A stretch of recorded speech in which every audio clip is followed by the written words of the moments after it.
Tongue bowls to India's captain. It's down the leg side. It's pulled away down towards fine leg. It's a single, but it means a lot for Shubman Gill. It's his first Test double 100. Off comes the helmet. The bat is raised. Akash in again to duck it. It was edged and gone. Caught at third slip. Brilliant catch. And would you believe it? It's the captain, Shubman Gill.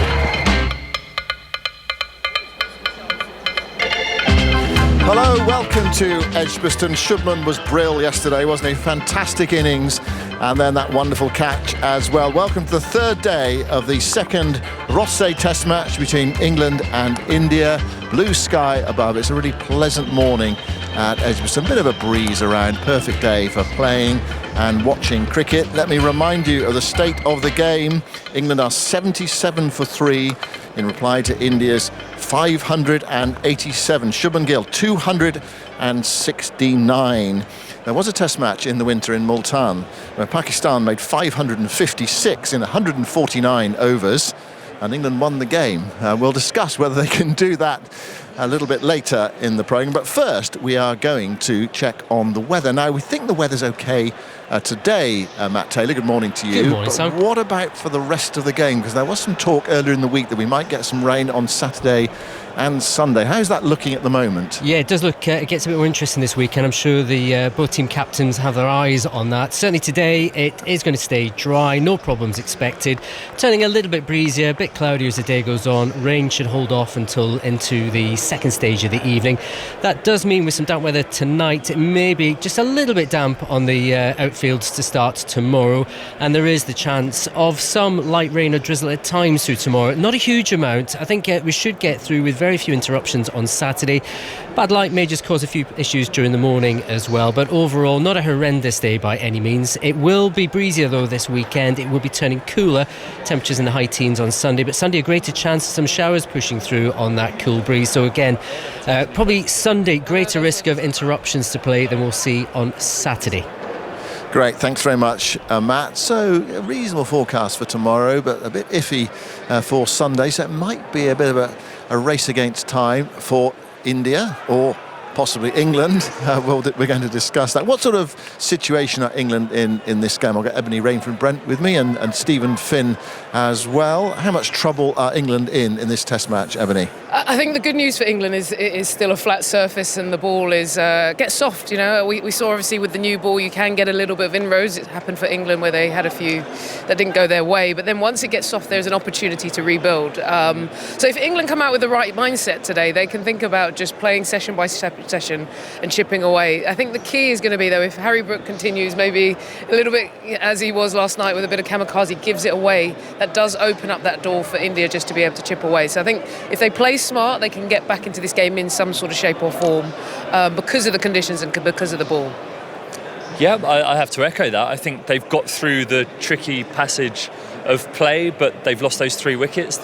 Clearly the brand new ball is the one for England that leapt, and there was a bit of sideways movement, and it looked last night with the game situation and the wind in their coattails, India made the most of that new ball and got the rub of the green, finding the edge rather than having to ask the umpire for the decision as England had to on that first morning where they missed out. So yeah, that it looks as though, and it feels as though that tricky period has gone, but the scoreboard pressure is there, and that is the thing that will count against England today. They're lucky that Joe Root's still there because he looked so calm last night. You hope that calmness can rub off on the rest of the group, because I think Harry Brook in the beginning yesterday looked skittish, I think it's fair to say. Yeah, it was fairly frenetic, wasn't it? Joe Root's got a very good record at Edgbaston. He averages around about 70 on this ground and made that brilliant 100 against India last time round on a fantastic chase for England. What was it about last night for England? Was it tiredness? I mean, you've been in that situation, haven't you, when you've been in the field for a heck of a long time? Well, not you've got to go out and bat, but you must talk to the players. You do have to go out and bat. I think we underestimate as commentators sometimes, and as former players, you forget how tiring 150 overs in the field is, both emotionally and physically. And having to switch on in an instant and go out there and face a brand new ball with all that scoreboard pressure on is very hard, and I think sometimes we can underestimate that. And the 3 shots that we saw were probably a little bit of that, not frazzled, but just tired and mentally tired, because you have to be so on it, especially on a pitch where the new ball is the most important passage of play. If you're not 100% on it and you make one lapse in concentration, you're gone. I thought Zak Crawley, actually watching him, everything hit the middle of his bat. He played those beautiful straight drives. He was defending the ball on the stump, straight back down the pitch, nailing it. One flip outside off stump, one push of his hands outside there, he's nicked it and he's on his bike. So he'll have felt in good touch. One lapse in concentration cost you there, and when you've had 150 overs chasing leather, that lapse in concentration can come more frequently. Yeah, I think there's that, and I also think the style of technique. You look at players like Shubman Gill and Joe Root. When you're tired, they naturally play the ball a bit later. They're not as hard hand types. You know, they let the ball come to them a bit more. So then when you're knackered, or you're under the pump a little bit, you can fall on that a little bit, and you can maybe get away because you play it later. Whereas the others, they like to hit a good ball, and so when Zak Crawley kind of misjudges and puts his hands are out in front, and they've got a little bit that will allow that ball to fly through. So I think, so not a bad technique. It just means that when you are a little bit tired, you can't fall on in the same way that, say, Shubman Gill and Joe Root's hands allow that ball to come to them a little bit more. And it does go through to the slips in that sort of way. So, a little bit of frustration for England, but equally, I'm sure we'll get into it in a bit, but they do believe, I did a few interviews last night, and they will believe that they can come out today and find a way to get back into this game. Yeah, well, I've done an interview this morning, actually. I spoke to Shoaib Bashir. We're going to hear from him now. We're going to talk about the carom ball that he's introduced into this test match, where you flick it out the front of your hand. We're also going to talk about whether England think they can win the game. But I started by asking him just to assess the state of the match.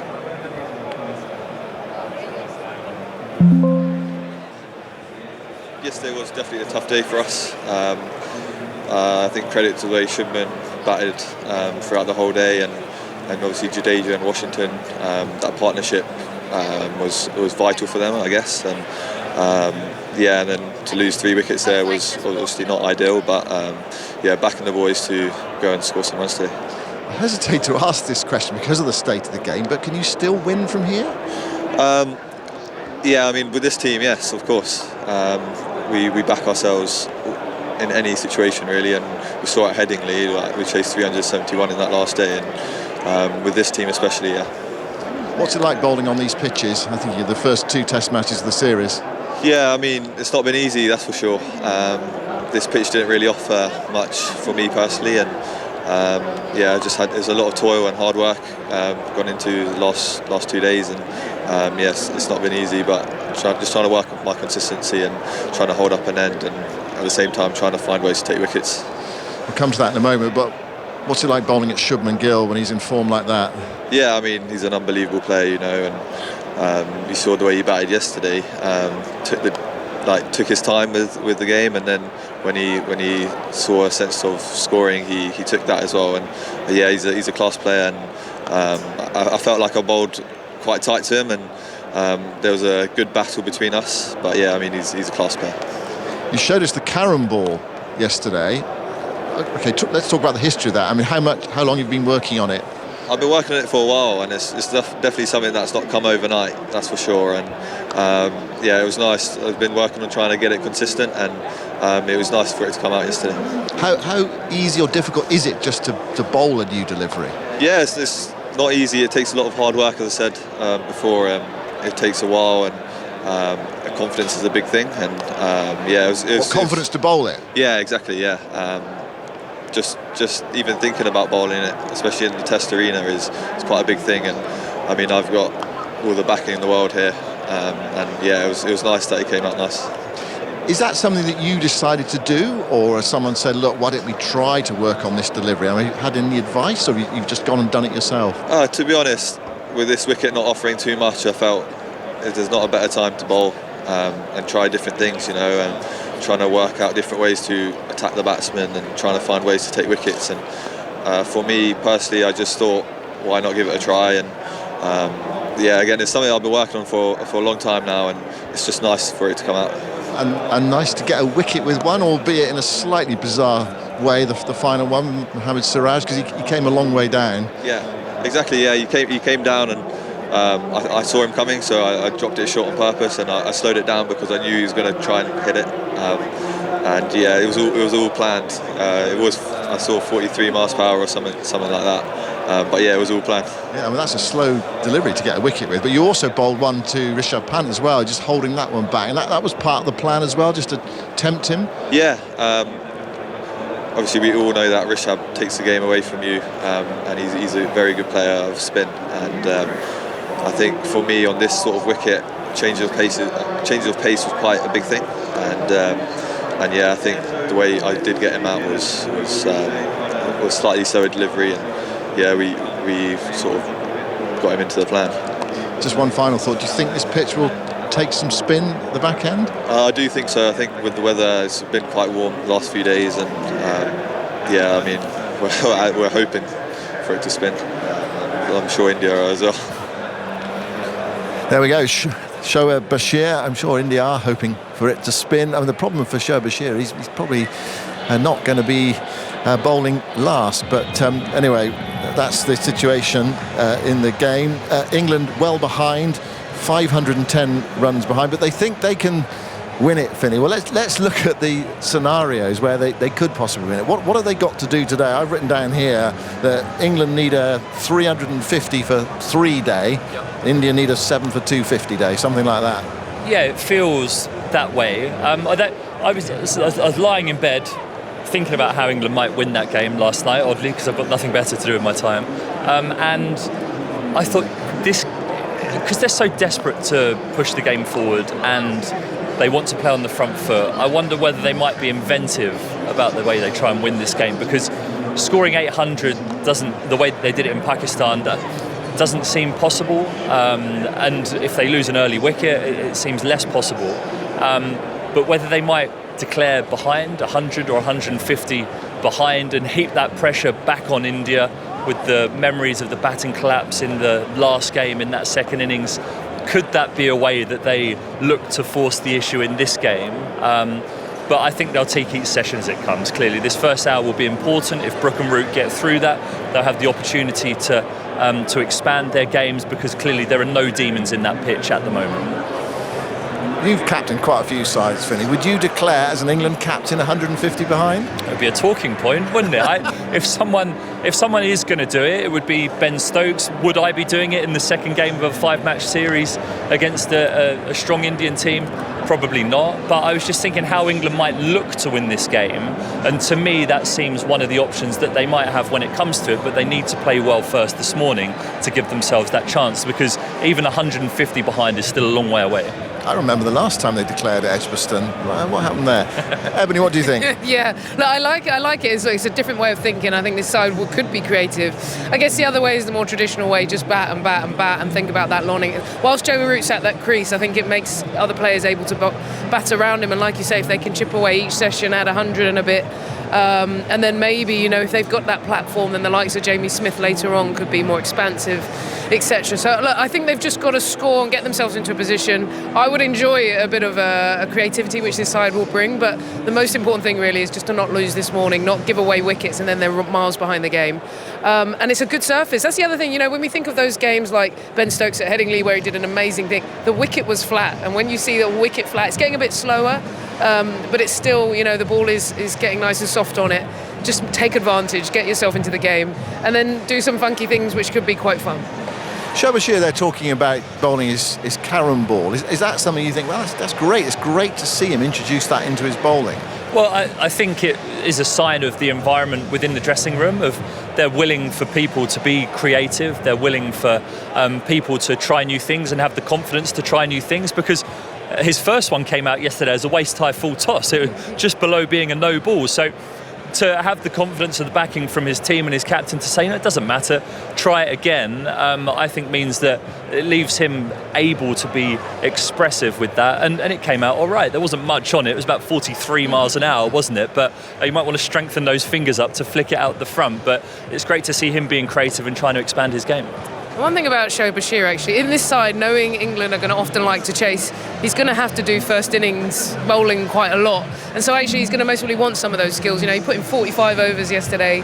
He's going to have to get used to bowling on wickets where there is no turn. So it's good to see him introducing these skills because, let's face it, in this side he's going to be put into this position a lot. So I think he's shown a lot of character, 21 years of age, bowling 45 overs, picking up 3 wickets, showing new skills. That's a real exciting prospect for thinking about his career in 10 years from now. Alex Hartley's with me as well, former spinner, left arm spinner. So did you Finney there saying lying in bed thinking about how England could win the match. Did you lie in bed thinking about how you could introduce a new delivery into your bowling armoury? I did actually, yeah, and I practiced a few things. I couldn't quite get the Karen ball coming out, my hands were too small. But I did used to think about, little variations, subtleties on different pitches. Do I need to have a more round arm action? Do I need to try and get a little bit taller? Because obviously different pitches around the world, different surfaces around the world require different things, and I think a good example of that is we saw Joe Root with his rounder arm action and his side spin get a couple of balls to spin yesterday, and he actually got the wicket of Washington Sundar.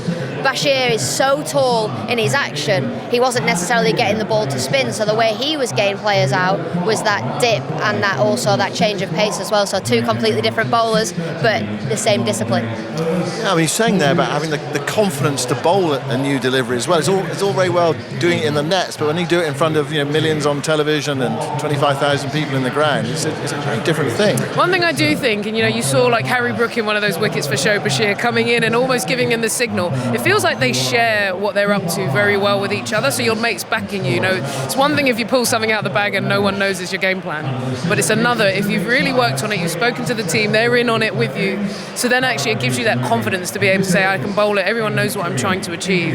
And that's a sign of a really good environment as well. It allows you to have people supporting you when you're trying to introduce things, and that makes such a difference for your confidence. I think it's credit to the captain and the coach, to be completely honest, because they've gone, fine, you bowl a wide, you bowl a no ball, you bowl a full toss, we don't care. Be brave, bowl it, and you will get the reward. And yeah, he got a wicket with his Karen ball, didn't he? So, he'll take confidence from that. Yeah, definitely, yeah. When it comes out, it was an odd dismissal, really. I mean, Siraj, he'd sold himself quite early there. He knew what he was doing, but he said, I saw him coming, I pushed it down the leg side, 43 miles an hour. And Jamie Smith behind the stumps, he had time to actually drop it, didn't he? And then gather it and then knock the bails off. He could have had a cup of tea. He was such a long way down. Thanks very much, Ebony. Finney's left us as well, Alex Hartley and Prakash Wakankar down on the boundary edge with me. India to be doing their practicing, just drilling the ball into a net just to our right-hand side. It's a really lovely morning if you are just joining us on 5 Sports Extra and the various other places you can listen to us on the BBC.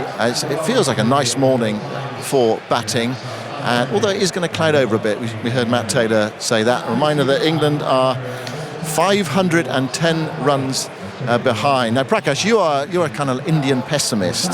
Surely you can't be pessimistic this morning about India's chances in this game. I mean, after 2 days, the position they are in is kind of beyond their wildest dreams. I think there was a lot of pessimism coming into this Test match, wasn't there, from an Indian perspective? Oh no, Jasprit Bumrah, we picked the wrong team, we lost to Headingley, dropped all those catches, all those collapses, calamity. But you're 510 runs ahead and 7 first innings wickets left for England. Yes, I mean, I think I said this yesterday, didn't I, that I think this is the best. Yesterday was the best day of Test match cricket for India, I'd say maybe in the last year or so. It's been a tough period of time. They've gotten themselves into a position where I suspect they will try and push the advantage. But going by what we saw last evening, Simon, the kind of fields that were in place, it almost looks like they might have decided to say, all right, we're going to bowl where we wish to bowl, a little bit of a containing line almost, and say, you want to go and do stuff that you're used to doing, then please come out and do it.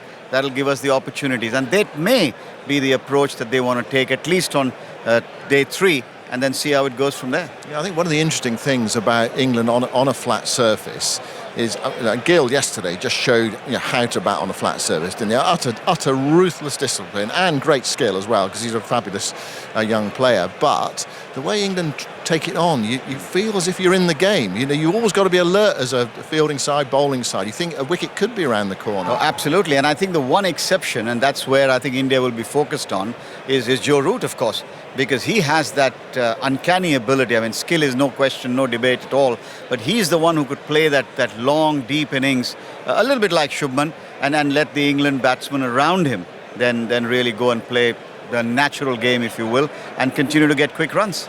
I'm worried about Harry Brook. If he bats like he did yesterday, yes, he got 30, but it was a streaky 30 in the end, wasn't it? We were all sat on the edge of our seats because he's charging Siraj. Siraj is bowling so nicely, you know, he's hitting that length. 65% of his deliveries were length balls. I mean, he bowled so well.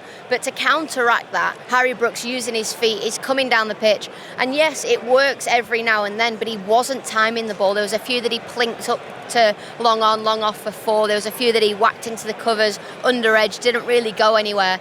So he wasn't timing the ball for his 30. So if he comes out today, is he going to get behind the ball as we saw Gill get behind the ball and bat properly, or is he going to take the game on? That I fear I know the answer before I've asked it, to be honest. I think he's going to try and be counteractive. Yeah, I mentioned that match in Multan at the start of the programme. Well, you were there as well. Just thinking back, he made 300 in that game. I don't remember him taking that many risks. The risks, well, he did take whatever. They felt quite calculated. There was nothing outrageous. There was nothing like that where he went outside leg stump last night and tried to flay Siraj through the offside. You know, if the ball had been straight, he might well have been bowled because he got so far outside leg stump. Yeah, he almost gave himself a little bit too much room, and for me there, he was quite lucky. I think he turned around and went, "Ooh, I've given myself too much room there." But you're right, Simon. I think in Multan with that 300, that it was flashy, it was entertaining, but he got himself in first, and I think that was the difference. Under pressure, this England team, they like to put pressure back on the bowlers, and sometimes it doesn't work. In a way, yesterday it sort of worked for the last hour, but I'm wary for the first hour today. What do India do? What's their bowling strategy today, and how much are the spinners going to be part of it? I heard Shah Bashir saying, he thinks it will spin at the back end of the game. He's actually said he hopes it will. I actually think that the England situation, well, they hope it won't, to be honest. Well, I mean, the one ball that's really spun and bounced and gripped was the one that got Washington Sundar, that Joe Root ball, but that's probably more side spin. And Washington has both options available.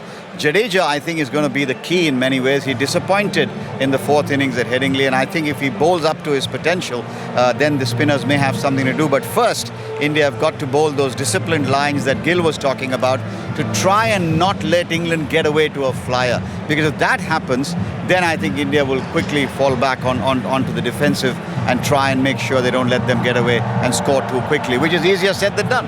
Tell us a bit more about Washington Sundar as a spinner.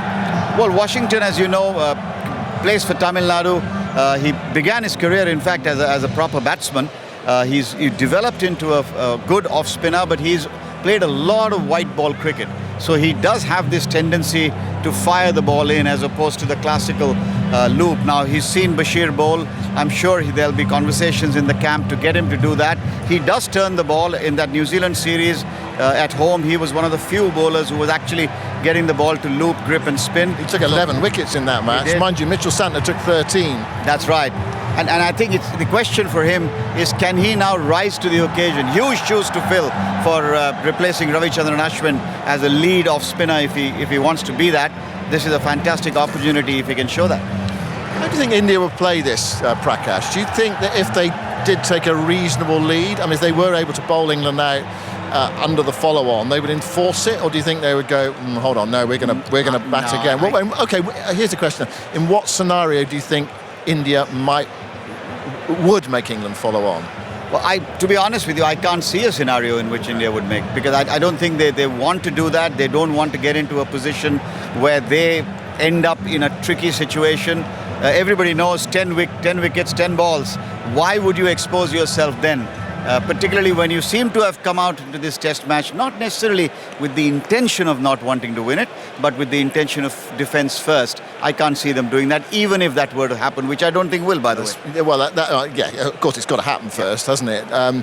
there is the weather forecast though for the weekend, and just a few showers around on Sunday. You might look at that and think, well, perhaps we're compelled to enforce it if we do get the chance. Just a reminder, England need to score, what is it, somewhere around 388 to avoid being asked to follow on, but we know that follow on is not often enforced these days. Yeah, look, I think if somehow India bowl England out for 150, they might enforce the follow-on. But that is India having a world-beating day and England having a shocking day. But I'm with Prakash. I don't think they will enforce the follow-on. If India can come away from this test with the weather around and no Bumrah with a draw, and it's not 2-0 to England, and it's 1-0 going into the third test, I think India will be very happy with that. I would agree. I would agree with that. I mean, again, if they were able to do that, it just gives them a little bit more to look forward to. If they go 2-0 down, I think it's pretty much game over. Well, what about 1-1 though, Prakash? I mean, they've got a great opportunity in the next 3 days. I don't disagree, Simon. I think what I'm trying to say is look at England's record. Thrice they've let the opposition score 550 in the first innings. They've won all 3 games. They have this ability. Yes, they've lost 3 early wickets, but the powerhouse that England's batting has become, particularly with Root and Harry Brook there, memories of Pakistan and what they did there obviously are fresh in people's minds. So I don't think you can really write this off. I think the situation is that England have created this aura around themselves with the bat in particular, that it doesn't matter what you score, we'll get those, we'll get more, and we'll get them quicker. And that's what India will have to watch out for as they go after a possible win. But first, I think they'll want to make sure they go to Lord's no worse than 1-0. Well, that's what makes it such a fascinating day ahead, because there are so many scenarios, so many big swings that potentially could happen today. Well, we're going back to find out where we're going to be at the close of play today. It feels like a really key day in this test match, perhaps in the series as well. England resuming on 77 for 3, 510 runs behind. I can see the Indian team out there on the outfield now in their whites, ready to take the field. They'll be going into their huddle fairly shortly, and then we'll see Harry Brook and Joe Root emerge down the steps from the England dressing room, just up there away to our left-hand side. The sun is shining. What more could you want? It's a fascinating day in prospect. Let's join Jonathan Agnew in the commentary box. Indeed, thank you, Simon. Good morning, everybody. Lovely to have you with us. And yes, the sun's shining. It's absolutely perfectly set for a fascinating day. And there's an Indian huddle going on down there. And I just wonder if Shubman Gill was saying, where's Bumrah? Oh, to have Bumrah here now you would imagine would improve India's already strong chances of winning this game. But you think if Bumrah were playing, they might be looking at their strategy a little differently. But on the other hand, it's not all about one person, and it's someone else's opportunity to stand up and get amongst the wickets, which, let's face it, they did yesterday. 3 down in that frenetic period of play. And I was wondering how Harry Brook might come out and bat today. I mean, it was an extraordinary start to his innings yesterday. He just didn't look settled at all, even though he got to 30.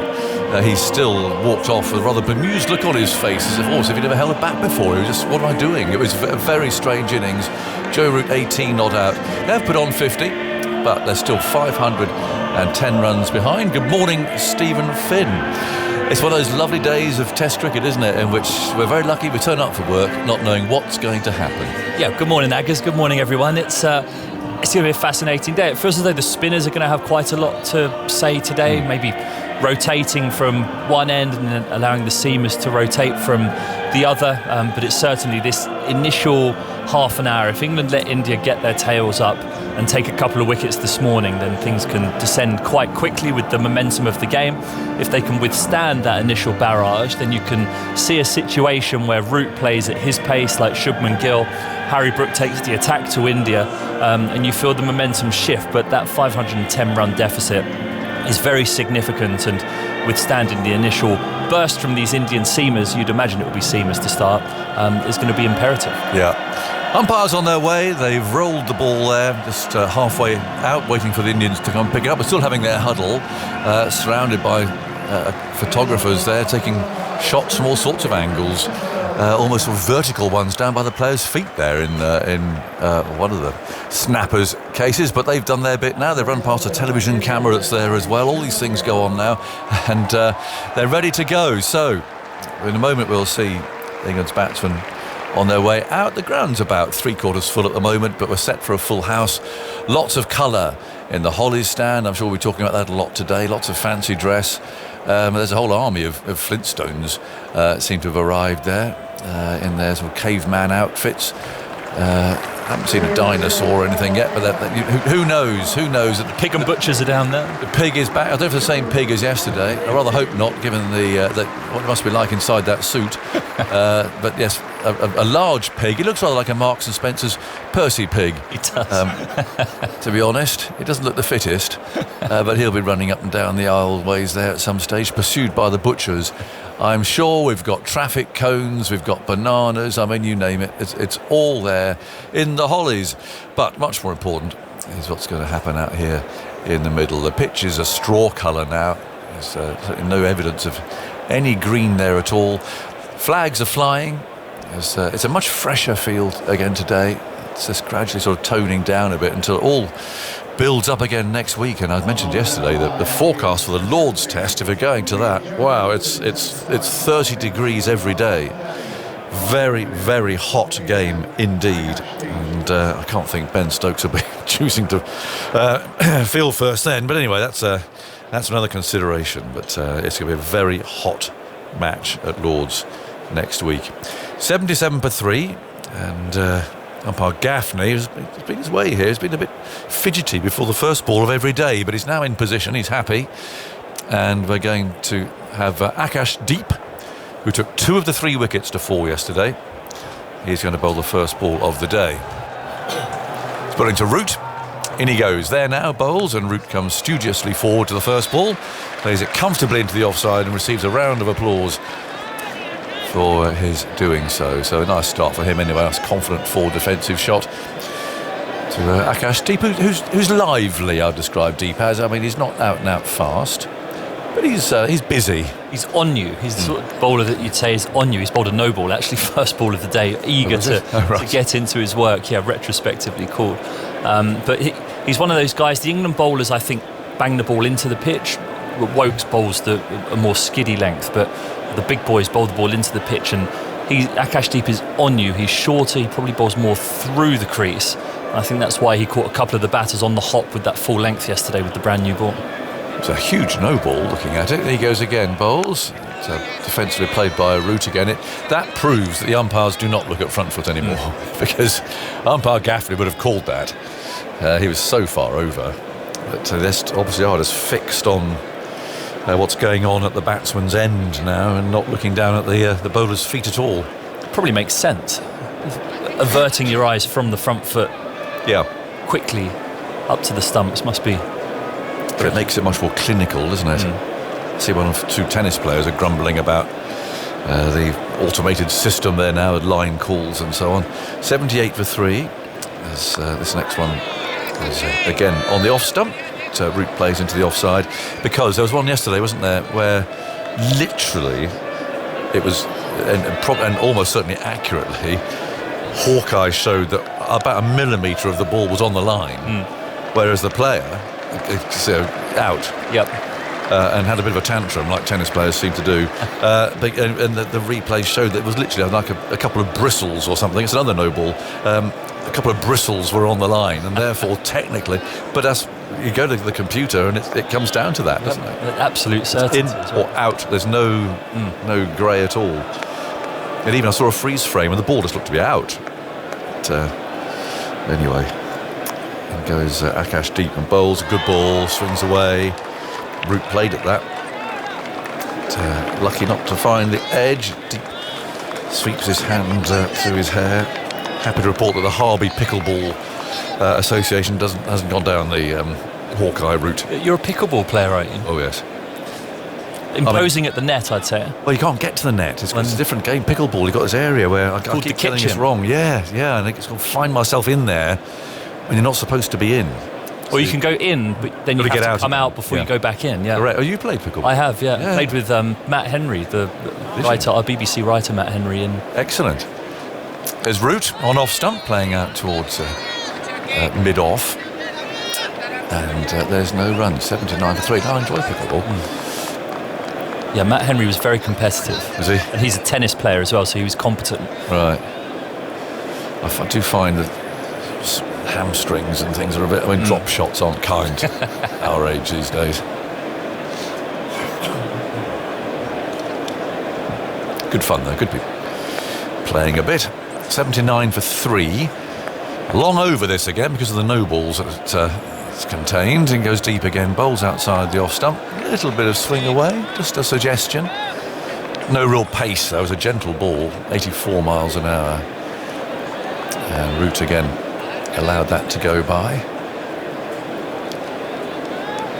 Deep sweeps back his hair again. Lots of encouraging shouts there from the Indians.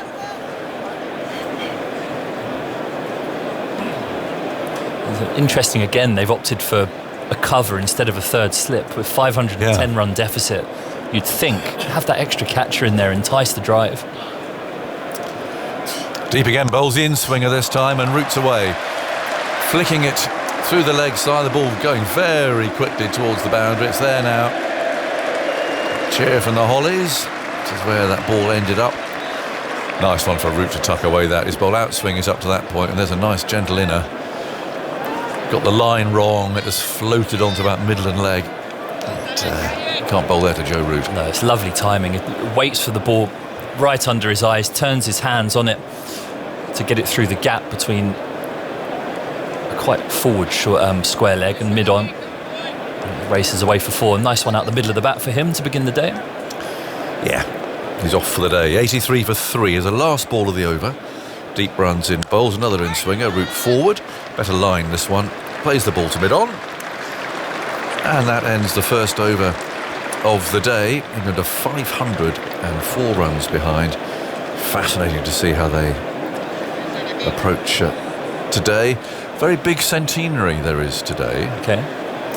Connected to our programme, Test Match Special. Don't know if you've got any idea what that might be, Stephen. Looking over to my left. Andy Zaltzman's looking vague, but then that's often the case. So a centenary? Yeah. So something that happened in... It means, Stephen, it happened 100 years ago today. Yes. I mean, I'm perplexed. It's got nothing to do with Terra Turner either, by the way. Unusually. It's not a first live radio broadcast. Oh no! You're getting warm.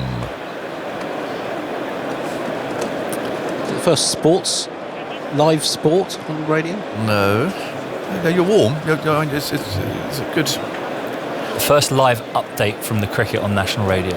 Well, it's all drifting. No, forget the cricket.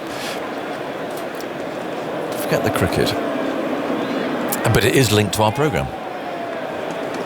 Wasn't the start of radio broadcast? No. Part of our programme, it doesn't happen anymore. The shipping forecast. 100 years ago, the first shipping forecast was broadcast. There we go. Not sure if we're celebrating it or not, but I thought I'd just mention it. So there you go. 83 for 3. Oh, Siraj has tried twice to bowl now, and has come running through, and he's abandoned ship both times. I'm not quite sure what's happened there, because they meticulously mark out their run-ups these days. He's got a smile on his face, but Harry Brook there was ready to face, 2 balls now that haven't come. So Siraj is moving his little disc. It is actually quite blustery out there. The flags just to the left of the scoreboard are quite stiff in the breeze. Yeah, that could be it. Let's see if it goes this time. Here he is, and he bowls, and Brook comes forward. Plays the ball down to mid-on. There's a cheer there from the crowd. And Siraj finally manages to deliver that ball. I don't know how we do celebrate 100 years of the shipping forecast, but did the ships know that there was going to be a shipping forecast? That's a very good question. I don't know. There must have been a build-up to it. Must have been. They've had trails in the 1920s. Tune in next week. There you are. The all-new shipping forecast. I don't think they did that sort of thing then in the 20s. Coming to an ocean region near you soon. Siraj bowls, and Brook scores his first run of the day now, flicking the ball to long leg. But it was, the poor old producers that we've had on Test Match Special having to juggle that shipping forecast. Inevitably, it's building up to a really exciting finish in the cricket. Oh, now we've got the shipping forecast coming. What are we going to do? For Peter and Adam, of course. perplexed. Trying to work out, because you could delay it by a couple of minutes, I think, from memory. But that was all he could delay the shipping forecast by, wasn't it? A couple of minutes if it got tight. He could. I know it was very ticklish. When was the last one? A couple of years ago, wasn't it? Yeah, it's when we stopped broadcasting on long wave. But it's still going, isn't it? There's still a shipping forecast as such. We just don't have it anymore. Here's Siraj bowling, and that's down the leg side. Appeal for a catch. Has he got him? Yes, he has. Root is out, caught down the leg side. Not much of a ball from Siraj, to be honest. Very nicely taken by Rishabh Pant.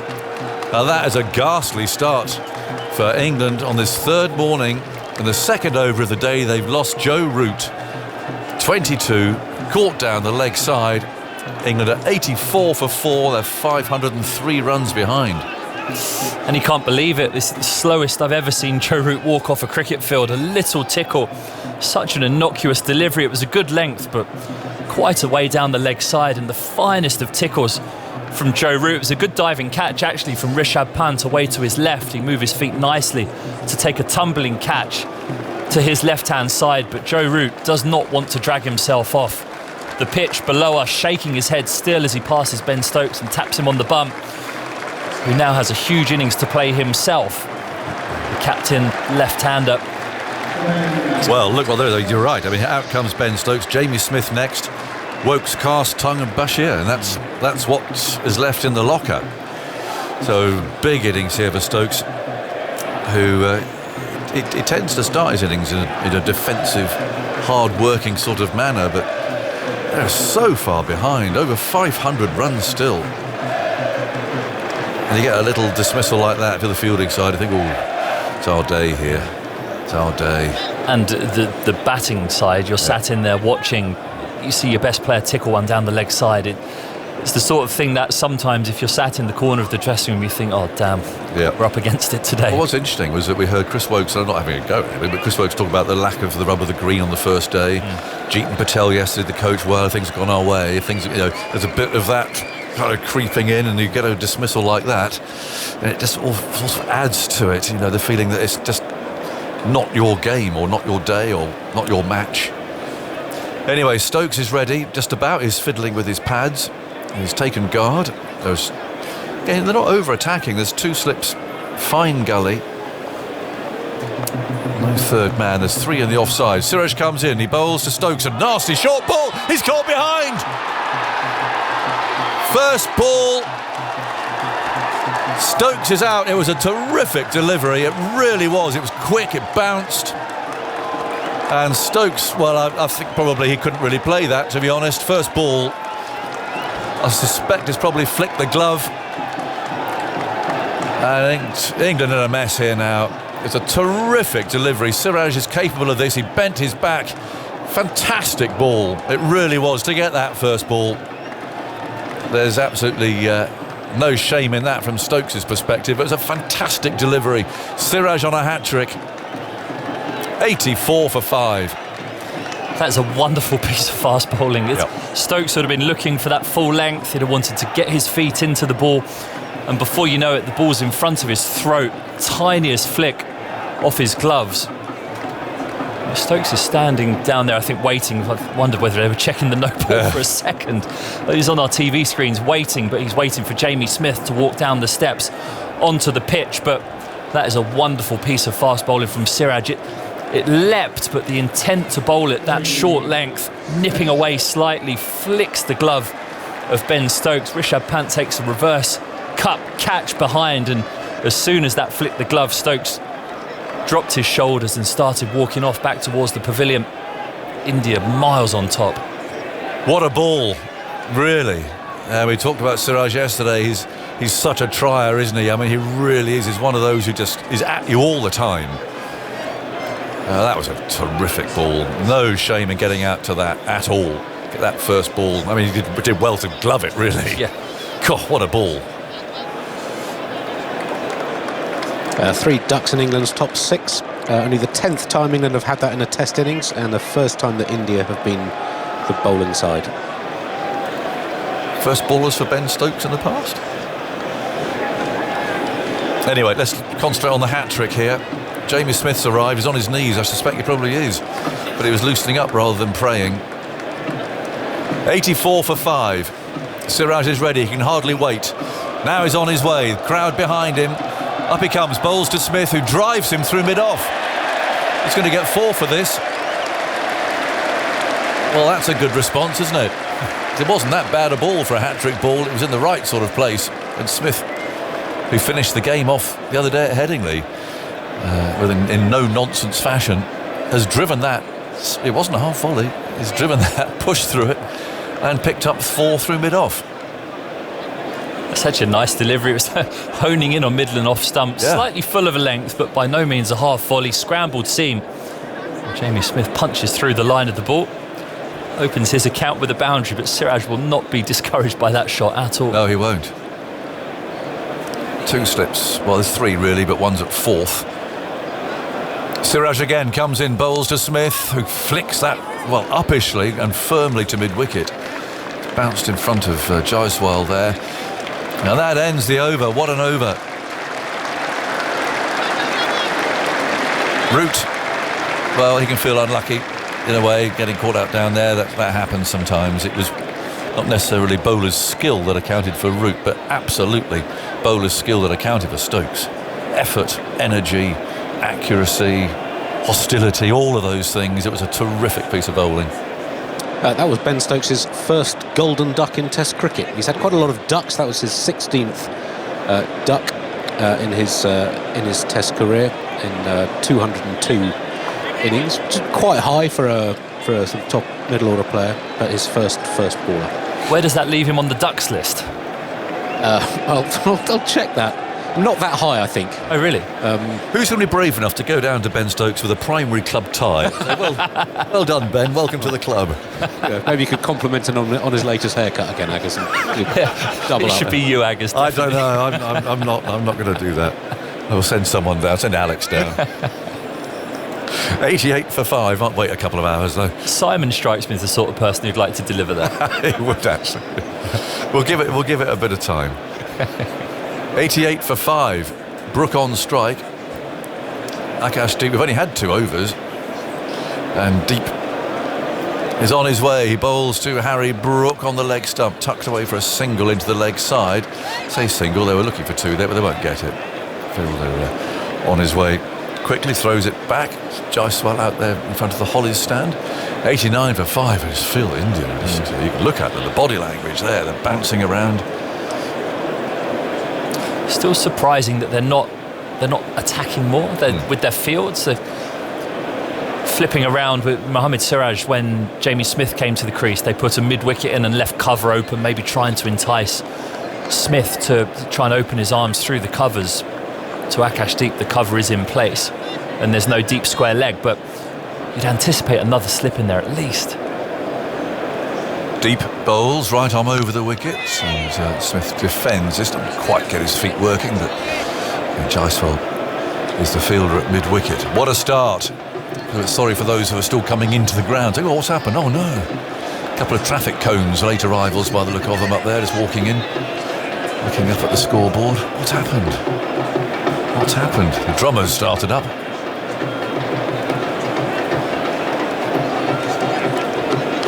Admirable stamina yesterday, I thought, the drummer. Getting most of the day. 89 for 5. Akash bowls and Smith plays that away firmly. Slicing sort of a drive to backward point into Jadeja.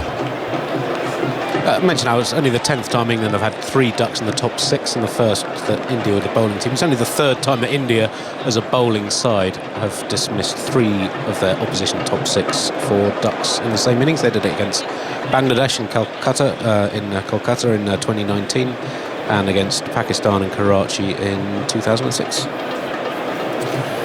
Smith on 4, crouching over his bat. Akash is on his way. There now, bowls outside the off stump. Smith lets it go through this time into Pant's bright orange gloves. And there's no run, and one of the Indian management or physios or whatever is down there giving a drink to Mohammad Siraj. Siraj there just played Stokes' shot. This is talking to him. Very this is pleased what I did. I just bent my back a bit more and he gloved it to the keeper. He's very pleased with it. I'm not surprised. It was a terrific piece of bowling. It really was. 89 for 5. England 498 runs behind as Smith plays quite late. The ball just outside his off stump comes forward, guides the ball down to gully, and there is no run. That feeling in the dressing room of there's twice now that India have been on a hat trick. It just brings back memories of times where you're in the dressing room and someone gets out and then someone gets out first ball. There's all sorts of pandemonium running around the dressing room, people looking for thigh pads, people in and out of the toilet. You're shouting saying we've lost another one. There's someone in the toilet saying get your pads on. Deep bowls played by Smith. Out to cover to end a tidy over. 89 for 5. Brook 32. Smith has 4. If you are just joining us, root out. And then next ball, Ben Stokes. A first baller, a golden duck caught behind. So it's 89 for 5. We said earlier on at the start of the day about Jasprit Bumrah, what impact he might have had if he'd been playing. Well, he just makes you realise now, doesn't it? Well, that's 20 minutes gone already, in a flash. Steve, more thoughts from you? And then Daniel Norcross is going to show us some moves on the microphone. Only 3 overs bowled so far this morning, but my word, has a lot happened. No balls, wickets, a couple of nice shots actually as well from the England batters, but that deficit 498, 5 wickets down. India hunting for more wickets. Mohammad Siraj charging in. Test cricket. Perfect start for India, yeah. Siraj in, still only got 2 slips in place, and Brook drives through extra cover for 4. Absolutely beautiful shot. All along the ground to the right of extra cover, left of mid-off. And he's not going to stop. So, okay, Stephen. Do India have any situation where they would enforce the follow-on here? Is there any... If they took 5 wickets before lunch, would they enforce the follow-on? I would say no, because they've got 2 spinners in their team. I'd be... But then they're so far ahead. I know. Siraj again defended by Brook into the offside, picked up a short extra. There's no run. That's the thing. I mean, if you're not enforcing the follow-on when you have a lead of 430, for example. Yeah, I mean, I despise the follow-on. Do you? Despise it? It's up there with the follow-on and the third new ball are the 2 most overrated things in cricket, in my opinion. The third new ball? I've seen the third new ball a few times in tests, The skipper waves at you and says, yep, your turn. Thanks a lot. Yeah. Well, it nearly came into play yesterday. Yes. Siraj has run through the crease there for some reason. Didn't quite have his footing, perhaps. But I think because India have 2 spinners in their team, Sundar and Jadeja, Joe Root got one to turn yesterday. You'd imagine that they'll be able to do a lot of bowling, and the scoreboard pressure of putting England back out there, the wind in your sails, you'd think gives India their best chance of winning the game. It could make for some epically dull cricket, though, couldn't it, I suppose?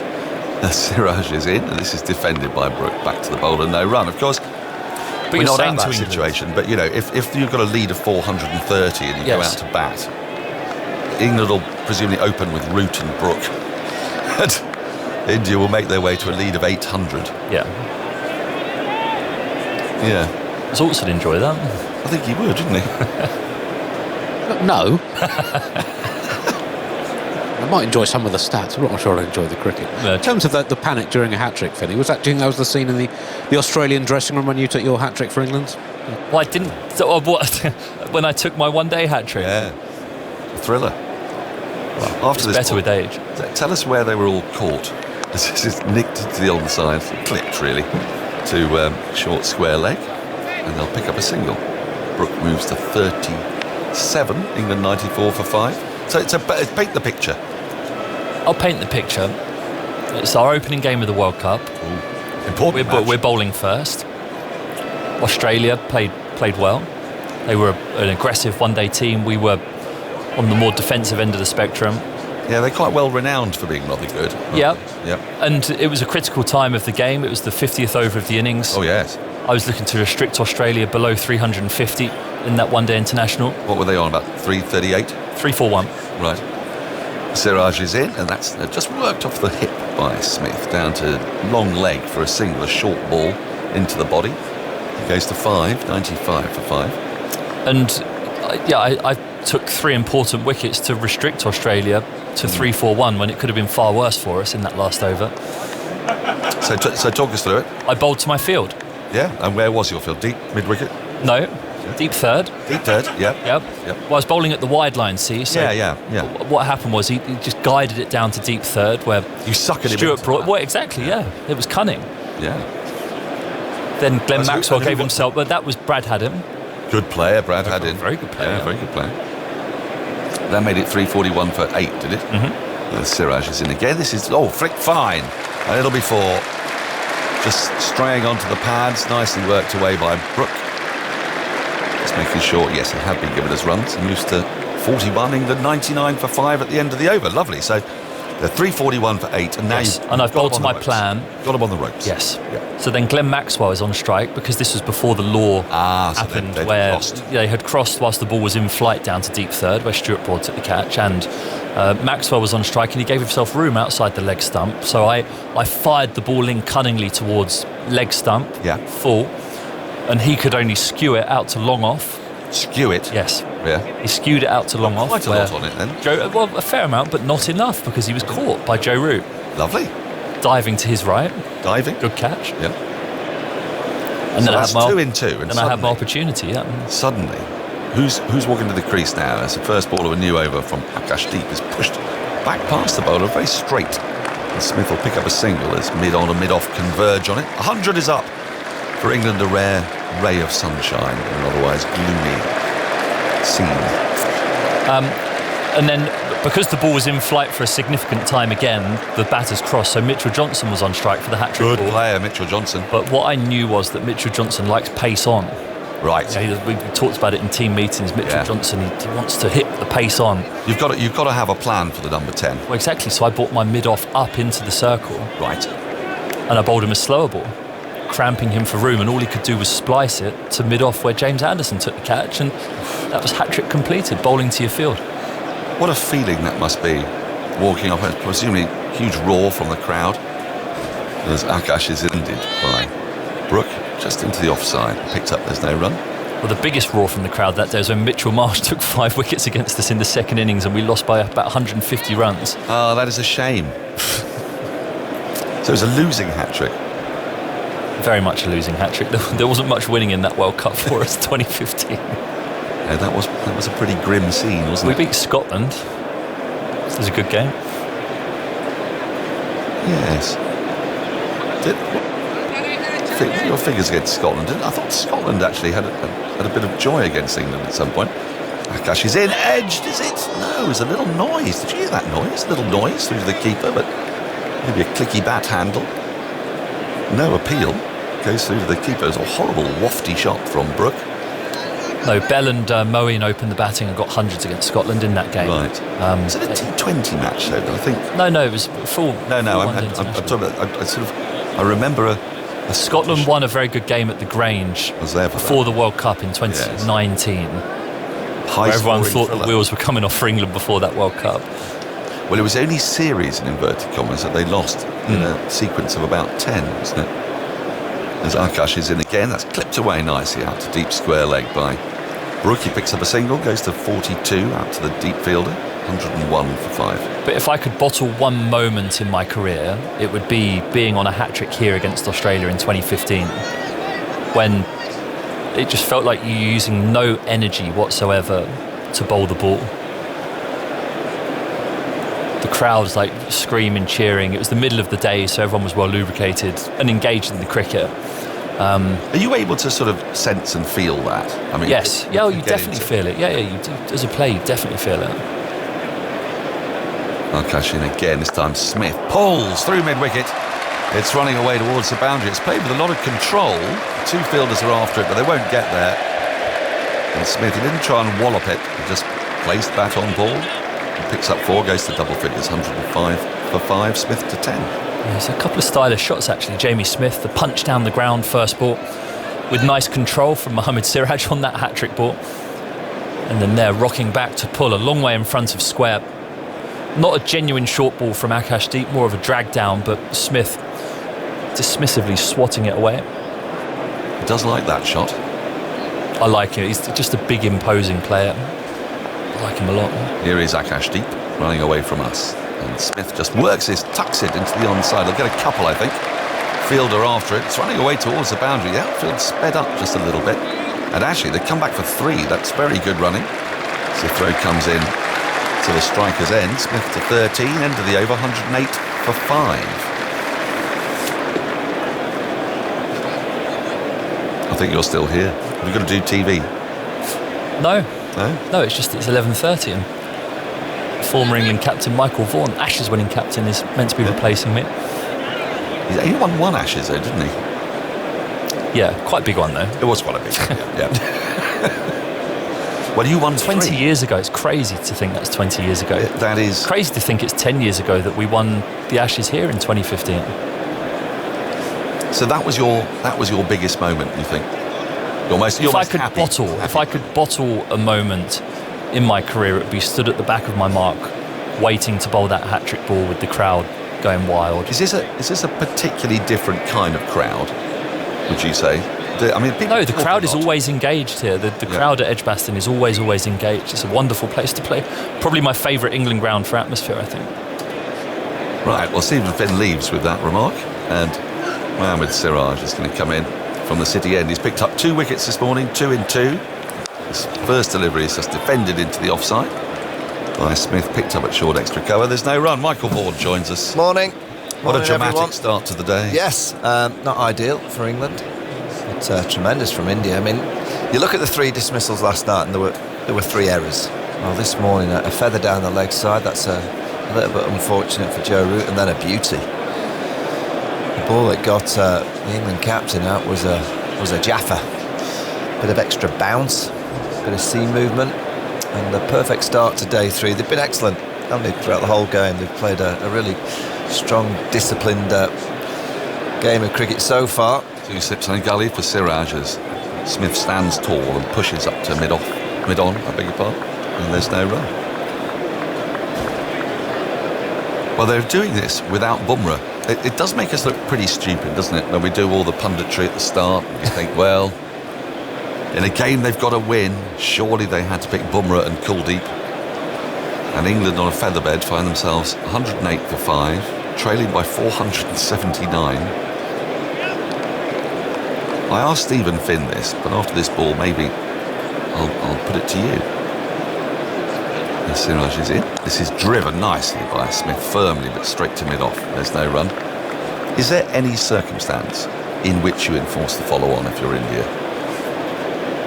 If they take their 5 wickets? No. So even if they get all 5 wickets in the next half an hour, have a lead of 450? Oh, I guess you may think about that at that stage, but generally you want the pitch to deteriorate that a little bit more. I can't imagine that India wouldn't want to bat when the sun was shining. Here is Siraj, and Smith punches off the back foot nicely, doesn't quite get it past extra cover, he gets a hand on it, diverts it to mid-off. One thing they I'll did say, get through for a single, 109 for 5. If you look at the England dismissals last night, if you look at the way that they played Bumrah at Headingley, it was very clear from what I saw that England had a plan to make sure that they didn't risk too much against Bumrah. So they played within themselves to make sure that Bumrah didn't kind of roll through them, particularly in the second innings. I don't think England had that plan last night. It was almost if we didn't have Bumrah. We think we can just attack these bowlers. Almost like, not that they don't rate the bowlers that are bowling, but they didn't have a strategic plan against that attack last night. It was just, we think we can hit the ball to the boundary. Siraj is in. This is defended by Brook into the onside and picked up close by. No run. Sometimes that happens, and when. So you're saying that in a strange kind of way, if they have Bumrah to face, England are more. They actually have more. Yeah. Well, that's what happened in the first Test match. And you can just slightly I don't think England have switched off. I just think India are playing a good game, and having a day and 3 quarters in the field chasing the ball around, suddenly you're a bit jaded when you go out to bat, and there was a few mistakes, but here comes Siraj to complete the over, defended by Brook on the front foot, out into extra cover, and there is no run. 109 for 5, 26 overs bowled. Brook 42, Smith 14. It's been a dramatic start to the day, and you can watch those wickets that have fallen on the BBC Sport website and app right now, or Today at the Test is on BBC4 and the BBC iPlayer from 7 p.m. And just a reminder that we've got action today from England's women, their third T20 tonight at the Oval against India. They're 2-0 down, of course, in that series. Commentary begins at 6:30 the moment we finish off here.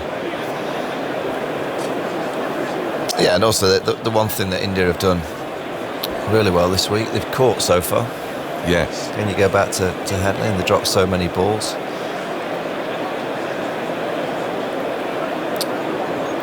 I mean, they've been pretty regulation, in fairness, haven't they, so far, you'd say? Yeah, I mean, I thought the Gill one off Ben Duckett yesterday, that was a good catch. That was.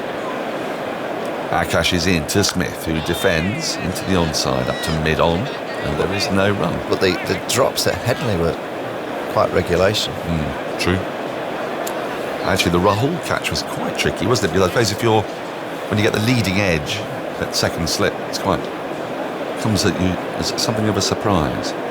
So just say India win really well here. Does Bumrah not play next week? Just go with the same team. Who do you drop?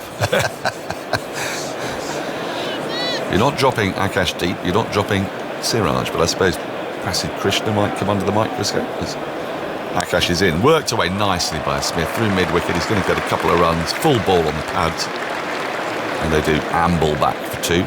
Smith to 16. 111 for 5 for the superstitious among you. I just think on this pitch you've got to have a mid-wicket. There we go, the slip's there's a slip going to be taken out to go to that straight mid-wicket. It's just too good a pitch that as a batter, once you see this big gap on the onside, it's so easy for that ball that's on and around off, so you just use your wrist. There's no pace in the pitch, so you can just use your wrist and whip it through that space. And you thought mid-wicket it's a good area for a catch as well, so I think it's a good position to put a fielder there. Akash Deep bowls a full ball, which is driven up to mid-off by Smith, and there is no run. Goes straight to the fielder. Well, they have actually bowled the 5 wickets to fall. They've not all been poor shots, and yesterday I suppose there were some tired shots, you'd say, but Duckett's dismissal was to a ball that he would normally play at anyway. Pope's was to a ball that sort of encourages the shot that he's happy to play when he's in, but first ball was perhaps injudicious. Yeah, that was a poor shot. And then Crawley's poor shot, not great. But I suppose Root unlucky down the leg side. As Akash is in, this is nicely driven off the back foot, but straight to mid-off. Again, there's no run. It's a bit more wind today. You see the flags are fluttering somewhat. It's quite quiet as well. Yeah, I was at breakfast this morning with a load of Flintstones. Where were you? They are down on the right. I said I'd give them a mention. I think there are 80 of them. They've got a Dinosaur, a Betty and a Wilma. Yeah, they're down there in the Hollies. And the giant pig and the butcher are still here as Akash is in, driven firmly through extra cover for 4. Well, squarer than that actually. It was full and wide, just where Smith likes it, and he's absolutely laced that. Moves to 20, 115 for 5. Well, he's 20 from 20, and he's just making batting look so easy. That's a glorious cover drives. Just the transfer of weight is perfect. Not trying to overhit it, just keeping his shape. Yeah, I thought the pig had got caught by the butchers yesterday, so I'm surprised it's back today. Well, slippery creatures. Come back for more. Last ball of the over. Akash Deep into Smith, who tucks this off his pads out towards deep mid-wicket. It'll just be the single. He advances to 21, England to 116 for 5. It's been all action so far today, runs and 2 wickets. And a man who I'm sure has plenty to say on the matter is going to come and replace me, Prakash Wakankar. This pair of Harry Brook and Jamie Smith have just quietened the game down slightly. They've got a huge amount of work to do, but when you lose 2 in 2 in the second over, there's a bit of chaos out there, and Smith came out and hit that first ball for 4. So he's moved to 21. Harry Brook's on 42. England still trail by 471. Even the Bazballers, and what they've done over the last few years in kind of turning around some incredible positions that they found themselves in. You'll have to look back to Headingley, where India were 430 for 3. They managed to win that game, but you feel this would be quite remarkable to turn this situation round. Well, it will be, but if one batting lineup in world cricket you can think of doing it, then it has to be this particular England batting team. Here's a change in bowling. Prasidh is into the attack. First ball is short. Doesn't quite time it. Smith, he'll pick up a run down to deep mid-wicket. 116 now for 5. Yeah, I don't think it's a bad thing for Krishna to bowl the odd bouncer here to Harry Brook and Jamie Smith. Both players will definitely take it on. They've got a cover point on the boundary. That square leg back on the boundary. Still got the 2 slips. Yeah, Smith's on a runner ball, 22. Brook carrying on from last night, he's on 42. And it's a question of how well the second and third change bowlers bowl. This is pushed away on the offside, only as far as Gill. No run by Brook. Well, India certainly have come out and bowled really well. They've been lucky, I think, as it always is when you get a wicket down the leg side. Joe Root, just horrible way to get out, isn't it, for anyone? Yeah, it was just a little feather. It was a good catch actually from Rishabh Pant. It went sharp.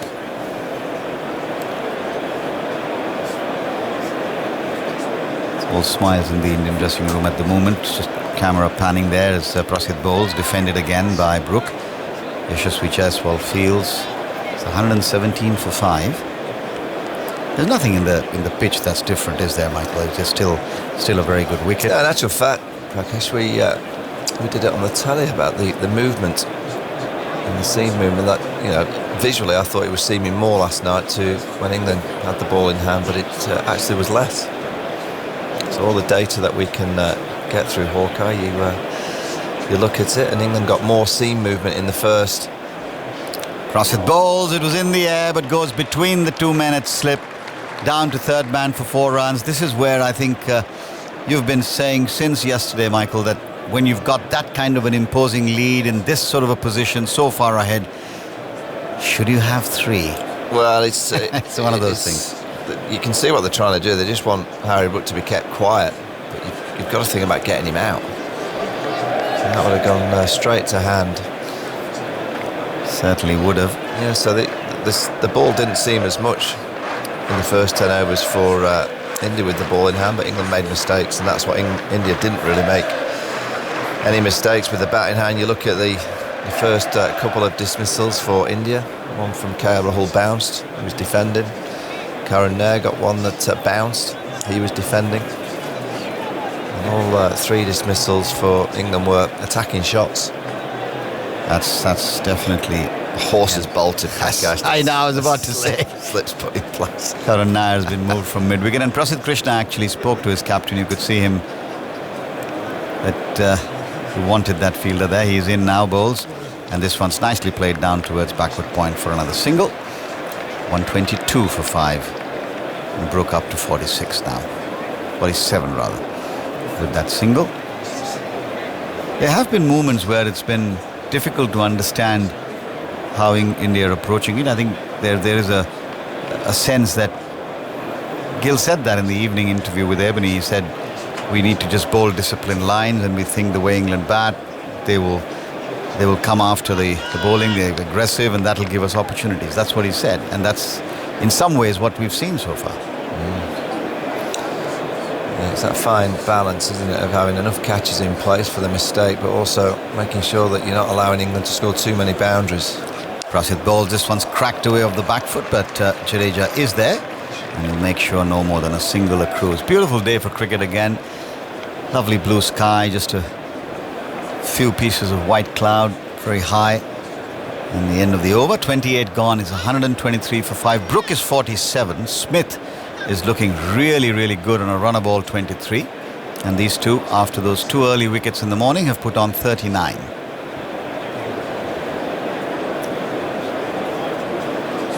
Siraj getting a change of ends to bowl now from the pavilion end.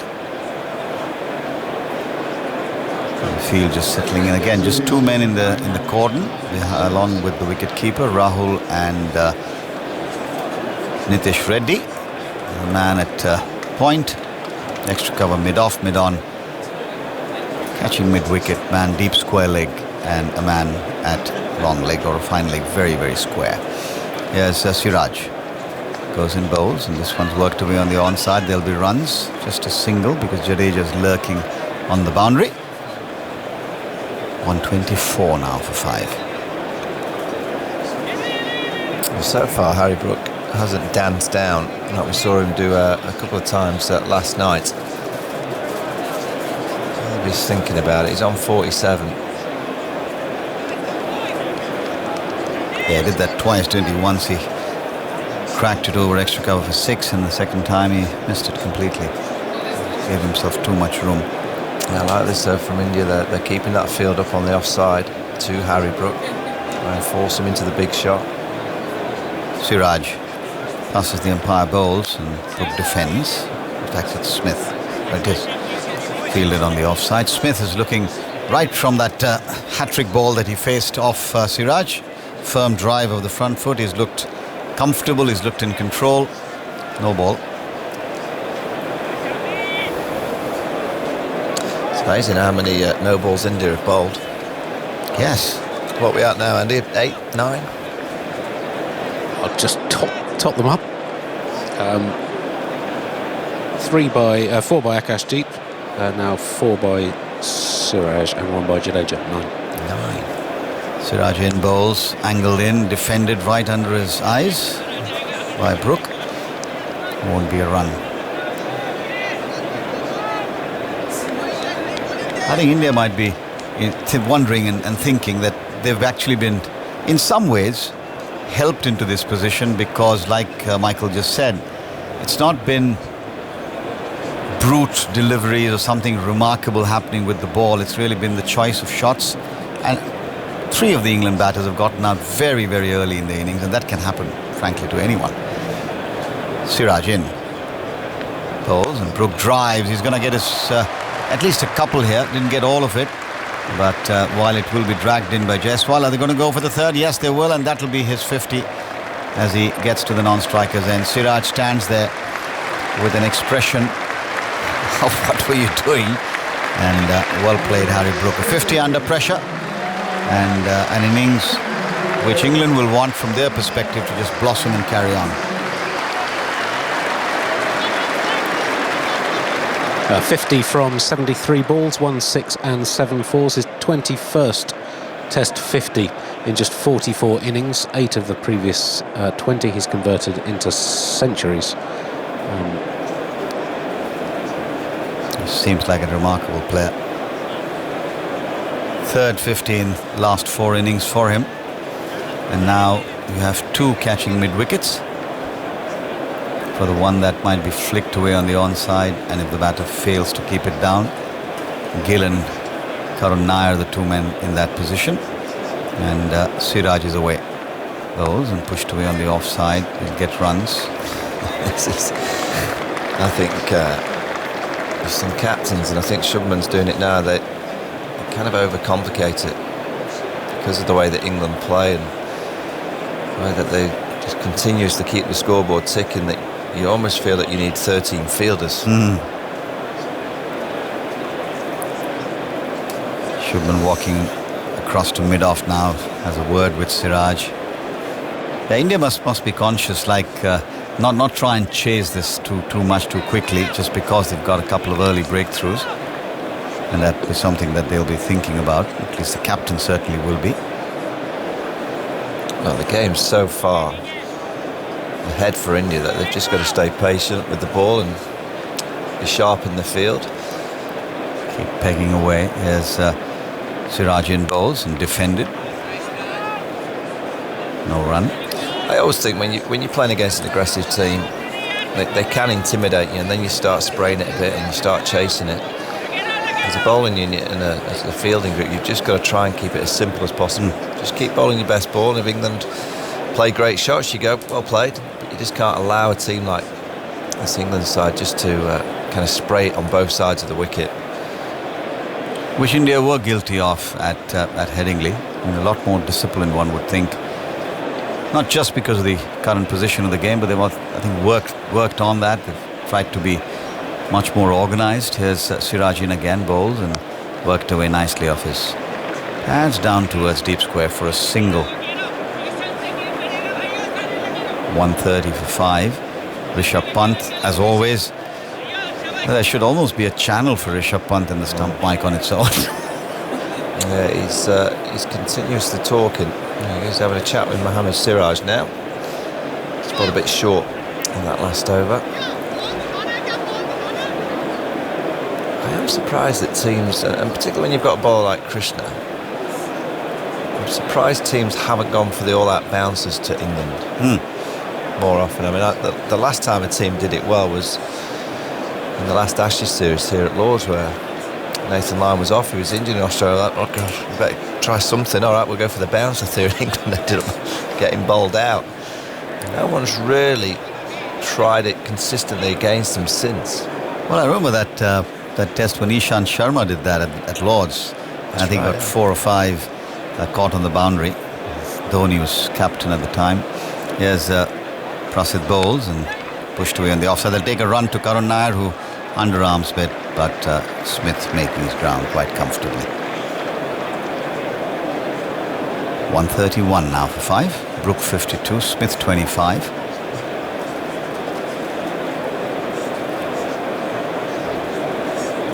Patience will be a virtue in these conditions. There are 2 men on the onside boundary, deep square leg, and a man at long leg. There's 2 slips. There's a man at square third, right on the fence. Extra cover, wideish mid-off, mid-on, and a mid-wicket. That's the field for Prasidh Krishna.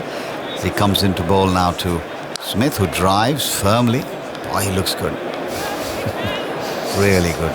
Middling everything. Yeah, he's had a tremendous start to his Test career. An average of 45.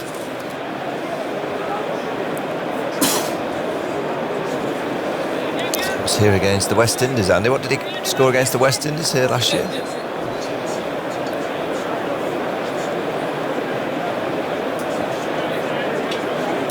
Krishna turns, slightly crouching stance, bowls to Smith, and he's playing and missing. No real movement in the ball, maybe just a nip away. But that's the point I was trying to make the last over. Just keep bowling your best ball. That's a good ball. It's a length ball, just on and around the 4th, 5th stump, and it's a big drive from Jamie Smith. And you just know England will always try and continuously play the strokes, so you just try and bowl your good balls, and if they play great shots, you go, oh, well played. What did he score, Andy? 95 against West Indies. He was done by a Shamar Joseph slower ball. 95 off just 109 balls.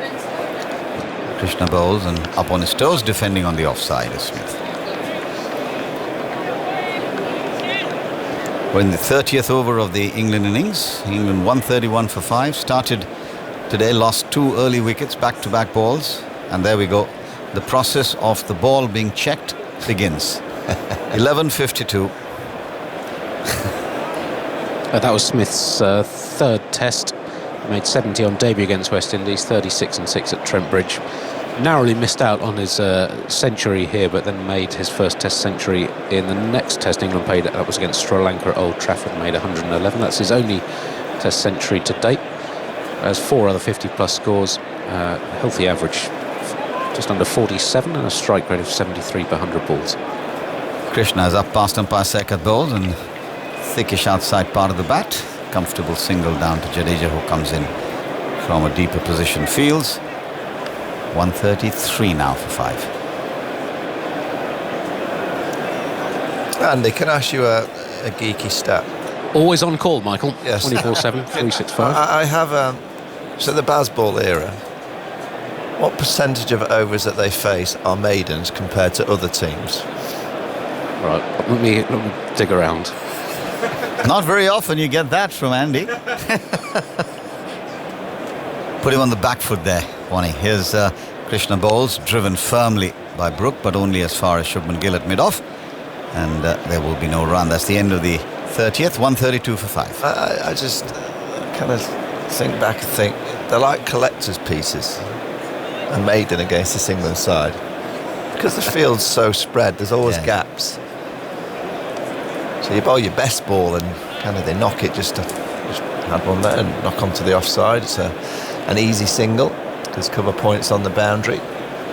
That's reputational as much as anything else, isn't it? You build that up over time. And as we've said before, thrice England have given away 500 plus runs in the first innings and won the games on all occasions. This will be a good win from here.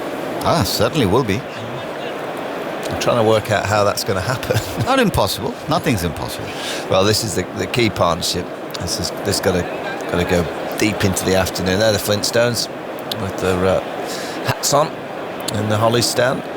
Siraj in, firm full face of the bat from Smith, fielded by Akashdeep at mid-on. The two men in close on the onside. The straightish mid-wicket catching and a more orthodox mid-wicket. Jadeja's moved into that position. And Shubman now swapping places with Akashdeep, moving into the mid-on area. Just a wisp of cloud passing over. The flag still fluttering away firmly. There's a nice breeze. It's cool in terms of the breeze. You see a fair few Indian players with their jumpers on. Here's Siraj in, bowls and defended in front of his bat, coming round the front bat a little bit there was Smith, but comfortably played to Karun Nair. 132 for 5.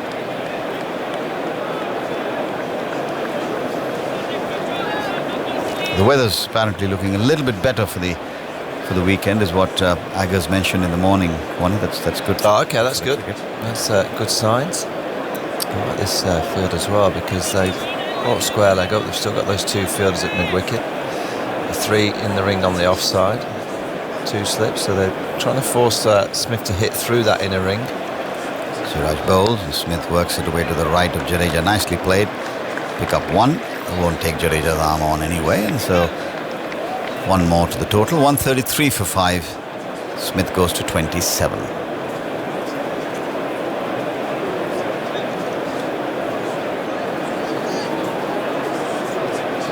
"31st over of the innings in progress." Brook, I think, playing an innings which will define in many ways. He's not tried anything ultra aggressive in this part, that is today. He did have a couple of super aggressive strokes in the first part of his innings yesterday. Overpitched and driven firmly away. Minimal fuss, maximum result. Lovely stroke through the offside, 4 runs.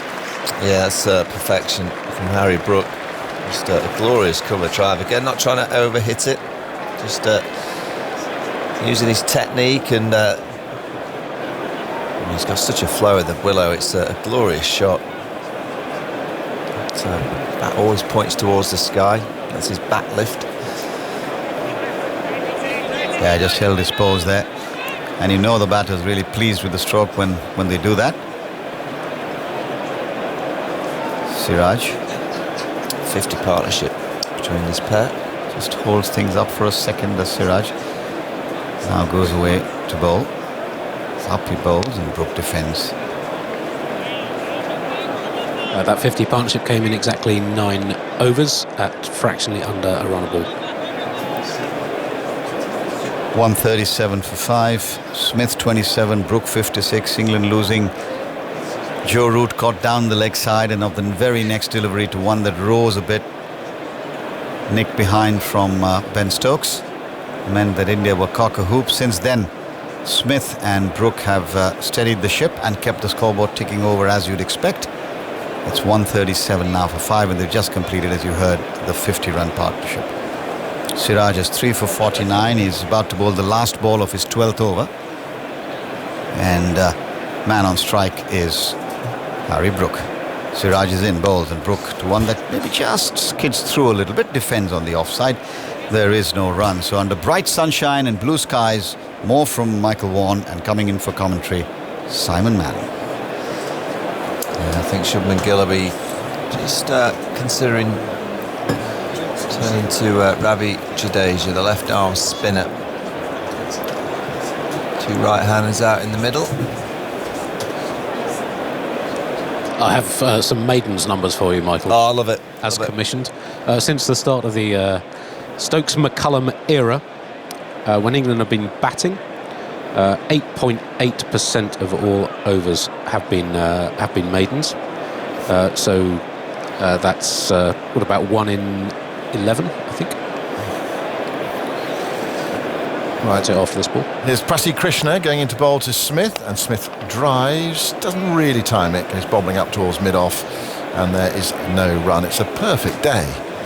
There's a breeze blowing across the ground, but the sun is out. It's beaming down on Edgbaston, and at the moment it's beaming down on India. 137 for 5. Well, Michael's off commentary now. I can't finish the stat. The stat league commission.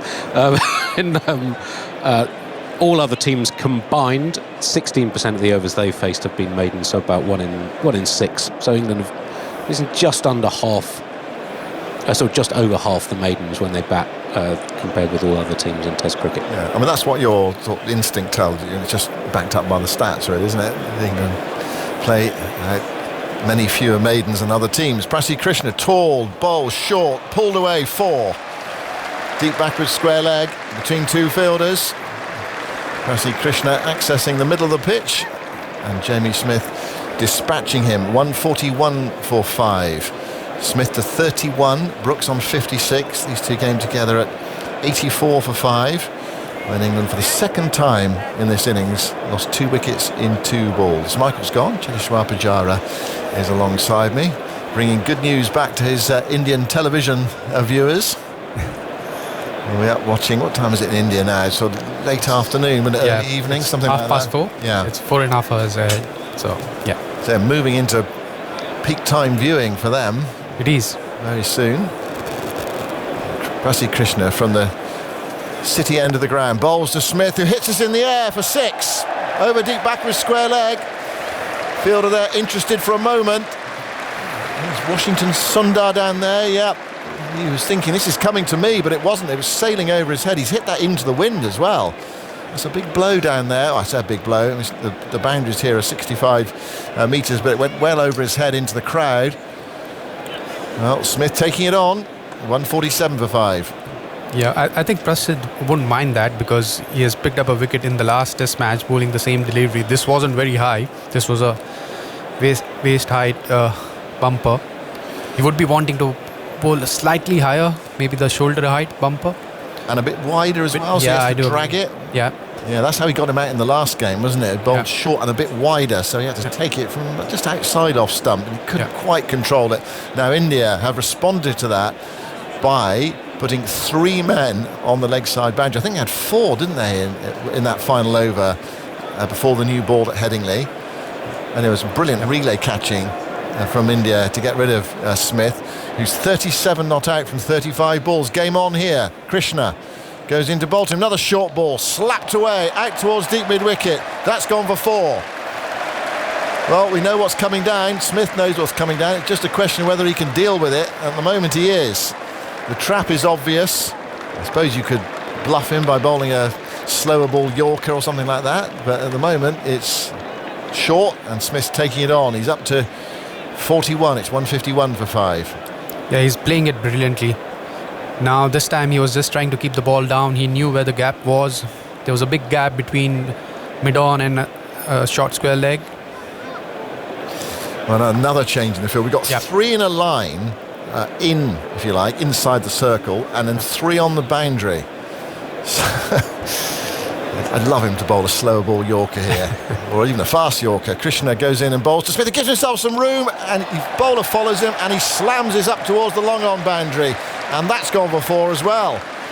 Well, this is remarkable cricket. England over 400 runs behind.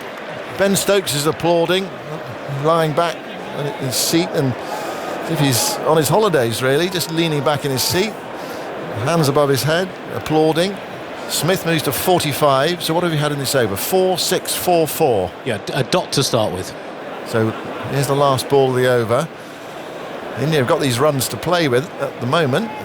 England still 432 runs behind. And Prasad Krishna's at the top of his mark with his hands on his hips. And they've slightly changed that leg side field. There's a man lurking now, wide mid-on. Almost no man's land in cricketing terms. You don't normally have a fielder there. Prasad Krishna bowls a ballooning bouncer. Pant has to leap in the air to take it. And it's so far over the batter's head that is a wide. 156 for 5. And is that the first short ball of the over? I mean, there were lots of short balls, but they haven't really got up that much, have they? And that's what the instruction was. I think Shubman went to Prasad and had a word with him. I'm sure he would have told that try and bring it up. But on a slow pitch, it's never easy for a seamer to bowl a bouncer which just it's at the head height. Well, it's thrilling cricket. Good battle out there, being won by Smith at the moment, but he lost it at Headingley. Krishna bowls, it's full, it's driven for 4 through mid-off. He did go for the full delivery, and Smith pummeled it down the ground, and he is up to 49 from 38 balls. And when an England batter gets to 49 from 38 balls, we start to think about Gilbert Jessop again, who made the fastest 100 for England. And we don't quite know, actually, as the drinks come onto the field, we don't quite know, because Simon Wilde has written a new book about it, a Sunday Times journalist, where he has questioned whether that 100 was scored in 76 balls, the fastest England 100, back in 1902, or whether, in fact, it was 72 to 74 balls. He hasn't been able to narrow it down, I don't think, any more than 72 to 74. He's gone back in old scorecards and reports of the game and all that sort of stuff, because we didn't have people like Andy Zaltzman back in 1902. So we're not quite sure. So to be absolutely definitive, I think he's got to score, or whoever does break the record eventually, he's got to do it in 71 balls, we think. Anyway, he's 49 from 38 balls. It's 160 for 5. Drinks are coming onto the field. Probably it's quite a good drinks break for India here, perhaps just to break the batsman's concentration for a bit. Yeah, it is, and you need to regroup. You just need to plan your things differently, because I don't mind Prasad bowling some short pitch deliveries, but not with the field which he has at the moment, because this doesn't allow him to bowl on good length. You can only use your short pitch deliveries in between. You still need to bowl in good length areas. And we saw that the way Indian team started today, the way Siraj was bowling, even the way Akashdeep bowled yesterday, if you hit that 6 to 8 meter length consistently and then bowl one bumper in between, that's the way to go about it, rather than just keep bowling too many bouncers. Because even the England team tried, they just got a wicket of Shubman Gill, but apart from that, on a slow pitch, I don't think it's the right strategy. So I'm sure that, I hope that Shubman Gill rethinks about what he's trying to do. Well, he's got a bit of time to just think about it there and discuss it with his colleagues. Well, that was an outlier of an over. How many do we have off it in all, Zoltz? 23. I'm just getting where that stands on the all-time list. I think it's the joint 6th most runs England have scored in an over of Test cricket. Because we had that over Stuart Broad to Jasprit Bumrah in the last Birmingham Test match in England and India. That was 35. That was 35, which was the most runs ever in an over of Test cricket. There were not all off Bumrah's bat. I think there were maybe 7 extras in the over, and I think Bumrah did get quite a lot of them. What was going on in the Indian dressing room when you saw Bumrah, who before that series had never really done anything with the bat, had a really good partnership in the Lord's Test of 2021 with Mohammad Shami, and then came out here in the delayed 5th Test and started smacking it everywhere. Actually, he was practicing a lot for his batting during the IPL, and then we saw the same thing even in a Test format. So he was working on his batting during the IPL Championship, and then after that, he was told that he has to work a bit on his batting. So even with the Test, when he was part of the Test squad, all the bowlers were working on their batting, and it was one-off Test match. Was it a one-off Test match? Well, it was part of the series, wasn't it? But it was after the COVID break. So Bumrah was working on his batting, and then when he started playing those shots, no one expected him to do that. We were very surprised that he could pull off something like that. But yeah, I mean, he batted brilliantly in that particular test match. Yeah, he definitely has improved his batting. I mean, he was a real rabbit. I don't know if that's an expression that you use or come across before, but he's a bit better than that. He was now. more of a number 11, and then now he has progressed to number 10, number 9. Yeah, you feel though. You feel when he walks out, you have some confidence in his batting now, whereas I think that before there was no confidence whatsoever. It was 9 down, 10 down pretty soon afterwards. But well, that was a remarkable day. It was an astonishing game. We're witnessing some more astonishing cricket here now. Change of pace here from India. We're going to see Ravi Jadeja in his sunglasses for the first time today. His shirt untucked. 160 for 5. He is going to bowl from the pavilion end of the ground. He did bowl 2 overs last night. Yeah, and he did get one to spin as well. Joe Root was equal to it, but it did spin, it did grip. Yeah, and it's a good move by Shubman Gill because you need to bring in spinners on this pitch. But I still feel he needs to attack a bit more. I don't like having long off and long on when Jadeja is just coming into bowl. Yeah, he has got 4 men on the boundary. Jadeja bowls, and it's manoeuvred away by Brook into the offside. They're off a quick single just to the right of backward point. So one more, 161 for 5. Brook is on 57. So Smith is catching him up. How many did Brook have when Smith came in? 31. And it's not often you catch up Harry Brook. But it might happen here. 161 for 5. Smith with a silly point and a slip. The attacking fielders around him, leans forward and plays that ball back to the bowler with Jadeja into the attack. It's the thought of the prospect of that fast 100 probably just recedes a bit. Jadeja's probably capable of bottling him up, especially with fielders back. Jadeja bowls, Smith guides it away, hits it straight at a silly point. Is that Jaiswal in there at silly point? Yeah, it is. So he has been entrusted with some close catching duties after after some drop catches in the last game. Jadeja into bowl to Smith. Smith turns it away quietly into the onside towards mid wicket, and there is no run. So just a different feel about the cricket now. Straight after the drinks break with Jadeja into the attack. Mid on is coming up. That's good to see. Yeah. Long off still back, deep cover, deep back of square leg. Smith gets the ball that's a bit short, guides it away, straight to backward point. And there's no run. He's looking for one for his half century. That's first goal. It is a breezy day. You can see the flags of both countries billowing on the far end of the ground by the scoreboard. The trees being ruffled as well. It's been a feature of this game, a strong breeze. Down the pitch comes Smith and clips this out towards wide mid-on. Tumbling save prevents any more than a single, but there is a half century for Jamie Smith. It's come in good time as well. And England up to 162 for 5 in 33 overs. So just past the hour mark in the day. In England, I reckon, have scored... Well, you have to do the 85 Zolts. Yes, correct. Well done. 85 in 13 overs. Jamie Smith 50. 43 balls, 1 6 and 7 fours. 5 of those boundaries in that last over from Prasidh Krishna. It is Jamie Smith's 6th score of 50 or more in Test cricket. 1 century amongst that. It's just his 11th Test. So it's just about 6 runs and over, 6.5, I guess. Yeah. Now we're back with this. What the good thing about a single being taken off the last ball of the over is we're back to this duel between Prasidh Krishna and Jamie Smith. Shubman Gill, think about his field during the drinks break. It's changed. We've got no slip, and it's there's a deep third. 3 men on the boundary, 3 lurking on the leg side, more or less close in. Krishna goes in and bowls. Short ball helped on its way by Smith. It's gone for 6 again. It's over fine leg. Again, it's against the breeze, but the boundaries are not that big, and Smith is a dominating type player, and Ravi Jadeja's on the fine leg boundary. He just stood and watched that sail over his head. Smith to 56, England to 168 for 5.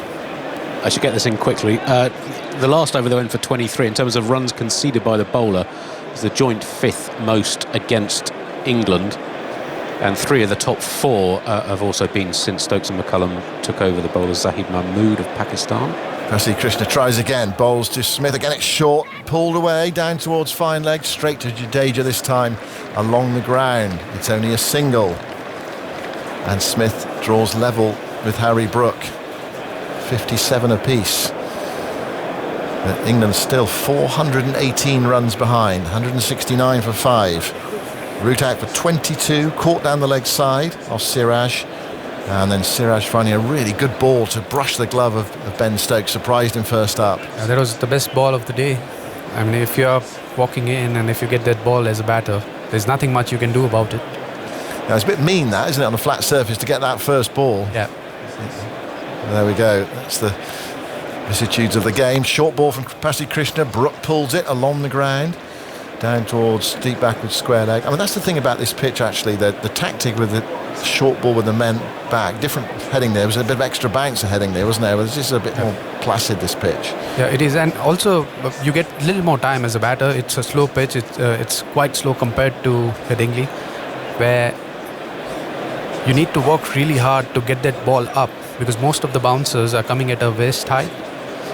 The best Prasidh try was last over that went way above his above batter's head, and it was a wide ball, so he's not able to get that height. Back with Smith against Krishna, who bowls to him now. Another short ball helped on its way in the air, just past square leg. He might have got his hands to it. He goes out towards the boundary, one of the boundary riders, and latches onto it. And Smith gets a single. That's Karun Nair there. Very close to Karun Nair. Let's see where he got his fingertips to this. And that was a bit high. He got the toe end of the bat on it. No, not quite. He leapt away to his right-hand side. And then the pace was taken off it because it bounced in an old wicket end. And that took the pace off it rather than the fielder. 171 for 5. Well, with this field, this tactic is going to continue. I mean, it's a bizarre field when you're 400 runs ahead, but, must needs, and the game's changed a lot. Traditional way of playing it. Prasidh Krishna bowls to Brook, short outside the off stump. Brook drags it into the onside towards mid-wicket. Straight to Shubman Gill, who picks up the ball and marches towards his bowler, who's walking back very slowly. He's come over to have a quick word with him as he walks back. But there was much better line and length, because when you are looking to bowl bumpers, when you're going short, you need to go outside the off stump and you need to bring that ball up, and this one was a good bouncer. Here he is again. Prasidh bowling. Brook gives himself some room. The bowler follows him and he guides it down towards deep third. It's a bit like the last few overs of a one-day match there, with the bowler following the batter. He went out towards the leg side. Brook comes back for 2 runs. Brook to 60. England to 173 for 5. I mean, you can see what was on Brook's mind there. He's got 6-3 leg side field, lots of gaps on the offside, trying to hit it through the offside. But it's it's an interesting tactic when you're 400 plus runs behind. How would you be playing Prasidh Krishna out there? What would you be doing? I would just try and rotate the strike. I wouldn't try and take him on.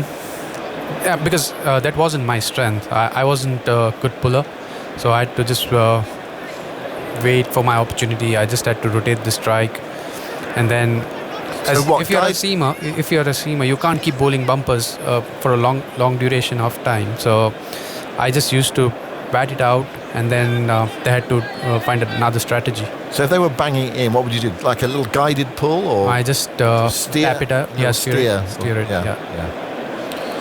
Right, here is Smith on strike on 58. Jadeja bowls to him. It's just outside the off stump. Smith leans forward and taps it away towards cover, and there's no run.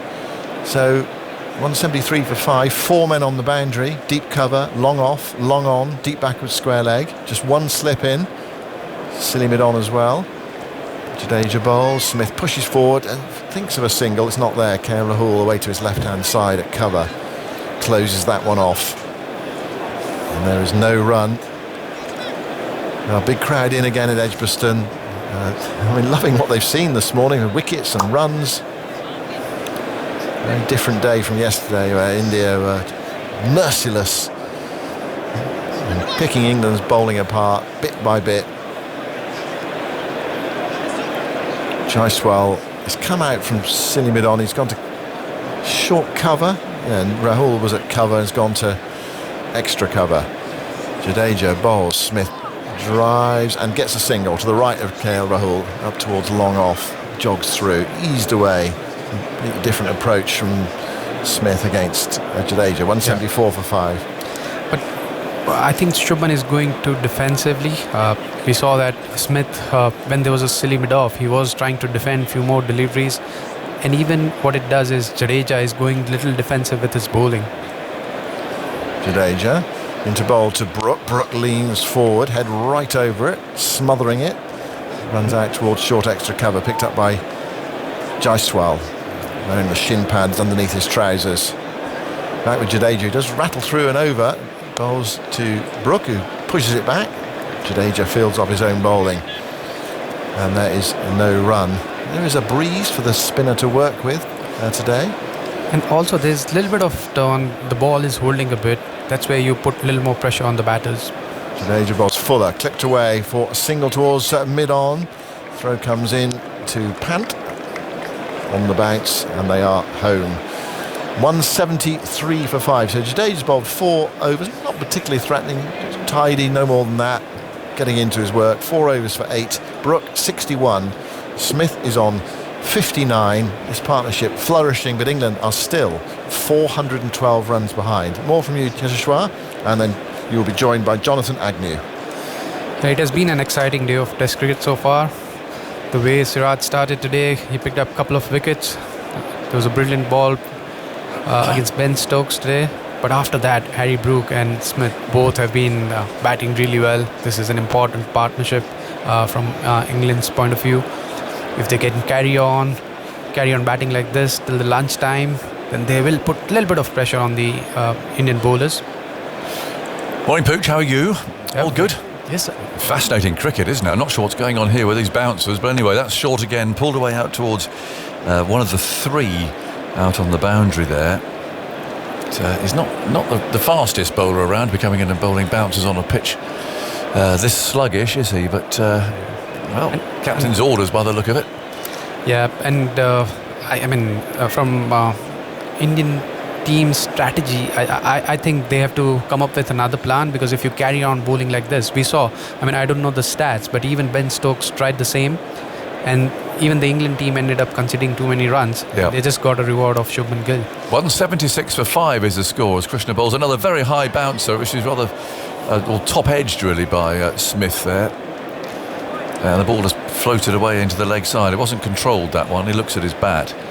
Well, if you got out to this, you'd be pretty cross, wouldn't you? Yeah, as a batter you would be. On a pitch where there's not much pace, there's not much bounce, you want to make the most of your start. Well, Smith's leaning on his bat. He does look in really good form, actually, for the moment he came out to bat. He drove his first ball for 4 through mid-off, which was a hat-trick ball. And he's raced to 59 from 50 balls now, as Krishna again, very tall and rangy, comes in, bowls another short one. Smith pulls him, comes down to fine leg. They'll get 1 for this. And trickling down towards the boundary. So there's 3 fielders in the offside. There's an extra cover, backward point, and a third man. And there's 2 fielders in the leg side in the sort of single saving positions, if you like, square leg and mid wicket, and then there's 4 behind them. 3 right on the boundary, 1 not quite. Basically, they're just going for the same thing, hoping that there's a mistimed pull shot and which gives a catch. 177 for 5. Krishna bowls and Brook steps away, runs the ball down to third man. Problem here for the bowler is he can't really bowl anything else, because there's no protection for a pitched up ball. He'll just disappear down the ground. Yeah, and there's no protection on the offside, because when you are bowling with this strategy, you need to have 6 fielders on the leg side. What it does is it leaves a lot of gaps on the offside, so you can't pitch it up. You can't bowl on a good length. It just seems an odd thing to have gone to. You've taken 2 wickets in 2 balls. England really under pressure.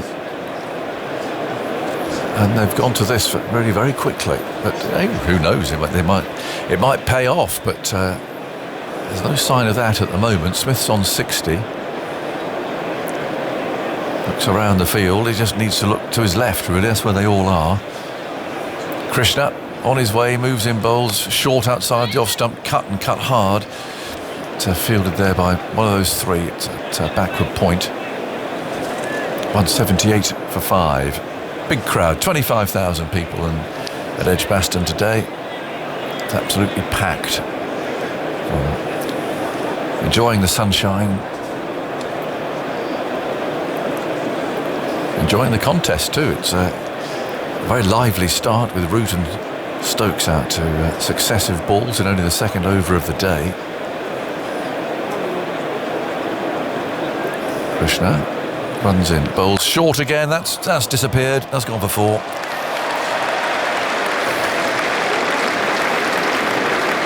Out through deep square leg. He didn't time it well. I think it hit his bottom of the bat, but he still got the reward. Yeah. Yes. The problem with this tactic, as we've seen before, it's quite hard to go back again to a normal strategy. Once you've gone here, it's a bit like when you have a batsman batting with a number 11. You put all the field back for the batsman. It's that moment when you decide, actually, this isn't working, you bring everyone in again. Captains seem quite reluctant to do that. Yeah. Looks like they've lost. Yeah. And I wonder what's going to happen here.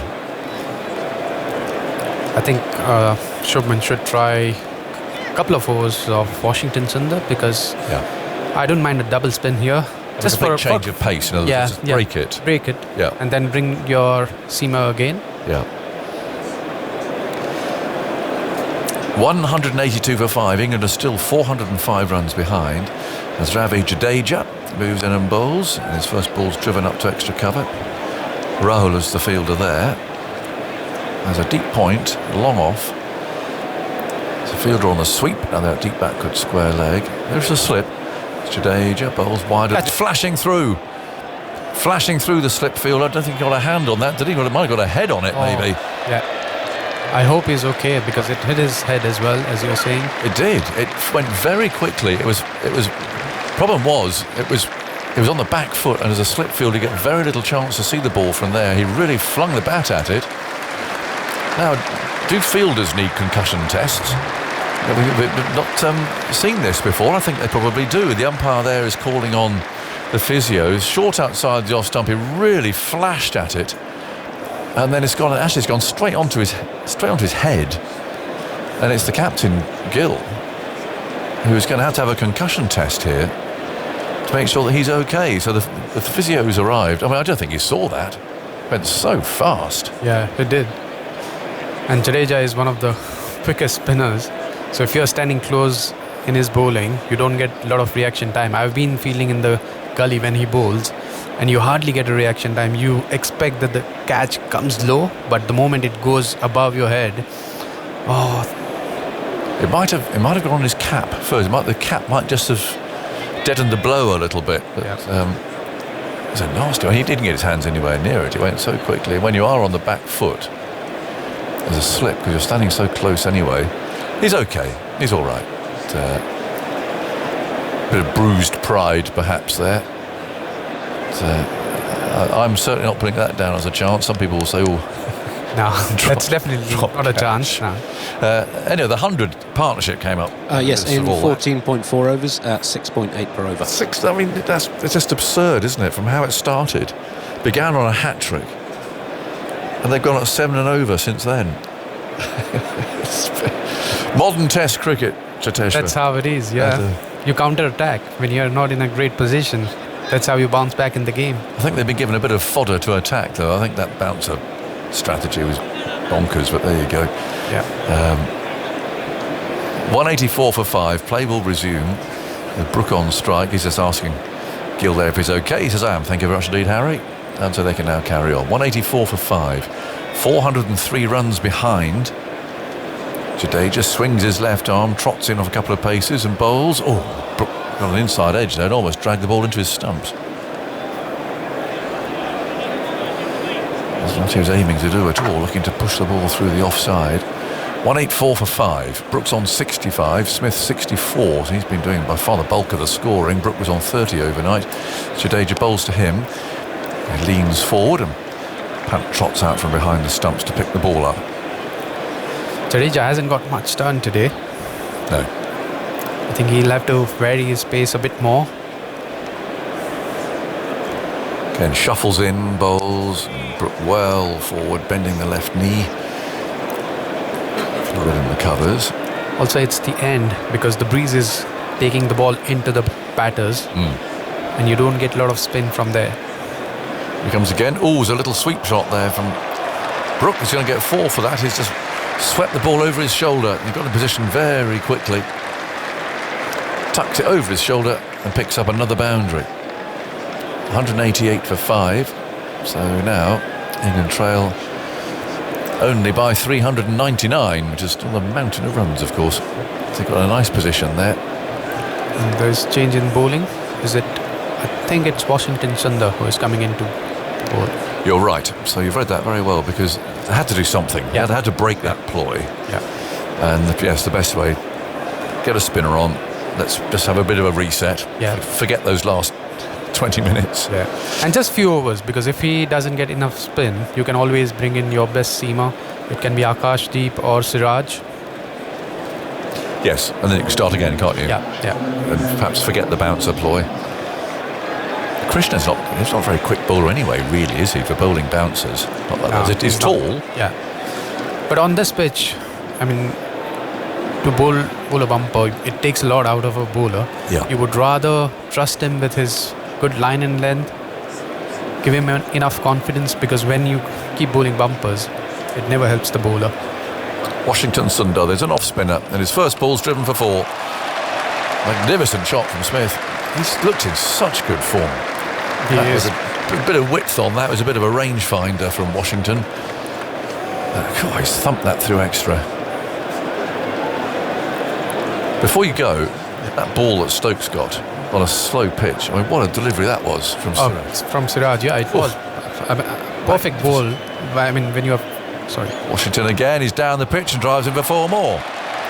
Well, I think Smith's really ticking here.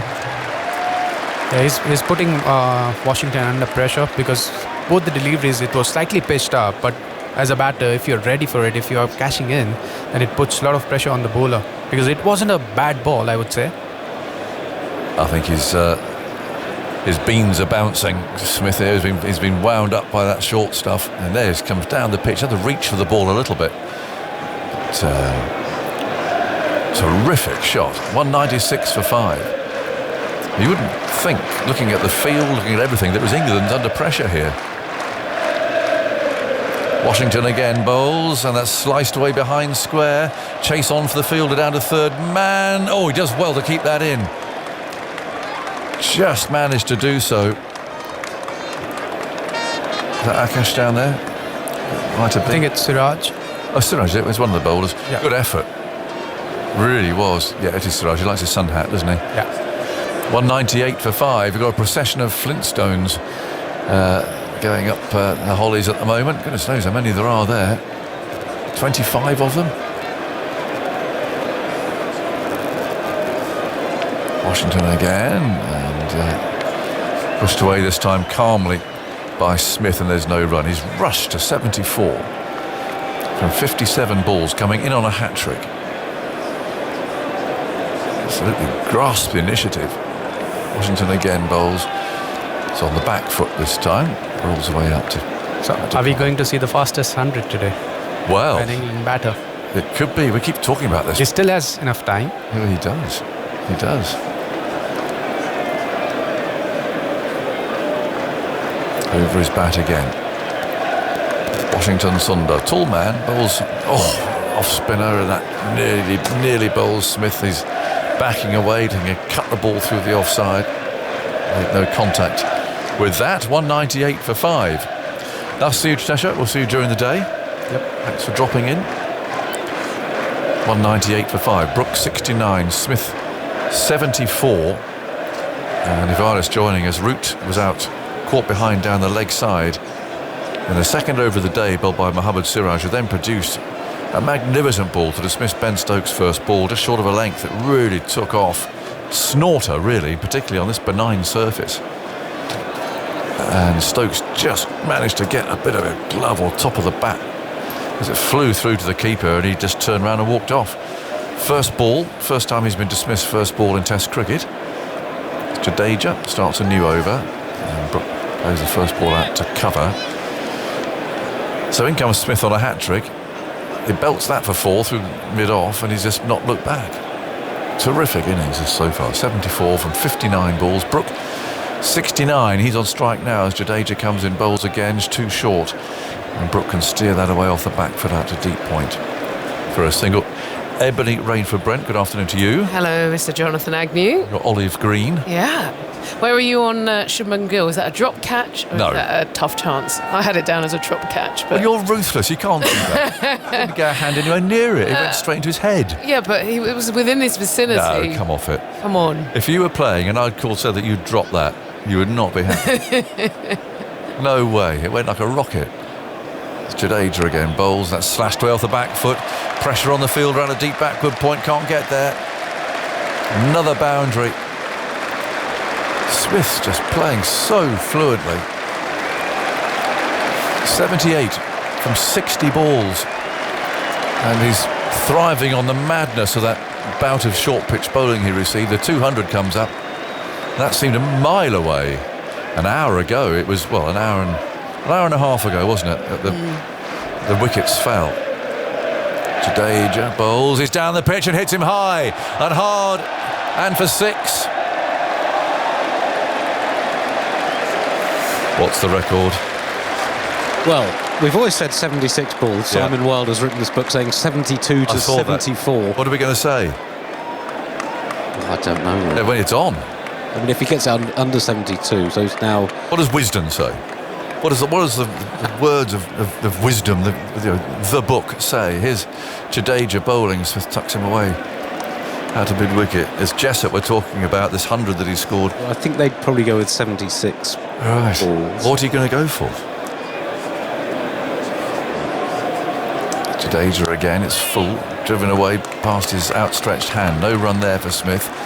84 from 62. Are you talking about the 100 in... Talk about the fastest ever 100 scored by an English Test batsman, but Simon Wilde of the Times has investigated this 76 ball 100, and he hasn't actually tied it down to a definitive, at least I don't think he has. He's probably listening and shouting at me, but he said, look, it's between 72 and 74 because there wasn't a ball by ball score kept of this 100. But he's been delving. I think he found it in someone's attic or something, some score sheet. And he reckons that actually it wasn't 76 balls, it was between 72 and 74 balls. Okay. But, you know, we're getting there. This is 63 balls, 84. This would help the records. Well, have some clarity. if you were to break it, if you were to do it in 71, then there's no argument. Then there's no argument. These scorers, these statos, they love a good round. They do. Bill Frindle argued for years about those, the Super Test, so it was called, that game played in Melbourne. 209 for 5. Brook on strike at the moment to Washington Sundar. He bowls to him, he pushes that away just behind square. So what are you going to do? I mean, I'm looking at Andy, he's just looking puzzled. There's no good of the furrowed brow. Sometimes that there isn't such a thing as definitive truth, Aggers. Getting to philosophical territory. Oh no, here's Sundar again bowling. Pushed off the back foot by Brook. Couldn't you just have a Zoom meeting of the, what do they call themselves, the cricket statisticians, and what do they call themselves? Umpires. We could have a seance and see if Gilbert Jessup can you bring him clear back it up himself. Just briefly, yeah. Washington Sundar bowls. That's chopped way off the back foot, so Smith will be on strike. Well, 84 from 63 balls. Should we take an average? 72, 73, 74, 76. So what's the average? About 74. 74 will do, wouldn't it?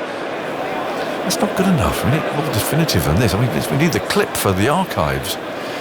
Sundar bowls to him. He's going to get 1 here, so that's 85 off 64. He's scored 58 from his last 31 balls. Right. Is there some sort of stato chat room at the moment, or WhatsApp, that's going berserk? Washington bowls. Pushed away. No, Brook wanted to run there. Smith says no. I put it into AI and it had estimated 76 to 80. So 70. You don't believe that, do you? That's a bot. It solves my life at the moment. Is it? Yeah, I love it. Washington bowls. Oh, it goes straight through Brook. Almost 211 for 5 at the end of that over. The good news is that actually it's not going to affect me personally at all because I'm not going to be commentating on it. So Dan Norcross has that pleasure. And good luck, because you're not getting much help from the man to your left, I can tell you, Dan, at the moment. But I'll leave everybody and you carry on. Well, we might be here for a little bit of history, which is always fun. But Washington Sundar has a bit of work to do. The spinners really are getting no turn on this surface. It's coming on nicely. So just one to scoot through there. How are you doing, Dan? Well, fine, but we might be here for history, but it's going to be quite a tricky one to call, isn't it? And there's Jamie Smith, who may or may not have got England's. Have you worked on your lines? Fastest 100. We're still working it out. I'm working on it now, yes. Okay, yeah. Sounding all right. Right. Ravindra Jadeja is going to continue from the pavilion end. He's bowling to Smith on 85 from just 64 balls. He's back in his crease and punches off the back foot. 2 straight to the bowler. There's no run. It could all become very moot very quickly. There's an over of Jadeja could pass in no time and no runs can be scored. And he comes once more. This is driven nicely, just past extra, not quite past extra cover. A good diving stop prevents the run. Nitish Kumar Reddy has been superb in the field today. Pulled off a great stop down on the boundary earlier. Back into his crease goes Smith, who just punches to Point, who's very, very square and quite short. Interesting position. There's a long leg and a mid-wicket, a long on and long off, and a deep cover. Jadeja is in again. Oh, he drives and misses one outside the off stump. There was a bit of turn there, Dan. Just a little. Yes. It's the first one we've really seen beat the bat. He's come quite round arm, maybe a bit like the ball from Root. In again, full, pushed into a gap this time. I'll get the single out towards deep cover.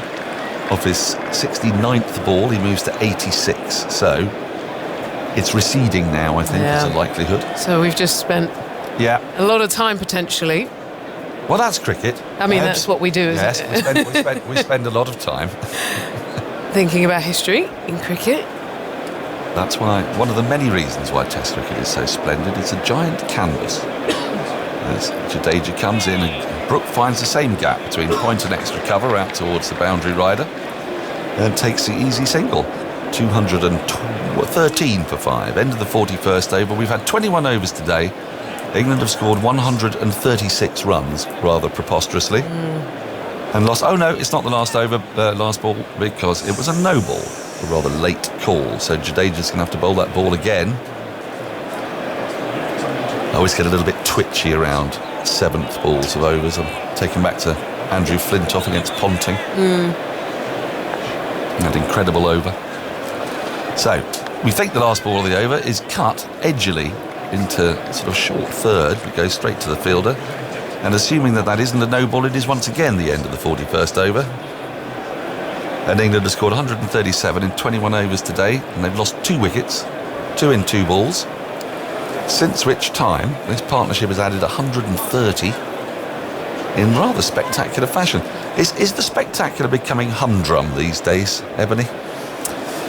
No, I still very much enjoy it. I think the crowd enjoy it. What's exciting about it, isn't it, is that the predictability of what it used to feel like would happen in Tests for me anyway. You know, you watch so much, you think you know what will happen. You know, you're going to choose to bat if it's sunny. You're going to etc. etc. It's all gone. It's all gone. It just shakes it up. Washington is in. He bowls short ball, which is cut into space past the left hand of extra cover out towards the deep cover boundary, and Brook will pick up 2 more and move to 74. 216 for 5. Another lovely sunny day. The Flintstones are in, various wasps are in, and actually our colleague Melissa Story has been in touch to tell us that there's some fancy dress shenanigans going on. I'll try and get the details for you in a minute. Washington in again. Oh, that's driven the inside half of the bat, so it goes up to long on when it was intended for long off. And Brook will pick up 1 more to move to his 3/4 century a stat that Andy weirdly does not get as obsessed about as he does with quarter centuries. Well, I love a quarter century. Do you know Damien Fleming introduced the bat raise for tail enders when they got to 25? Washington's in again, short, clattered away, out through extra cover, chases on, in vain, 4 more to Smith, he moves to 90. A bit too short, he picked up the length really quickly. What a shot. So good. He stands tall, doesn't he? Just backed away a little bit to give himself room. It's 90 off 71. If he does it in 2 balls, then we're still in this mix, right? Correct.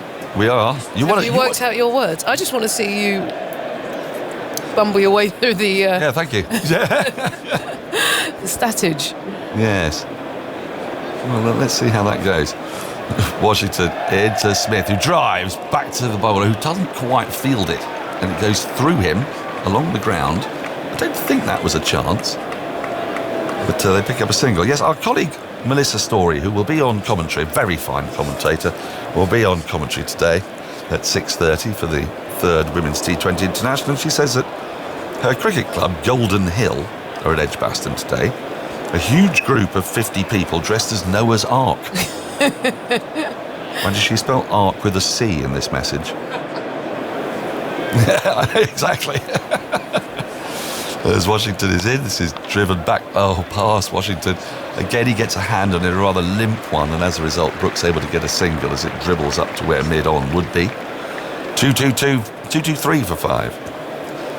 Yeah, so if you see 50 people dressed as Noah's Ark, basically, they're all in twos of different animals with a giant cardboard ark. What would you choose? What would be your... Which animal? Yeah.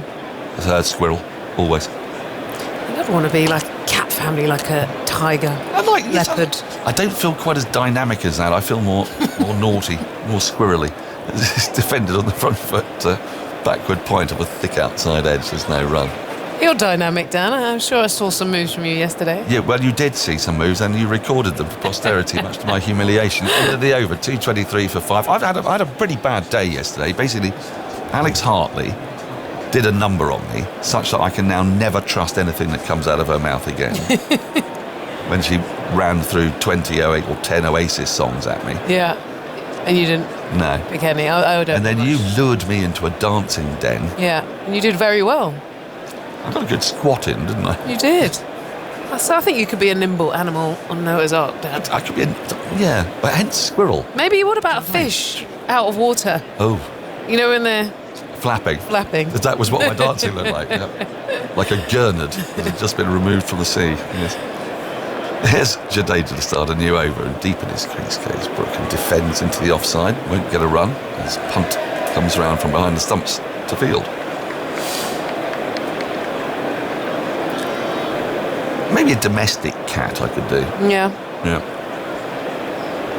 As Jadeja is in. Oh, has been walloped away out over deep mid-wicket, and it's going to be 4 more to Brook. Well, he picked the length again very well. He went deep in the crease and just thrashed it in the air, up and over deep mid-wicket. Fielder couldn't get round. 2:27 for 5. 150 up for today. That was a bit of a hack. I mean, it's horrible. It wasn't an attractive shot, but it was a very effective and powerful shot. When he's got a big gap, hasn't he, in the air over short mid-wicket, and long on is a little bit straighter. He might have moved slightly wider now. As Jadeja comes in, goes back into his crease, doesn't find the gap at point, hits it straight to the fielder, Washington, and there is no run. Just been informed, by the way, by Prakash about Akashdeep as Jadeja is in. This is tucked into the onside, straight to short mid-wicket. And his name is Akashdeep. It's not Akash or Deep. Oh, okay. And so it's all one word. Basically one word. We're not helped by the fact that he's only put the Akash bit on the shirt, but yeah. Jadeja in again, forward in very studious defence. He almost falls over playing it as Brook pushes it into the offside. Picked up in the covers, no run. Melissa's been in touch. I think she's probably... yes, she... Don't call out my spelling. as Jadeja is in. This is tucked into the offside off the back foot. Just a little dab, a little push, and gets the run because it's to the left of extra cover. And Brook keeps strike. He's on 81. Smith 91. England 228 for 5. The partnership 144 from 130 balls. Preposterously, England have scored 150 runs, 151 this morning already in 23 overs, while being entirely up against it. This is what you mean, isn't it? Yeah, what you were saying. It's an interesting era, isn't it? And the pitch is flat, the ball's not doing anything. You know, there's no real spin, there's no movement, so it allows them to just play with freedom, play through the line. So I guess, if they have another session like this, they're only going to be 150 behind. It's then becomes an interesting game again, and the rate at which they score is just, it's really impressive. They're so far behind. The fact that we're speculating on this, they're 359 behind, and yet this is somehow realistic to speculate upon. It's very bizarre. Now, another listener has been in touch, and I'm going to raise this with you. As Washington starts a new over forward, and defence comes. Brook defends back to the bowler. You will notice that there are some members of the Indian backroom staff who are sitting around just beyond the boundary. And my correspondent is unsure as to whether that's allowed or not, as this is pushed into the offside by Brook. Goes back into his crease and finds another little gap between point and extra, and they get a single. There are helpers in blue around the boundary rope who are picking up the ball when it gets to the boundary and throwing it to the official fielders, saving the official player from running to the boundary. A few balls ago, she's here, the game is Shamita, I saw the person in blue come across the boundary rope, pick up the ball and hand it in. As Washington bowls again, forward comes Smith, use of the feet, but can only push it back to the bowler. He's now faced 73 balls, 74. I think we may be free of the conundrum. A bit of relief has come over that me. bit of commentary, yeah. There is Sundar. He's in. This is flicked away. Not a bottom handle on the ground up to long on for a single. So yes, is this a reasonable thing to do? Well, We've seen it before, especially in declaration games. When somebody's trying to do a quick declaration. I think back to Middlesex against Yorkshire in 2016 for the county championship. And so they were, bowling dross to get to a declaration target so they could set something to set up the game. As Washington's in again, this is worked into the onside. It's a tight single, but he's going to get home, is Smith.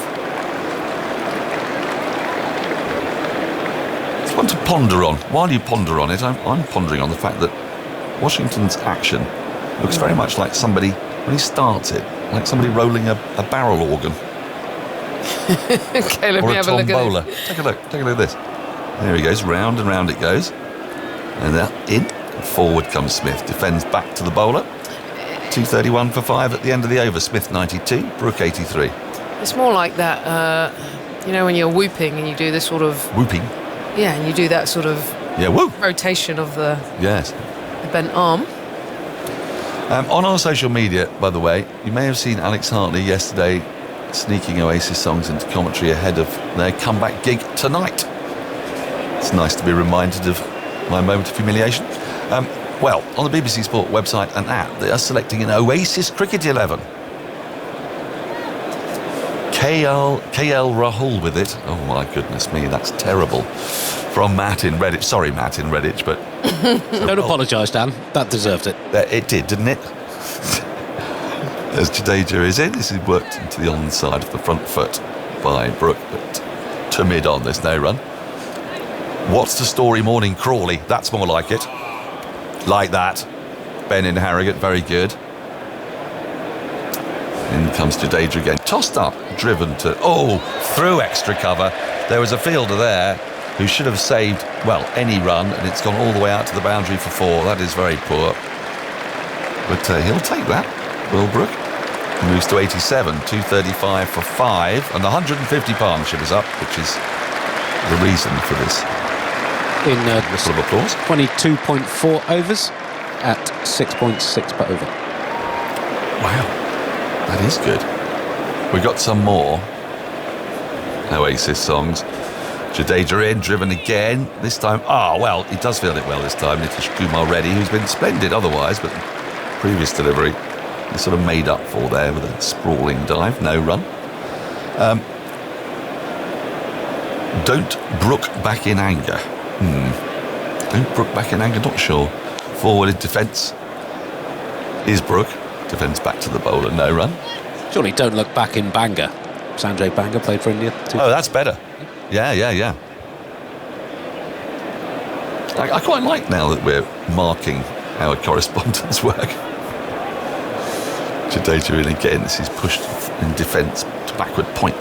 Can you no run? For the non-Oasis fans, can you actually tell us what the actual... So KL Rahul with it is you've got to roll with it. I do know that.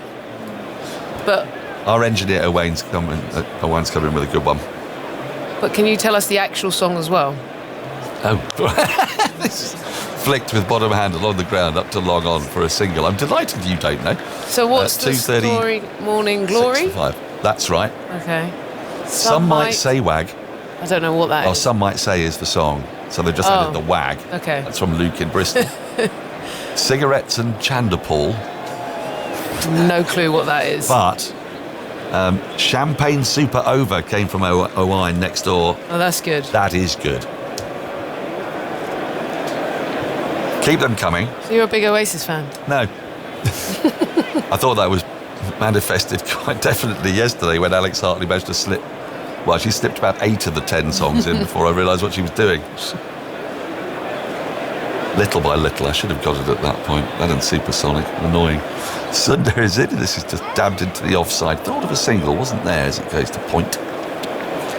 And lots of ways to get involved with Test Match Special, of course, on email, tms@bbc.co.uk, or a vastly long WhatsApp number, which I will now give you. So do listen, get a piece of paper, a pen, maybe a tapestry handy, and I will read out this very, very long number in a moment, as Washington is in again. And this is on the pads and clipped away nicely. They'll get one. They've run it first one quickly, but they'll just settle for one. 2:37 for 5. Oh, the number's gone.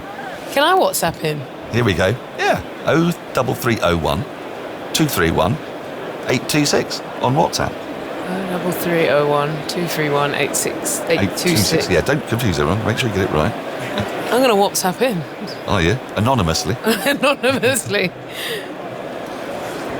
Washington, rolling the barrel organ again, is in, and this is nicely punched off the back foot by Smith in controlled fashion up to long on for another single. He's now faced 77 balls, so we can be absolutely guaranteed that there's to be no further talk of Gilbert Jessop today.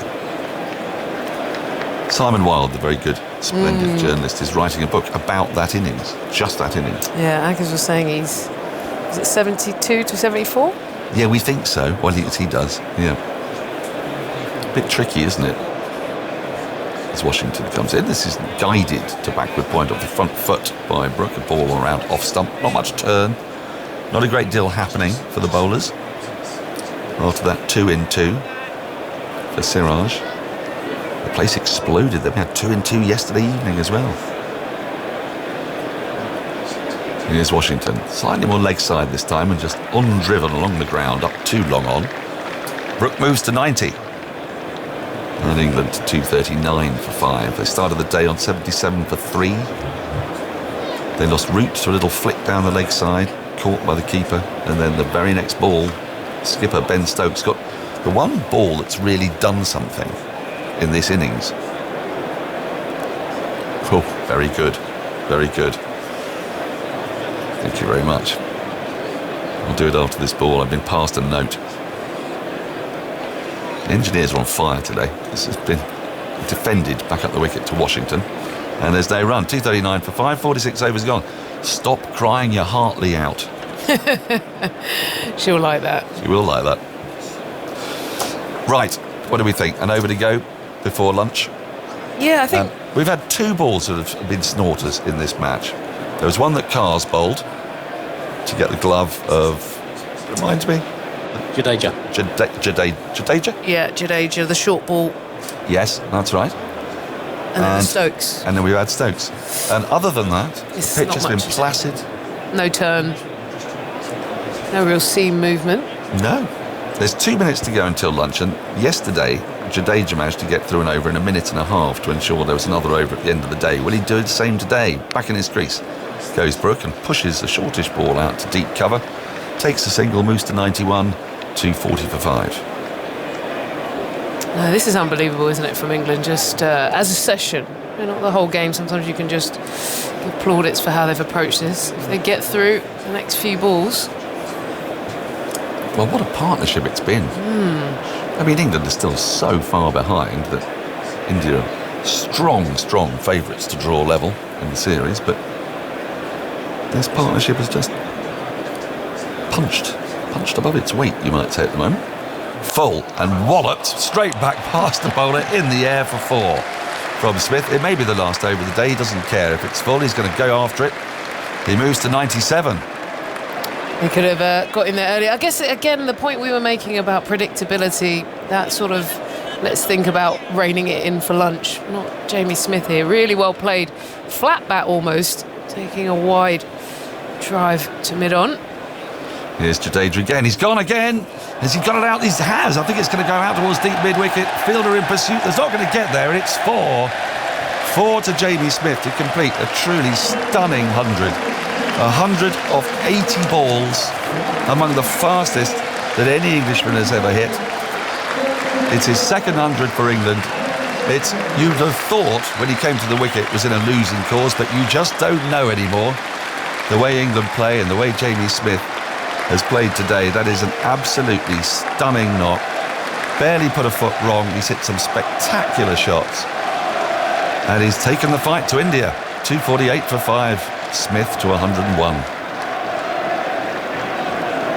Jadeja into him again, and he defends from the front foot. No run. So is that the second fastest England 100? No, it is the joint third fastest. Johnny Bairstow had a 77-ball 100 against New Zealand at Trent Bridge in that fourth innings chase early in the Bazball era.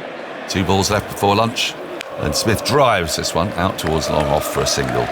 249 for 5. So 80 balls, 3 sixes, 14 fours. Is it? Yeah, the joint third fastest for England. Harry Brooks 80 ball 100 and Raul Pindi in December 2022, also 80 balls, and it is the joint second fastest Test 100 ever made by a wicket-keeper.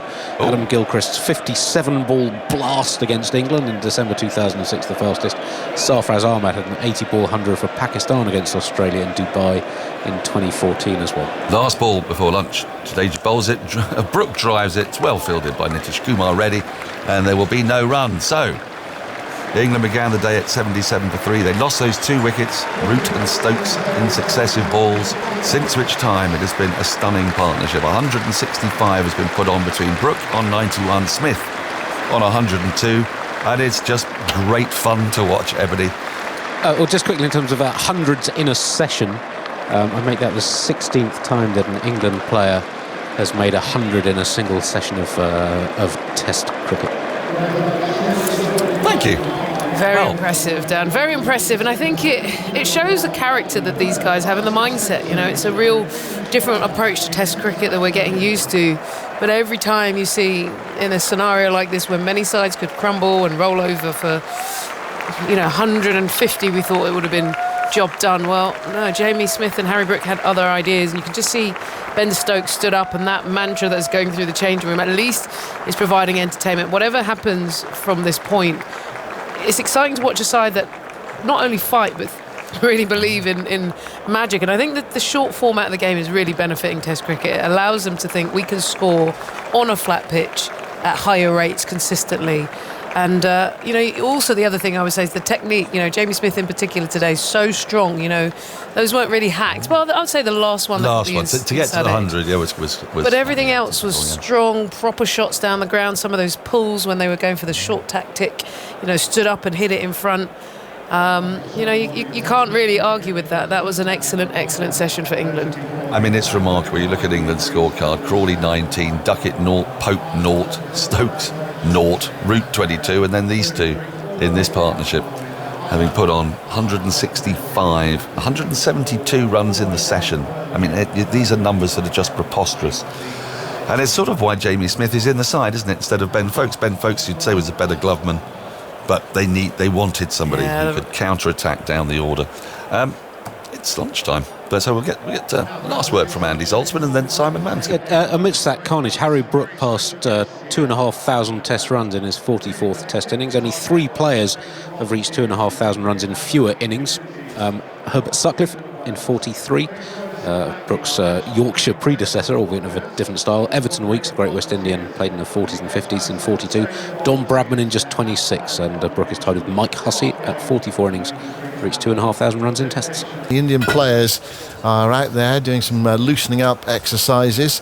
I can see Siraj bowling. Might see him first up after lunch. Just a reminder of the score. It's 249 for 5. So England scored 171 runs in that morning session, despite the fact they were 84 for 5. 2 wickets in 2 balls. Root out for 22 and Stokes out first ball, and then that incredible partnership between Smith and Brooke. Brooke 91, so that's the next potential milestone for England, unless Smith's going to get a double 100 before Brooke gets to 100. He's 102, 172 runs in that morning session. I've done the man of a run. It was 174 in Rawalpindi. I guess he's moving in alongside me. We thought that was something special. They've done this that was a blank canvas. They've done this from 84 for 5. Anyway, all yours. Can't wait for the afternoon session. No, thank you, Simon, very much indeed. Fascinating chat there too. Thank you for that. Yeah, what a session. I mean, and largely one man too. I mean, Brooke he scored 41 in that session. Smith 102 coming in on a hat-trick. Extraordinary, really. He looked in superb form from that hat-trick ball, which he hit for 4 through the mid-off. What India were doing, feeding him those long hops, it just got him going. And it's a very short boundary we've discussed to the left there, slow pitch. What on earth is going on there in that period? I have absolutely no idea, and I suspect the Indians have been talking about that at lunchtime. 8 overs for 61 Krishna bowled overall, but today it was 1, 2, 3, 4, 5 for my maths is so it was 5 overs for nearly 50 anyway, and they spent much of the time just picking the ball out of the stands. I mean, it was just an incredible passage of play, and I'm not sure what India are up to there, but he feasted on that. They got him going, and he just kept going. So anyway, the sun is still shining. The players are on the way out into the middle, and I suspect he'll just keep playing the way that he is. Alex Hartley, good afternoon. Good afternoon. I'm hoping India have had a bit of a rally in the dressing room at lunch there, to be honest, because their plans for me in that last hour and a half, they just had them wrong. I mean, they could have put more pressure on Harry Brook. I understand the field being spread when Jamie Smith was whacking it to all parts, but it was all so easy for England. If you just walked into the ground, you'd have thought that England were on top of this test match. You would. The fact is they're still 338 runs behind, which is still a huge number. I think Chris Wokes is due in next. It was very odd, but they had their reasons. They're going to continue with spin up at the far end. Washington Sundar, who bowled 5 overs for 27, and Smith got after him as his spell continued. The wind has got up. It's really tugging at the flags now. Down at the far end there, it's the left-hand side of the scoreboard as we look down, and you can see it ruffling the KL Rahul's trousers there. He's fielding at slip. We have Smith on strike. Sundar is going to bowl, and again it's a scattered field. There's 3 on the leg side boundary, 2 on the offside boundary, and this from a team who still lead by best part of 340 runs with 5 wickets down. Well, everything I wanted to happen just hasn't happened. No, it's very odd. Anyway, here's the first ball after lunch. Washington Sundar bowls it, and Smith just leans forward, plays the ball back up the pitch. Well, they might take the view that the damage has been done, England, and they just play nicely now and just keep knocking it about, because so many gaps. No pressure at all. 249 for 5. Sundar's bowling round the wicket. Here comes again, bowls wide. It's chopped away past back. Good point. The first runs of the afternoon come down to a square third man. A dive from Mohammad Siraj has been heroic today, and they'll come back for a rare 3. That was just sliced away off the back foot. Siraj has been outstanding. He's been running around the field, diving full length. He produced a magnificent ball to dismiss Ben Stokes in the second over of the day. 252 for 5 it is now. So England are 335 runs behind as Siraj walks slowly back to his position there. He's in front of the Hollies stand. He's got some friends sitting behind him, I can see, in their Indian shirts.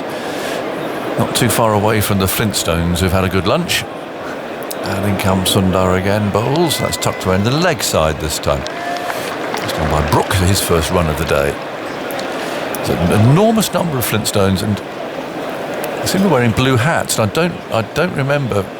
Did Fred Flintstone wear a blue hat? I'm not sure. Apparently there's 100 of them. 100? 100 of them, apparently. Good Lord. Yeah. Well, I can see probably 20. Some dart bowls pushed away back up the pitch again, and there's no run. But wearing some blue hard hats. I don't remember Fred coming back from the quarry with a blue hat on, but anyway, 2:53 for 5. There's never a Barney Rubble either, is there? Sundar bowls tucked away out towards deep square leg. Take a single. Or the dinosaur, whose name I've forgotten. Dino, is he called? Oh, it is well remembered. Well, I'm not surprised. I mean, yes. Dinosaur. If anyone was going to remember a little bit of trivial information like that, Alex, I'm fairly safe that it would be you. Do you know what? Because I've had that bit of information stored in the back of my head for years. That means something really important isn't in there. Yeah, possibly. It's Sundar again, a little bit short. And Brook on the back foot tucks that away square out to deep point. But there never is one, is there? There'd be a nice addition to that large gathering of Fred Flintstones out there. 2:55 for 5. Brook 93. Smith 106. So England are 332 runs behind. And all the talk, it wasn't that long ago, we were talking about follow-ons and all sorts of stuff. But it just, the game just changed. It's absolutely on its head. There's still England could still be deep in trouble.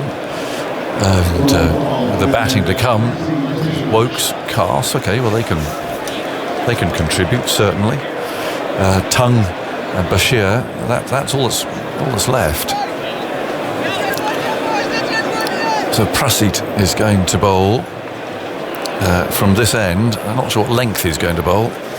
It looks by the field as if he's going to bowl a rather more traditional fare here than the long hops he was bowling earlier on. Well, he has to, doesn't he? Yeah. He just didn't have enough pace behind him. The ball was sitting up really nicely. He cannot go to that short ball tactic again. He's been the most expensive bowler. What was that spell, Andy? It was 0 for 50 off 5. Yeah. But he's on his way now. He's had a change of ends, and he bowls, and that's a reasonable length, just a little bit short, steered off the back foot by Brook for his 94th run. And Jamie Smith, 100 before lunch, which used to be a sort of a milestone event, wasn't it? People talked about that. I'm never quite sure whether 100 before lunch was significant as opposed to 100 in a session, which kind of what that lunchtime session is, isn't it? Well, I think the remarkable thing for me, he came in on a hat-trick ball in the second over of the game. Yeah. Of the day, sorry. And drove it beautifully for 4. Yeah.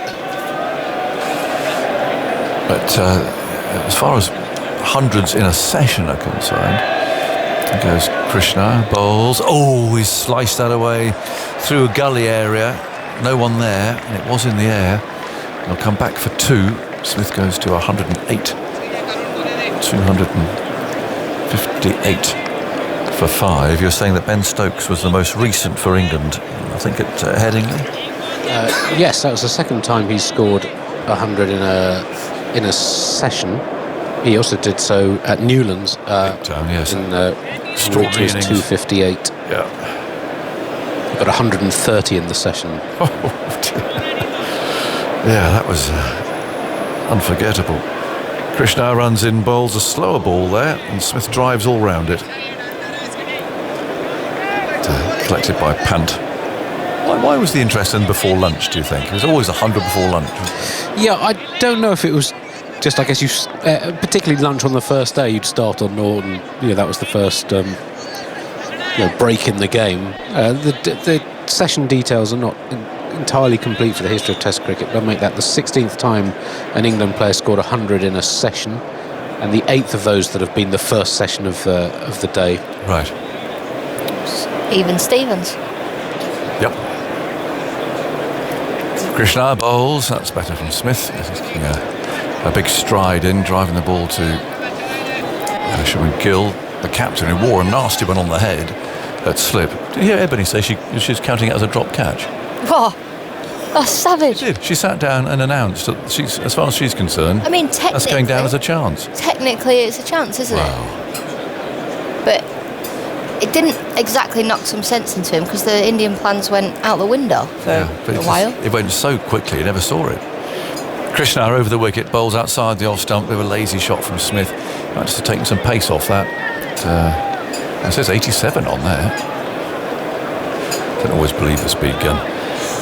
A bit of a casual shot from Smith, who's leaning on his bat. Waiting for Krishna. He's quite a tall man, he's quite rangy. Number 24 on his back. 2 slips, well separated. Krishna once more runs in bowls outside the off stump. Smith on the back foot, plays out to cover.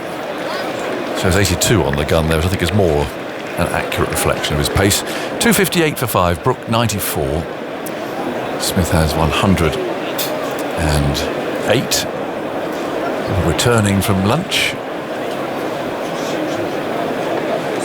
Some knights there in full armour.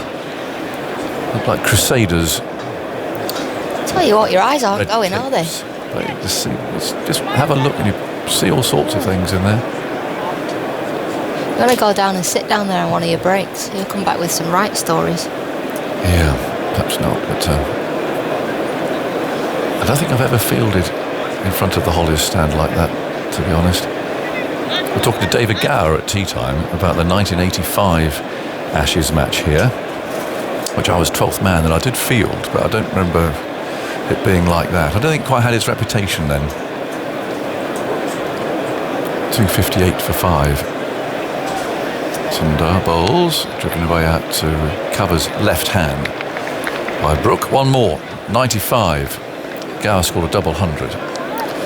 There was some controversy through a catch that was claimed by England of Wayne Phillips, who's the wicketkeeper, who hit the ball into the offside hard, bounced up, it's tucked away out towards deep square leg, hit the silly point fielder, who was Gower. I think I haven't quite completed my research on this yet. Phillips hit the ball and it was Gower who he hit. Gower caught it. It was Lamb who had hit Lamb somewhere on the foot. Gower caught it, but of course there was no DRS or anything. Yeah. Phillips was convinced he was hit into the ground. There's Brook again, trying to force that away, but finds cover. And he was given out. So a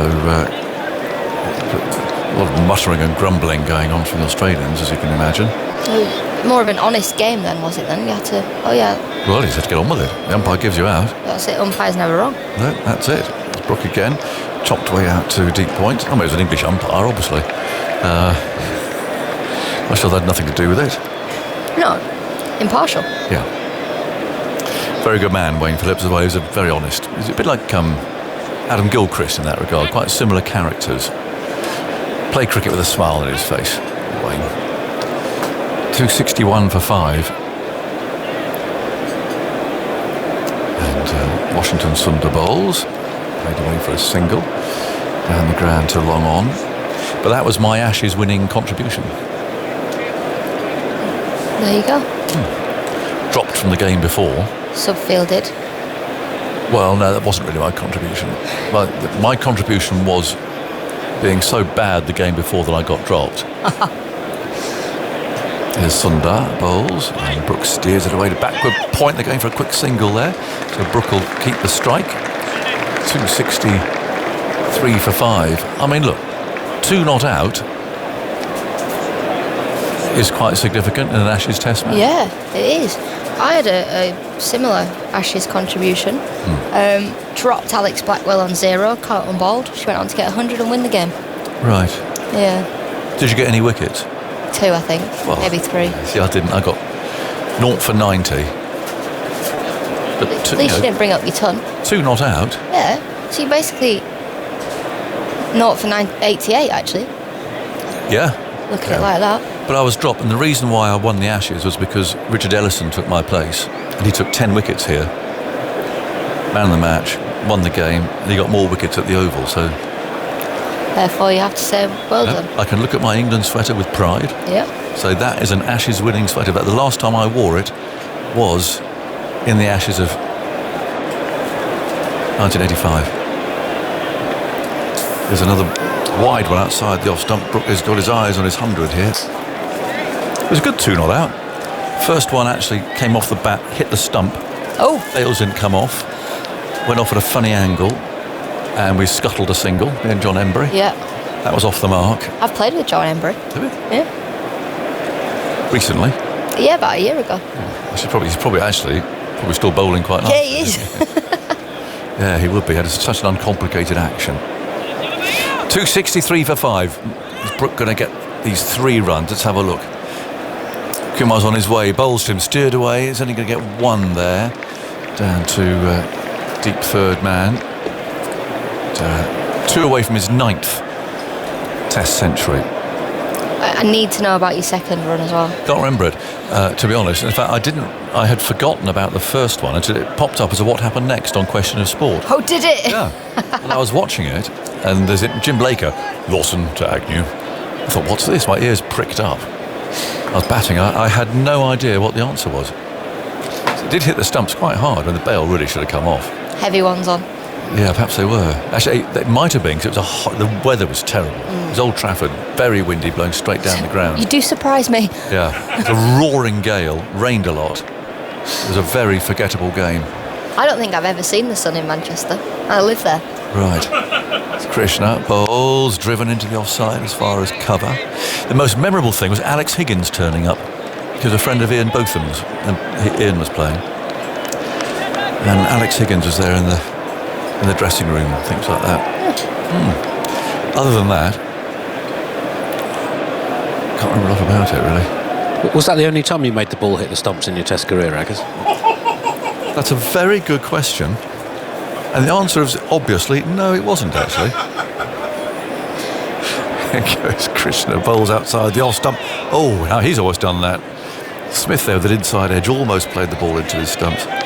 So picked up by Pant. Run out at the non-striker's end, was it? Ranatunga bowled by an extremely fine delivery that went down the slope at Lord's. Lovely job, Lee. It didn't happen very often. Hey, don't put yourself down for that. We can put you down, but you can't put you down. And my mate, my roomie, Les Taylor, also played here, made his debut. Dear old Les. 264 for 5. Krishna over the wicket bowls, who was coming down the pitch, had a real thick edge, which will go for 1 and bring Harry Brook down on strike with 1 ball to go in this over. He's on 98. I must say, if we'd watched the first 10 minutes of his innings yesterday and said that he was going to be scoring 100 the next day, you'd think, no, he's not. He was all over the place. He was jittery, wasn't he? He was coming down to balls he shouldn't. Yeah. He was all over the place. I think that's the right way to say it. Yeah, he really was. But not so today. He's just played nice and calmly. It's now 2 away from his 9th Test century. Let's see if he gets it. Krishna runs away from us. He's there. He bowls short. Oh, he has. He's got it away. He's nudged it down to third man. And Harry Brook clenches his fist. I'll tell you what, he's done well there because he really did start off very shakily. And he's reached his 9th Test century. He's had to work very hard for that.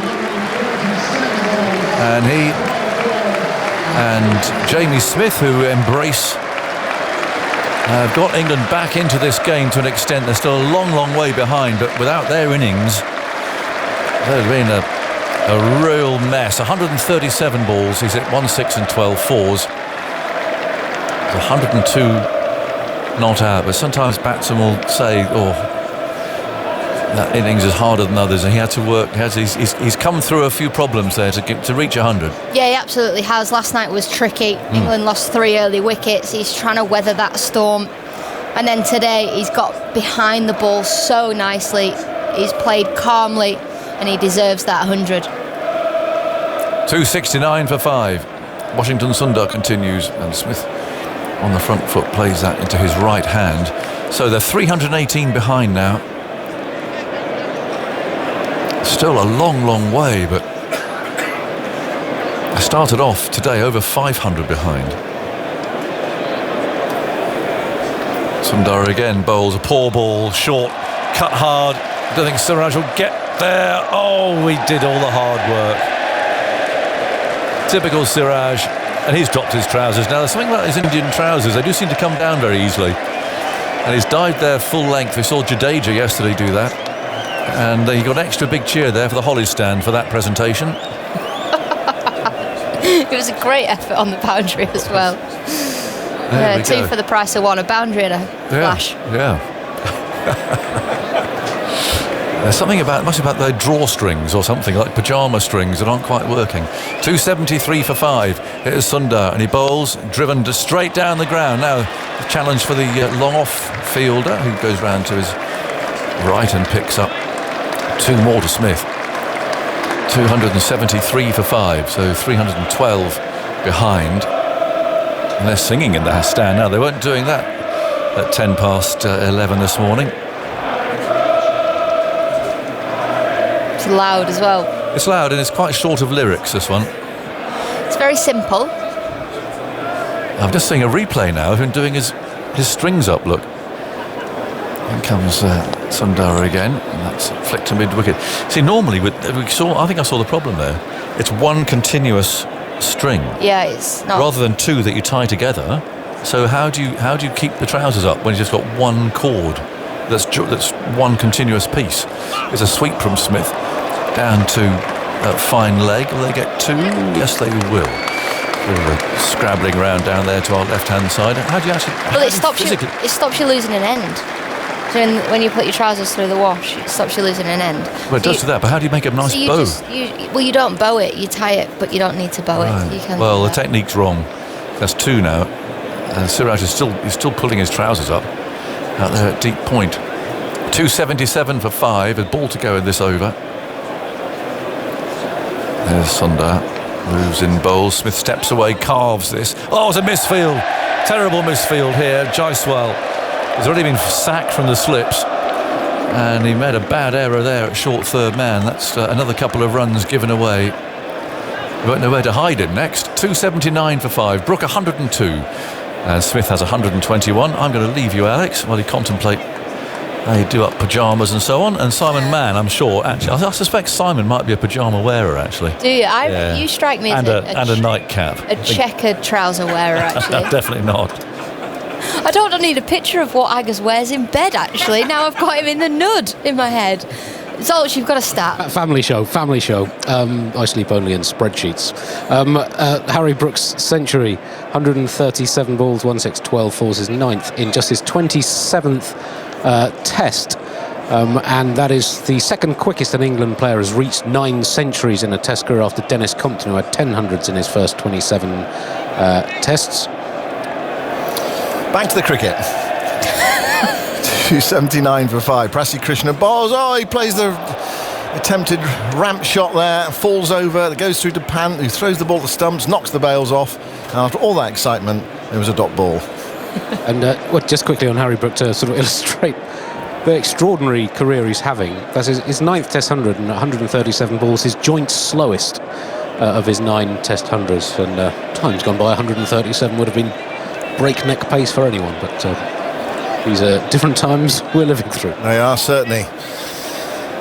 Everything's different these days. 279 for 5. Brook on 102 faces Krishna, and he plays defensive, drops it on into the onside. Krishna rushes forward there. Brook was offering the single to Jamie Smith, and there is no run. We've had 2 dot balls. England still 308 runs behind on this rollicking third day. Huge contrast from yesterday, where Shubman Gill looked as though he could bat it forever and England wouldn't have dismissed him. You cannot take your eyes off this cricket. Both players on 100. Smith 121, non-striker's end. And here is Prassi Krishna outside the off stump, slapped away by Brook, but he's picked out square cover. And there's no run. He hit that hard. It has been a little plan, just hold the ball outside the off stump. Yeah. Try and get him to hit to that wall that they've got on the offside. It's not a bad strategy. It's nearly worked as well. And perhaps Brook trying the ramp because he felt he knew where the ball was going to be just now. India have handed the ball to the umpire, which is the default position when the ball is disappearing around the park. We haven't taken a wicket for a while. It's gone through the gauge, so that's okay. So on we go. Gill's handed it back to Prasad Krishna, who runs in from the pavilion end, bowls outside the off stump, pumped away by Brook ferociously to mid-on, and it comes back almost as quickly. The throw, does that hit Brook? Yeah, he just stands in the way. I think he hit the stumps. Oh, did it? Hit something. It's hit the stumps. Yeah, it's not easy. We need the flashing bails. It's not easy to tell when the bails come off, which seems a strange thing because the bail's the same colour as the pitch. It was held in by Siraj, and Brook was standing there, but it went past his pads and onto the stumps. So the square leg umpire had to come in and put them back on. 279 for 5. Brook 102 not out. He's trying to take it on here against Prasad Krishna outside the off stump, and he goes for that one. It goes through low to Pant on the second bounce. I think there might be an under edge on it. I'm pretty sure that's bounced in front of Pant. There was some interest from cover. I'm just debating whether this is carried on. There's no other interest out there. Prasad Krishna's walking back to his mark. Well, they know that Brook is going to keep flashing outside the off stump. He's tried to hook one into the onside. I just wonder if he's now going to try and maybe shuffle across his stumps a little bit. Yeah, everything's outside off stump, so he knows where it's going to be, unless the bowler can surprise him. There was one earlier where he's banging the ball in, then he bowled a full one to Smith, and Smith drove it down the ground for 4. Brook waits. Krishna bowls full outside the off stump. He chases it and loses his balance there, Brook. Stumbles over. Just leave it. Yeah. Well, they don't do that, though, do they? Oh, I know, but if you leave it, they're going to have to change their plan. Yeah. 279 for 5. Alex, I'm just going off to find something a minute. Pyjamas? I've thrown myself there as Simon's gone to the back of the box. Salts, Well, that was a maiden by Prasad Krishna. He conceded 17 his first 10 overs. Just quickly on Jamie Smith's 100, which meant was the joint second fastest over by a wicketkeeper, and the joint fourth fastest for England. It's also the 4th fastest by any player against India at 80 balls. Oh, you've come back wearing something different, but it's your glasses. Yeah, something far more prosaic. You've done well to do that over. I did, actually, yeah. That's why I didn't realise the ball hit the stumps. I've got no excuse. 279 for... Now, Nitish Kumar Reddy, the lesser spotted with the ball, is going to bowl. This is second over. Oh. And, well, that's not a great start because he ran into bowl, then dropped the ball. He can only get better.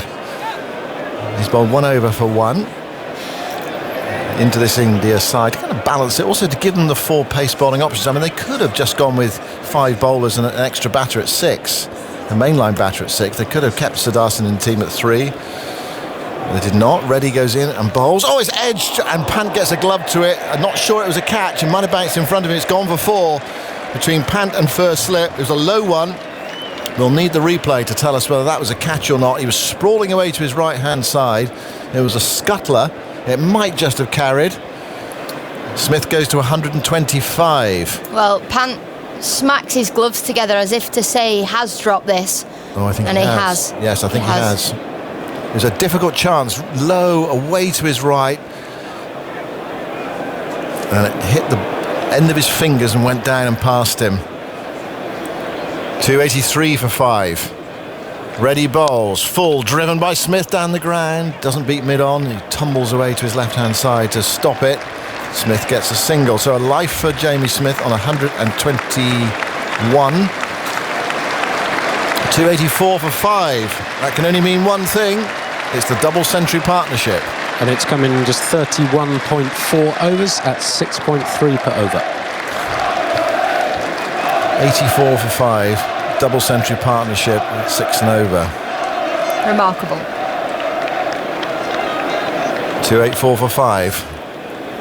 Greeted by the Hollis stand. And everyone else in this ground, apart from those wearing an Indian shirt today, as Brook drives towards cover. It's stopped by Jaiswal, and there is no run. I'm just wondering what the feeling is out there amongst the Indian fielders. I mean, you have to have to keep on saying to yourself, we're right in this game. We'll get one wicket, we can bowl them out, we can get a decent first innings lead. There's still 303 ahead, but I've got to say, look at the score. Yeah, look exactly. At the situation. One wicket changes it, but if you watch the cricket, you would think England are on top. Reddy looking to do something about that. Bowling from the City end, full, dug out by Brook, away into the offside towards cover, and there is no run. As England aren't even halfway yet to this Indian total yesterday of 587. They need 388 to avoid being asked to follow on, although I think we're past that now, aren't we, the follow on. You know what I mean by that is past India even thinking about enforcing it. Yeah, India will bat again. They'd bat again, wouldn't they? So a very breezy, sunny afternoon. Reddy bowls full, dug out into the onside. Brooks off for a single. It's not there. Reddy throws at the stumps at the striker's end. Brook gets back and then inspects the bottom of his bat. He's done that a few times where he's set off, and if you're a non-striker you might be tempted to come, but he decided against it. Jamie Smith just stayed at home, sent Brook back. If you're a tail ender and the batter's saying run, you're going, okay, as fast as I can, but luckily Jamie Smith's going, hang on, you stay no, loud chat of no. Get back in your box. Although, I mean, technically it is the striker's call, isn't it, in front of the wicket. That's where good communication comes in. Reddy bowls outside the off stump, and nothing there from Harry Brook. A rare leave, and that's through to Rishabh Pant, who dropped that low catch at the start of the over. 284 for 5, and that was a decent enough over from Nitish Kumar Reddy. He's fast medium, isn't he? He's a bustly sort of pace. Yeah, he created that chance with the first ball, like you say, and then half decent over from there. They just need to bowl in partnerships now, India. Alex is off, and Prassi Krishna is going to continue bowl that very expensive spell from the far end before lunch. 11 overs, one maiden, 0 for 70. Now, room for improvement there. India going to this tactic after lunch of bowling wide of off stump. They've got a slip in and a third slip and a short cover and a deep backward point and an extra cover and a mid off.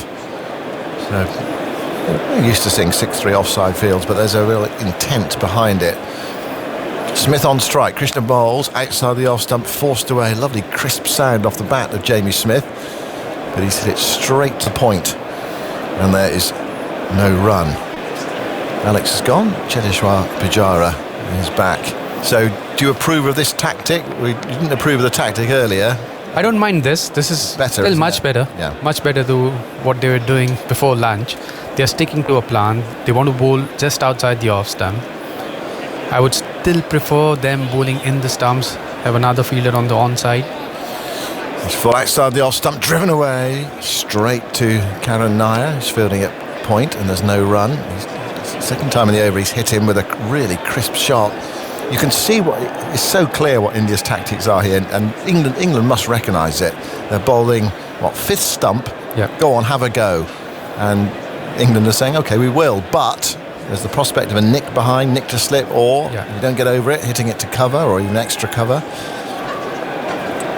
So it's all laid out in front of us, just a question of how you play it here. Krishna bowls again outside the off stump, and he nearly nicks that through. He's looking to guide that down to deep third, open face, taking it left of the deep backward point fielder, went through low to Rishabh Pant. And that's exciting Test cricket, because England batters, they are not keeping quiet. They are not letting it go. Even if it's fifth stump, Jamie Smith, he wants to convert it into a 4. So I think both the teams, they are playing positively. Back with Placid, the breeze ruffling his trousers, prepares to move in, past the umpire now, bowls to Smith, who tries to pull it into the leg side, hits it hard into his pads and rolls away into the offside. Well, that's the one other way of playing that ball outside the off stump, is to sort of get in behind it and lift it into the leg side, which is largely untenanted, but that does come with a degree of risk, i.e. the inside edge onto the stumps. And we have also seen that there's odd one which is keeping low, and we saw that this one didn't bounce enough. So if it doesn't bounce enough, would you still want to play that shot? Yeah. Well, I think the answer to that question is yes, they do want to play that shot because they want to play every shot. Krishna to Smith outside the off stump. He goes for it, and the Pant doesn't take it cleanly. They might have pinched a bye there, but it's not that far away from Rishabh Pant. Chases after it towards short fine leg, and there's no run. Well, you feel this tactic from India could work because it's a good disciplined tactic. He's bowling basically the same ball each time. That one died before it got through to Rishabh Pant, and Smith and Brook are both taking it on outside the off stump, and they are not going to just allow this to go by. On the last ball, there was an inside edge. It didn't carry. Well, there we go. It nearly worked. Krishna bowls outside the off stump again. That's guided away by Smith. Good contact that time. Picks out that man, Ravi Jadeja, on the deep backward point boundary. And that's the end of Krishna's over. I presume we're going to see something similar from Nitish Kumar Reddy in the next over. Just that channel outside the off stump. 285 for 5. Clear tactic from India. Brook 102. Smith 127. The partnership 201. We saw there was a chance in the last over when Nitish was bowling. Rishabh, there was a low catch towards his right. Yeah, it was one that just skipped through, didn't it? Just stayed down and couldn't quite get across and get the glove underneath it. Results? We've seen something very unusual in this match. We've seen 2 double century partnerships for the 6th wicket. We had Gill and Jadeja put on 203 for India. Now this stand between Brook and Smith. It's only the 2nd test in history in which there have been 2 double 100 partnerships for the 6th wicket in the same game. The other was India against Sri Lanka in Ahmedabad, November 2016, when the Indians involved with Dhoni and Dravid, and then for Sri Lanka, Mahela Jayawardene and Prasanna Jayawardene had a big 6th wicket stand. You've also taken on a challenge what I didn't really set for you yesterday. I was just musing really, but you took it on and with alacrity, as you normally do. It's about the number of LBWs in this series compared to what we normally expect in a test match or test series in England. 285 for 5. Here is Reddy going into bowl to Smith outside the off stump, full driven powerfully to Deepesh extra cover, who's outside a notional circle, but he was hit so powerfully they did not risk the single, especially as it's Jadeja. Nicely struck by Smith. Again, it's a wide line from India. So we only had 1 LBW in the series so far? Yes, in now around about 3,700 deliveries, just under. Which is remarkably rare in England. Yes. And Reddy turns. City end. Bowls to Smith outside the off-stump, inside edge, past the stumps, goes down fine. India might get some joy from this tactic. Smith comes back for 2 very streaky runs. This is a dangerous period for England. 287 for 5. Smith moves to 129. So in tests in England in the last 5 years, well, in fact, the last sort of 25 years, ran about 5 LBWs per test and 1 every 350 odd balls. So that's just under 1 every sort of 60 overs. And we've had just 1 in over 600 overs in this series so far. So it's been we've had a few umpires' calls that have really shaped this game in both sides' innings. Yeah. Reddy bowls. That's a straight delivery that time, chipped away by Smith into the onside towards deep mid-wicket, and they run through for a single. We had Jaiswal on 12, got away with an umpire's call. LBW went on to make 87. Karan Nair on 5, went on to make 31. And Harry Brook on 1 yesterday, got away with an umpire's call. LBW now past 100. So, but still only 1 LBW actually given so far this series. What it says is the pitches are slower. There's not much deviation of the pitch apart from the new ball. And if the pitch is on the slower side, it's a hard work for a bowler to get an LBW bowled. 288 for 5. Smith 130, Brook 102. Waits for Reddy, and that's full and straight and driven nicely, but straight mid-on. And there is no run. Also, the balls are getting softer after 25-30 overs. Both the captains have been complaining about the ball. I don't know whether to put it as a complaint or they want to change the ball. Once the ball gets softer, it goes out of the shape. Yeah. It doesn't swing much. Yeah, it's been a real. Well, it's been a feature for England in a while. Actually, I mean, mind you, under Ben Stokes, they do try to change the ball quite regularly if they're not taking wickets. Yeah. Here's Reddy, bowling wide, slashed away down towards deep third. India do have a field at deep backward point. Throws on its way. Oh, they thought about coming back for the second. It was a really good piece of fielding By Siraj, Mohammad Siraj there at deep point. Excellent from him, putting it in for his team, wearing his short sleeve sweater and his sun hat and his sunglasses. I wonder what sort of interaction he's having with the Hollis stand down there. I don't know, have you ever fielded in front of the Hollis stand? Yes, I have. You can't talk much, can you? You just listen. Yeah. Are they kind to you? They're so loud that you can't talk back. No, and sometimes you get picked on if you're down there. Yeah. And it can be quite a challenging afternoon. 289 for 5. Smith on 130. Waits for Reddy. It's full, it's driven out towards Jadeja. He's in that deepish extra cover position. A cat-like piece of fielding from Jadeja, who's so athletic, even in his sort of mid-late 30s now. 289 for 5 at the end of the over. England 298 behind. Smith 130, Brook 103. More from you, Cheteshwar, and then it will be Daniel Norcross. We were talking about the crowd, so it's the evenings which are more challenging than the afternoons. But yeah, it's been an exciting day of Test cricket today. We haven't seen such sessions so far. The first session, which was very, very exciting. India got a couple of early wickets, but after that, the way Harry Brook and Jamie Smith batted, they've turned things around. It is one of the best partnerships I've seen in a Test match. The last 20 minutes have been a little bit odd, haven't they? I don't know whether the ball going soft or something of that sort as Prasid is in. And this is driven nicely into the offside. They'll get a single as it goes out towards extra cover. Brook to 104. You know, we've seen lots of inside edges, missed timings. I wonder, is that a function of the ball's been a bit soft, the pitch is slow? Yeah, it's a soft ball, but it's a nice tactic as well from the Indian bowlers. They are just trying to bowl on 4th or 5th stump, where Harry Brook and Jamie Smith, both of them, they are just going for the ball. And Prasid, he is bowling good length now. Earlier we saw he was trying to bowl too many short balls, but now he's getting that right length. Right, Smith on strike. This peculiarity in his stance when he first starts up. And now he stands tall, is beaten on the inside edge. He does this thing where he slightly tries to scoop the ball almost. They like cut across the ball. And I think he wants to play either, I don't know whether it's between slip and a gully or gully and a deep point. Yeah. Because he's just trying to angle it down there, isn't he? Yeah. And as a result, he ends up showing only sort of 3/4 of the bat to the ball. And we saw him, even in the last over, there was an inside edge which didn't carry to Rishabh Pant. I mean, cricket's hard enough with the full face of the batters. This is defended into the ground, but again, a soft thud as the ball hits the bat and goes nowhere. It's picked up by Pant. There's no run. It's, the whole tenor of the game has just altered a little in the last 15-20 minutes or so. Good spells here. Yeah, and Prasid is very impressive now.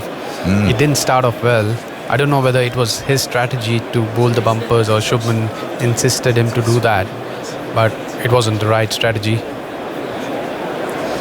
No, it didn't work. We've seen it a few times in this match, especially in the morning session, weirdly. As Prasid is in, this is defended on the front foot out to the offside. There's no run. I've had correspondence from a friend who's here, who is somewhat vexed by the Indian sports stuff around the outside of the boundary. Because I mentioned it before lunch, thinking that there might be something a bit off. Because if they get the ball and then they throw it back, the fielder doesn't have to go all the way and get the ball. But it's a perfectly legitimate tactic, isn't it? I think you're allowed to do this. I don't know. When did that happen? Well, you see, down towards our right, the pavilion end, there was a ball that went off to sort of the longest part of the ground, I suppose. Full and driven into the offside, picked up by the fielder at point. There's no run. So you're talking about one of the support staff? Yes, and just sort of like bent over and got the ball as it plopped onto the boundary sponge and threw it back. And I don't think there's any rule that says you can't do that. It strikes me as quite a cunning way of keeping your fielders fresh to me. Yeah, it is. And India has a big support staff. Yeah. Some of the guys, they love watching the game. But if they are sitting over there, someone is sitting in the shade over there. And there's one more guy, he's Raghu, who helps with the throwdowns. Here is Prasid in, and that's left alone outside the off stump by Smith, goes through to the keeper. End of the over, 290 for 5. Smith 130, Brook 104. I don't know what the sort of rule is, or if there is a rule. I mean, clearly there isn't, because they're they're sitting there and they're helping. Maybe this is a good lesson to other teams on hot days. Yeah, you need to support your players if they are out there on the field on a pitch like this, where there's not much assistance for the seamers, neither for spinners, and you want to support them as much as possible, and this is not a bad thing. It's intriguing, isn't it? And you see it, I mentioned it earlier, you see it often when a side's trying to set up a declaration in a county championship game, when they've got sort of an agreement because a bit of time's been lost to rain, and they're trying to set up a target. But then they have people to collect the ball so they can get on with it, you know. Prasid Krishna, since lunch, 5 overs for 11. He bowled 5 overs for 50 this morning. Yes, quite a contrast. Hanging it outside off stump, asking different questions.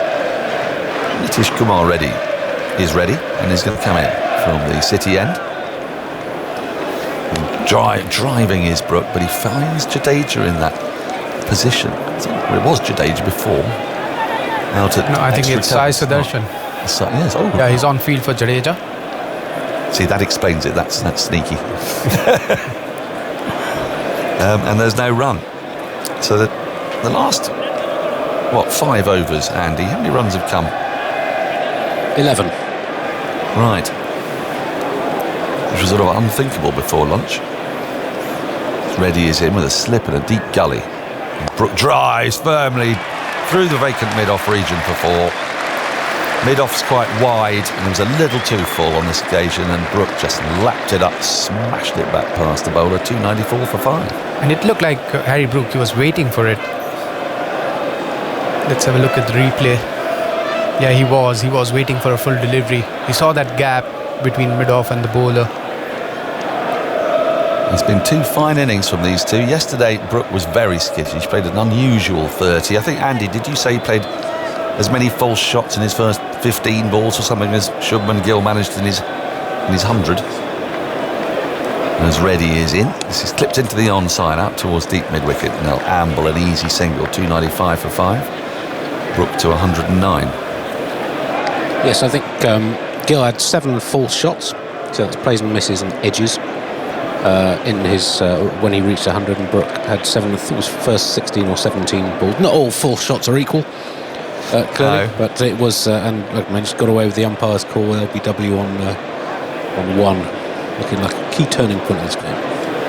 Well, it could be, but England are now just gone beyond halfway. I wonder if we'll hear the Barmy Army trumpeter in a minute. As in comes Reddy, and this is pushed off the front foot by Smith into the covers, picked up at extra cover by Sai Sudarshan, and there's no run. With Sai Sudarshan's name, is it Sudarshan or Sudarshan? Sudarshan. Sudarshan, so we shut it. Yeah. Right. 295 for 5. The deficit still 292, so India very much on top, but nothing like as on top as they were when England were, 84 for 5. Yeah. Prakash has given me the evils. Reddy is in. This is driven nicely up to mid-off along the ground, elegantly, but straight to the fielder. But yeah, you're right. At one point, everyone thought that India might enforce the follow-on. They were in a position. They were in a dominating position, but now things have changed. England is just trailing by 292. If this partnership, if it stretches a bit more, then India might be thinking about England can get close to that total. Things can change quickly in cricket, but I mean, it seems remarkable, though, isn't it? As Reddy is in, and this has worked away nicely through mid-wicket. Should be 2. So he's hit that pretty straight for straight mid-wicket. And he does amble 132 to Smith, 297 for 5 at the end of the over.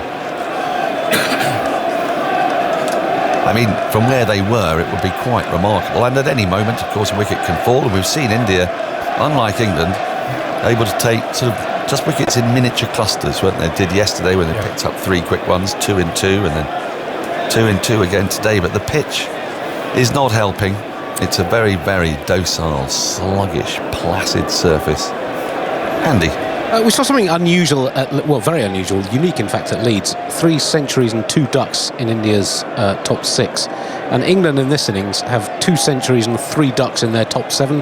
That's only the 6th time that's happened in Test history. So we've had a lot of ducks and a lot of hundreds so far this series. But in the amazing 903 for 7 at the Oval, there were a triple hundred, 200s in the top 7, and then did Compton get naught and Painter 1, was it? I mean, you must feel pretty sick about getting a duck when your team's got 903 for 7.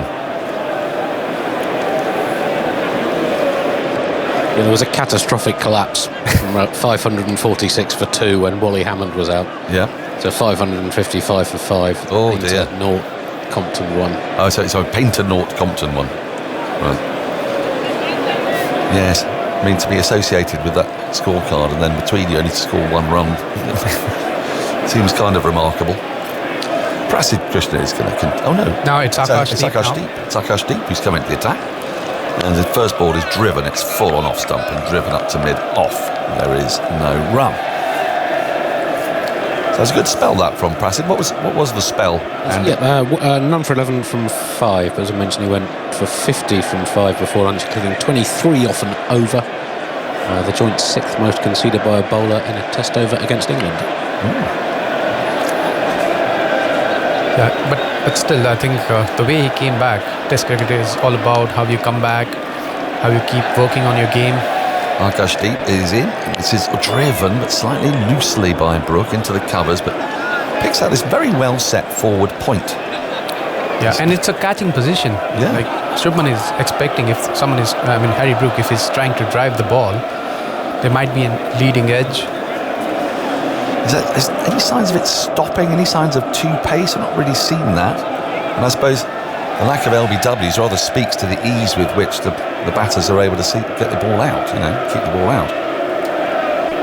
In comes Akash Deep once again, running away from us in bright sunshine. And Brook clips this off the pads. Is there any bat on that? We'll wait and see. There's an appeal.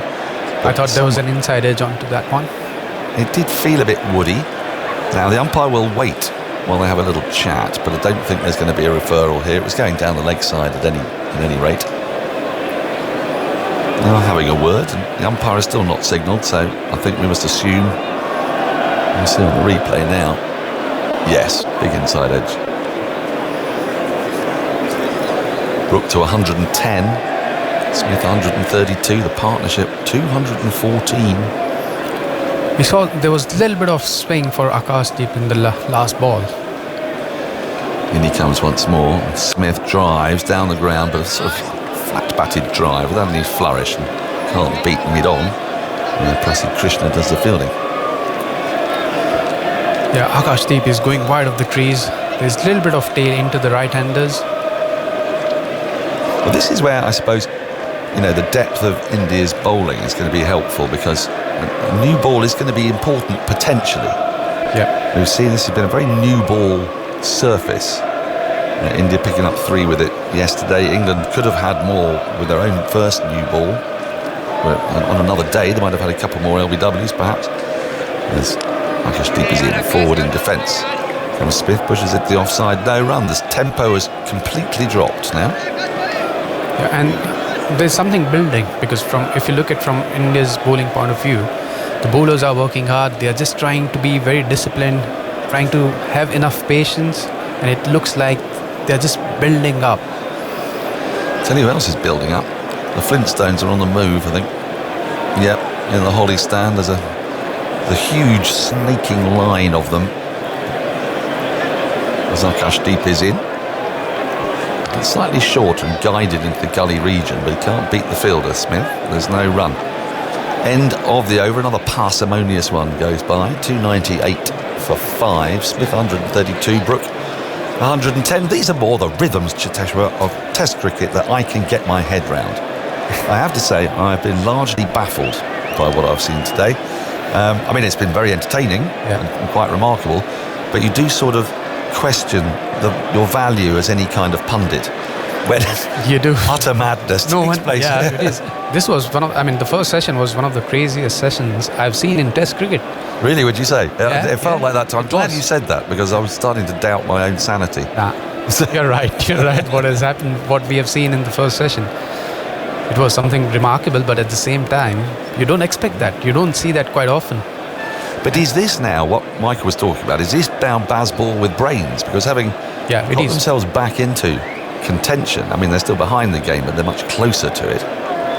As Reddy starts a new over and is thrashed away out to deep backward point by Brook. Takes him to 111, a bit of width, a little bit short, 299 for 5. Yeah, coming back to the Bazball, I think they are finding that right balance, because at one point England was 80 for 5, and to come back you need to counter attack, because if you keep defending, if you just keep seeing through the new ball, then you might lose another wicket. But if you counter attack, you get into a better position. But they are not reckless about it. They have played quality shots. It's not that, yes, they tried taking on the bowlers, but there were some good cricketing shots in that as well. As Reddy is in, and Smith just gets a thick edge on this. It goes along the ground down into Nair at Deep Gully. But then, there's great batting before lunch, undoubtedly. But just in the last 25 minutes, half an hour, it's almost as if they've realised that, they've built a platform and now they've got to play the ball on its merits. And if it's going to be awkward to smash out the park, they're not going to do it. Yeah, and that's smart, because that's how you should be playing Test cricket. You read the situation, you read what the opposition is trying to do. If they are bowling a good spell, you respect it. But when there is an opportunity, you try and convert it. Reddy turns and comes in from the city end, and Smith just pushes into the covers off the front foot, finds extra cover, no run. It will also be important to see how England bats when there's a little bit more from the pitch. Yes. I mean, Lords might be the game where there might be a little more assistance for the seamers. Especially first couple of days, I would think. From what we've seen there at Lords, there's quite a lot of water goes on there, on the outfield in the square. And then as it dries off, it gets easier. And also, not to forget about the Ashes. When England goes to Australia, do they continue playing like this? Nitish is in. This is, clipped away, tried to clip it away, but inside edge onto pad. Bit of an appeal, but umpire's not interested. I want to point out that it was you who raised the Ashes there, not us. Yeah. But I'm looking forward to that Ashes. It'll be a good contest. Well, speaking of which, I mean, we're keeping our eyes on Australia at the moment, and their travails at the top of the order are quite something, aren't they? I mean, yesterday their top order was blown away again by the West Indies. They recovered with a couple of half centuries down the order, but were bowled out for 286. Yeah. They really don't know who their top three is going to be at the moment. You wouldn't think. As Nitish Kumar Reddy is in, and this is pulled without timing into the onside. There'll just be a single. The 300 is up. 300 for 5, Smith to 133. I mean, they got an issue, I think, slightly. So the crowd is standing actually around the ground in acknowledgement of this extraordinary partnership, which has just gone into a different gear at the moment. Australia's problem, I guess, is they're not quite sure who should open with Khawaja. Khawaja himself is getting a bit long in the tooth. Yeah. They're trying Cameron Green at 3. Yeah. Bo Webster at 6. So they're a team in transition, not the bowlers, of course. Reddy's in. It's tucked into the onside. They're going to get a quick single and no more. And completes the over 301 for 5. And that's where I think what would be the England's bowling lineup, because it depends on how England is trying to pick 20 wickets in those conditions. If you have a good bowling unit, that's where you win games in Australia. Yep. What do you think will be the... Well, I think they're desperate to get Jofra Archer there, and they're desperate to get Mark Wood there, because they think pace is going to be the way to go. Yeah, you need pace. But also, we've seen that other bowlers succeed there. I mean, Scott Boland isn't the fastest, but he's got a high release point, would you say? I suppose that might... And he hits the seam quite often, so you need to hit the seam on the Australian pitches to get something out of it. Well, I mean, what have you seen? It looks like a possible ball change. Really? Yes. Ball change alert. In that case, I'm going to have Prakash on alert, because this can take a while. So he might as well be ready to come and take over for this over. I mean, you would have faced Stark, Hazelwood, Cummins. Different challenges, of course, but it's that height, isn't it? And the hard, heavy ball. Yeah, it is the height, and they are very persistent with their line and length. They don't allow you to score freely. So they keep challenging you with that good length and back of length, which is about 7 meters, I would say, in Australian conditions. Is that slightly less full than it would be here? Or? Yeah, it is. And you can't drive easily. Not many LBWs often in Australia, though, are they? Because that's the height of the bounce. Yeah, and even if you are bowling fuller lengths, most of the deliveries, it doesn't hit the stumps. So as a bowler, you just need to understand that you're not going to get too many LBWs, but at the same time, you still need to keep the stumps in play. I think Jasprit Bumrah is spoken a lot about him, but he's someone who can still hit the stumps despite that bounce. So you need to find that right length to hit the stumps. Bryden Cars, I guess, is another one they'll be interested in because they'll sort of see him as an Australian style. He's a good prospect. I've faced him, so I know that he can be very challenging in Australian conditions because he has that high arm action, he's tall, he can hit the deck, he has a good bumper as well. You need to bowl enough bouncers in between, and he can do that. We saw that one of the delays, was it in the Test match? Yes, in the Test match, yes. There was a little punch to the slip, wasn't it? Yeah. I'm going to get it out of the way. I think it's time for a bit of Prakash. They're taking drinks at the same time as changing the ball. So, what is it, 60 overs old ball? Things may be about to happen. It's when balls change.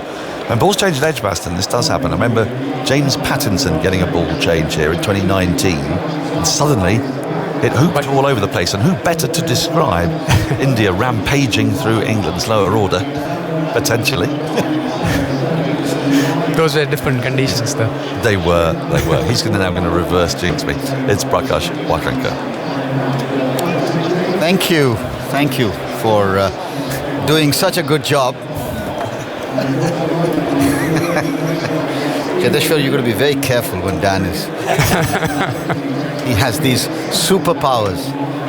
But at the moment, we are witnessing a remarkable batting partnership between Smith and Brooke, who got together when England were jolted early morning, isn't it? In the second over, losing 2 in 2.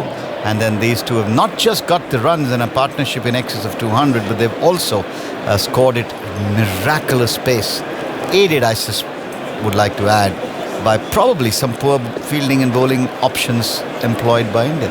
And that was in the first session. Now things are much better. Yes. The way Prasidh bowled his second spell, the way Akashdeep is bowling now, Nitish, he's looking good.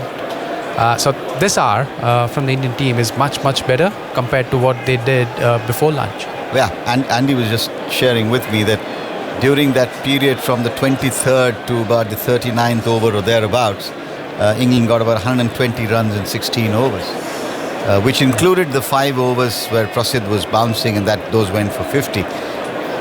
It is sometimes a bit difficult. We understand it's easy to talk from here, but it's sometimes difficult to understand when you're already in a strong position. This was buying a wicket or attempting to buy a wicket. Yeah. Do you need to buy a wicket when you're that far ahead? When you are on top, why don't you just try bowling in the same channel? Keep bowling in that good length. When the batter is walking in, you know that he can be a bit tentative. You try and get him out, LBW bowled, caught at slips, rather than just bowling those bumpers, because there's enough time to do that in the game. If you don't succeed by bowling in good areas, then you can try that. I don't mind that. But you try that too early and you concede too many runs, and the opposition is suddenly on top. The momentum shifts, doesn't it? Yeah. Well, the drinks are finally going off the field. The ball has been changed, and we will have to now see whether India are able to keep a lid, as it were, on the rate of scoring and take this game deep and try and frustrate the England batters, or will the England batsmen just continue on their merry way? I mentioned that it was only the second test that's had 2 double 100 partnerships for the 6th wicket. It's also rare to have a 200 partnership with the 6th wicket that began with less than fewer than 100 runs on the board. This is only the 14th time a pair have added 200 or more for the 6th wicket, having come together with their team 5 down for less than 100. And we saw one of the other 13 on this ground between these two sides 3 years ago, when Jadeja and Pant in the first innings of the game came together at 98 for 5 and put on 222. Fascinating always the kind of statistics and numbers and insights we get from Andy, isn't it, Ebony? Good afternoon. Good afternoon. Yeah, always love a stat. I actually missed that, but I'm sure it was the best stat that Andy has ever produced. I'll send you your daily breakdown. Thank you. Well, I'm intrigued by this game, Prakash. It feels like England may be making something exciting, and when you heard the crowd singing, is that Bon Jovi, Halfway There, or whatever song it was, it really made you realise, hold on, they're already halfway there into this chase. So exciting. Well, you can make out what that changed ball means, because you've got 2 slips and a gully in place for Akashdeep as he goes into bowl, and this one's down the leg side, and Brook has nothing to do with it. 112 not out to Brook, a magnificent 133 unbeaten for Smith. These two have really not just dug England out of the hole, but they've almost sort of rocketed themselves out of the hole. It's not as if it wasn't attritional. They just put the foot down and played superb cricket. Very impressive. I think there's a lot of character in this side at the moment, and belief, to come out and counter-attack almost, really take the bowlers on. So let's put them on the back foot. Here's Akashdeep in again, bowls, and outside the off-stump, left alone by Brook. 2 slips, a gully, a deep point, cover mid-off, mid-on, and then 2 men deep on the onside, 1 forward of square, almost at an orthodox deep mid-wicket, a little bit square, and then a fairly wide-ish long leg out on the boundary. That's the feel that Akashdeep has, so conventional, hoping that this changed ball has something in it. We saw that ball change in the India batting innings as well. It's becoming a bit of a trend. There's Akashdeep in bowls, and this one's nicely worked away on the onside. They're racing through for the first run. Only 1 to be had. The total moves up now as a result of that single to 302 for 5, and Brook is 113. Yeah, the new ball. I feel like bowlers in this modern game, as soon as the ball's not doing anything, will be at the umpire. Understandably, you want that firm ball to do or offer something. Carrying through okay so far, Akashdeep. He's got a few slips in play, so can he induce? The Indy bowls, and nice and full face to the bat, pushed away on the offside. Just a hint of movement there. Yeah, just a hint. I really enjoy watching him bowl. Actually, he's got a nice action. He's, rather than a hit the pitch like a Josh Tongue, where you kind of really bend your wrist to hit the surface, he more kind of keeps his wrist upright and it rolls and kisses on. He's got very fluid action. Yeah, slightly skiddy. But he looks like he could bowl for many overs. Very economical action in that sense. Pant has found his voice again as Akashdeep bowls, and this one beats the bat. It's happened a few times with Jamie Smith when he plays that ball on the offside, off every now and then, a little bit away from his body, and the ball has missed the inside edge a couple of times. Yeah, he does, doesn't he? He sort of stands quite tall and the hands are out in front. But here we just saw some movement back in, and so it ends up being a really nasty position. No real foot movement.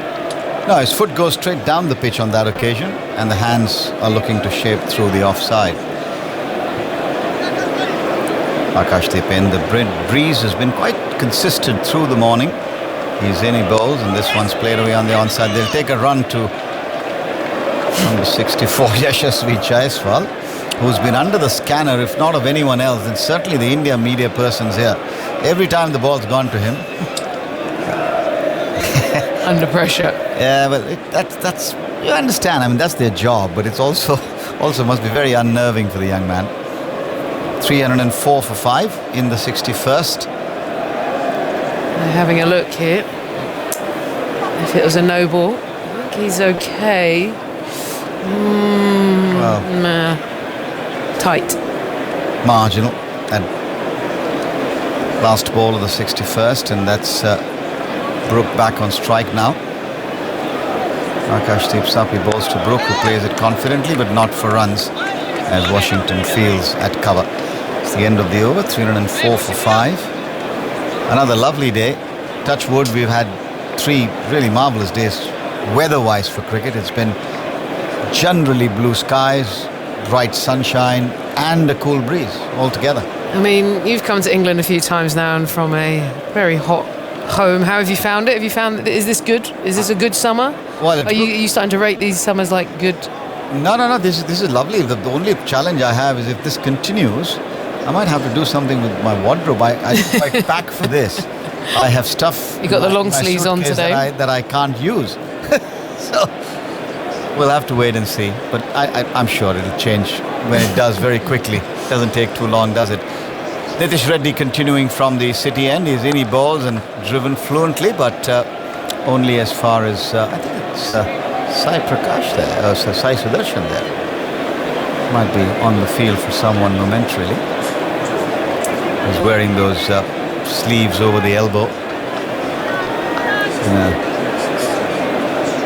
Quiet period of time post lunch. I think there must have been some serious conversations over lunch in the Indian change room, and you can see the difference in approach. Slip in a gully as Nitish bowls, and this one's cracked off the back foot on the bounce to Yashasvi, who feels at almost a catching point, really, just forward of point. And there's a orthodox deep backward point. There's a man at extra cover on the imaginary 30-yard circle, if you will, and then the skipper himself at a fairly wide mid-on, and then deep mid-wicket, and a man deep backward square. That's the field for Nitish Reddy.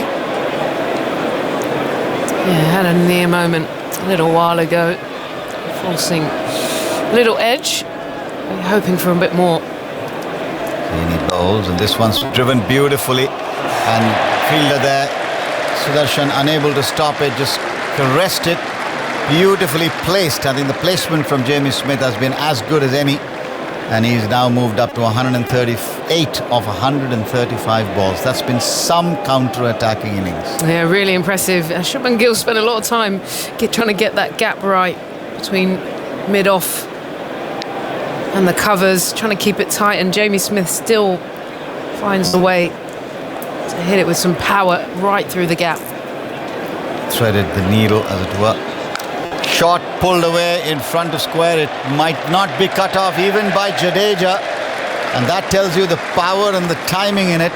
It just raced across the field. Initially I thought Jadeja might get there, but he didn't. So back-to-back boundaries, and Smith on the charge. 142, and England 312 now for 5. It's just already, Kumar already feels a little bit hittable at the moment. The pace he bowls is a little bit down.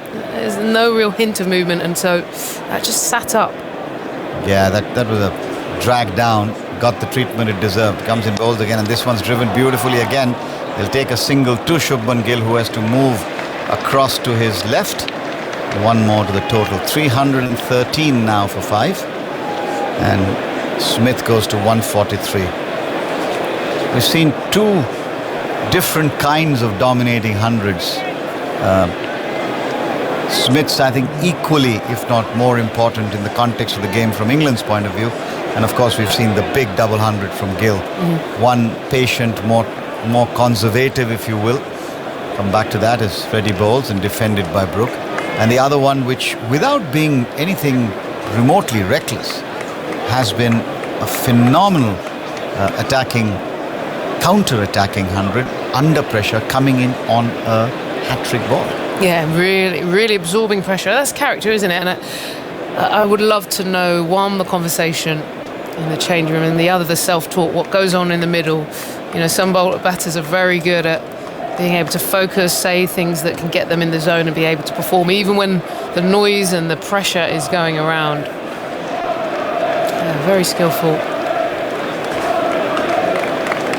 Yeah, this new breed of batters in general, but I think England have laid down the marker, and they continue to move that bar up continuously. Remember, they haven't not won a game after conceding more than 500 runs in the first innings. Here's fresh over from Akashdeep, pushed away on the onside, no run.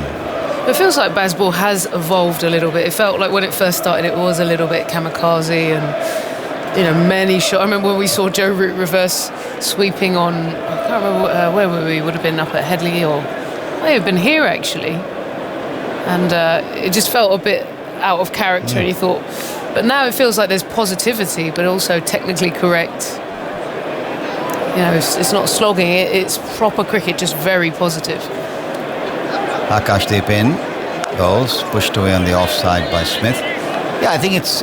I think the word is probably pragmatic, and they know they want to go and get runs quickly. They want to know they want to play their shots, but they will play the situation just as much, which maybe wasn't the case in a few games that you're referring to. Yeah, definitely. It's good. That's the point of a good team, isn't it? You evolve, you grow, you develop. I guess you've got to start with the thinking, haven't you? Think differently. How do you want to improve and change Test cricket? And it's been really entertaining. Away goes Akashdeep from the pavilion end. In bowls, pulled away, just shot, magnificent, imperious. Just waited on that front foot and slammed it through mid-wicket for 4 runs. With a degree of arrogance, I might add. 317 for 5. Smith up to 147. He's been so good on the short ball that kind of just sits up in that sort of waist height region. When it gets up with a bit more pace, sometimes it can be occasionally an error. But here it's very destructive. Hands in front. He's in the zone and then some. No question about it. Akashdeep is now asked for and been given some more protection on the offside. One slip has come off as he goes in and bowls to Smith, who turns it on the onside. A hint of inward movement, but well negotiated in the end by Smith. He'll pick up a run. 148 to him. England 318 for 5. The deficit now just 269 runs. It's incredible. And let's project forward a little bit. I mean, England could be 450 plus tonight.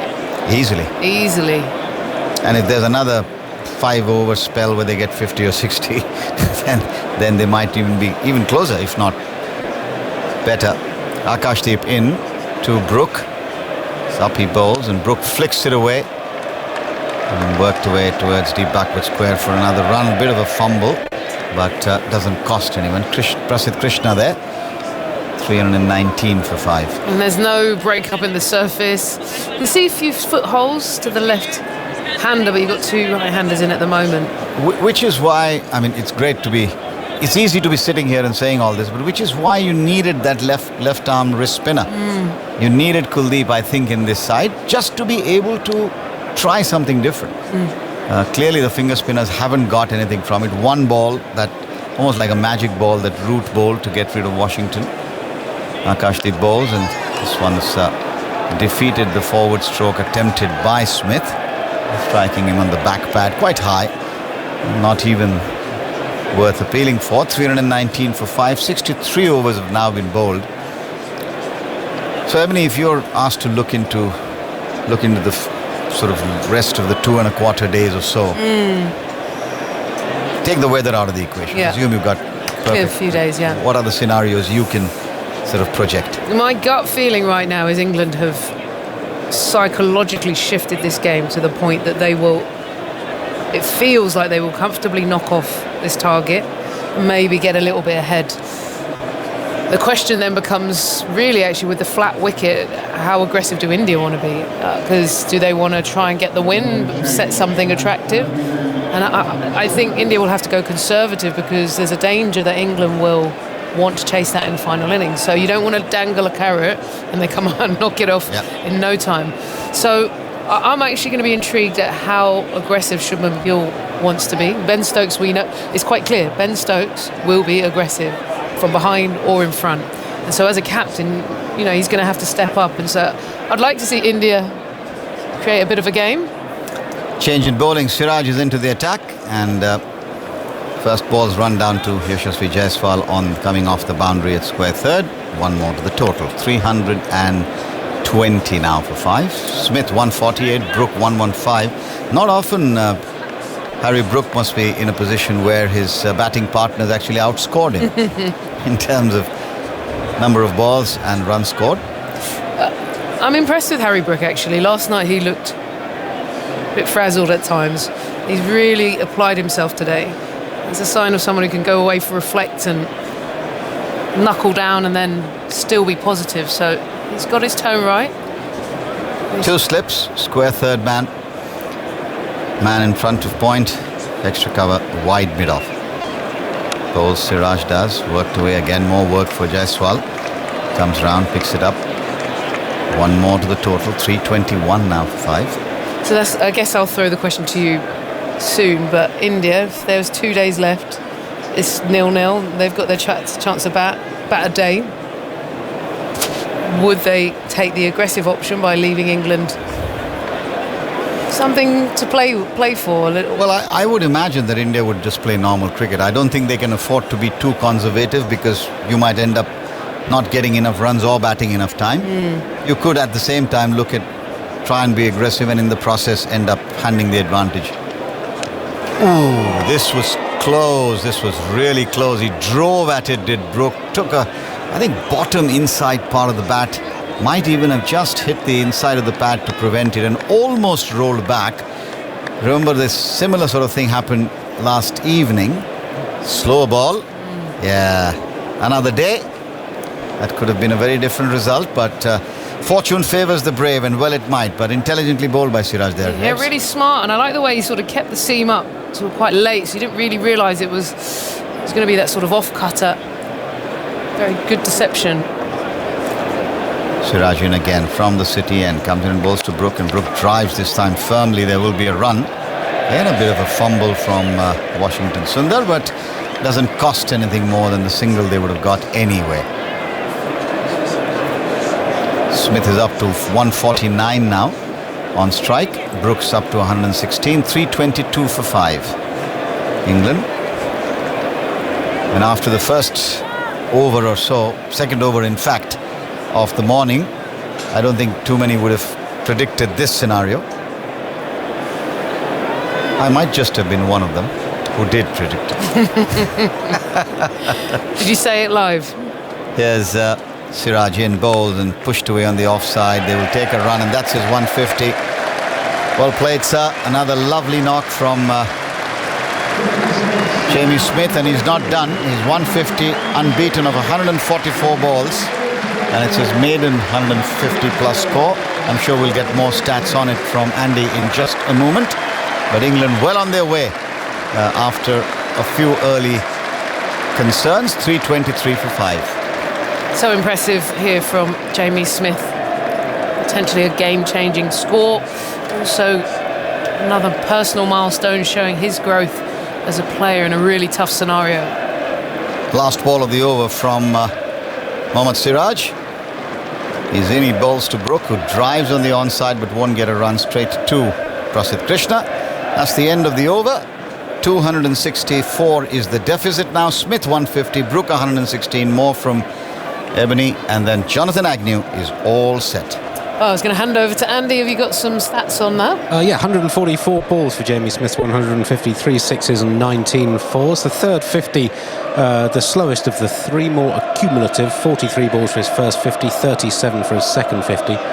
6 and 7 fours in the first 50, 2 sixes and 7 fours in the second 50, just 5 fours, no more sixes in the third 50, but still scored at a good rate. And it is just the 6th 150 score in Test cricket made by an England wicketkeeper, and the highest ever score by an England wicketkeeper, to keep an eye on, is Alex Stewart's 173 against New Zealand at Auckland in January 1997. Well, it has been an extraordinary innings. Akash goes in, bowls to Smith. He gets tucked up here, ball cuts back a little bit, hits him up on the pad, and they're running through for a leg bye. But no one here could possibly have predicted this morning around about 10 past 11. It's like mayhem going on. Root out in the second over.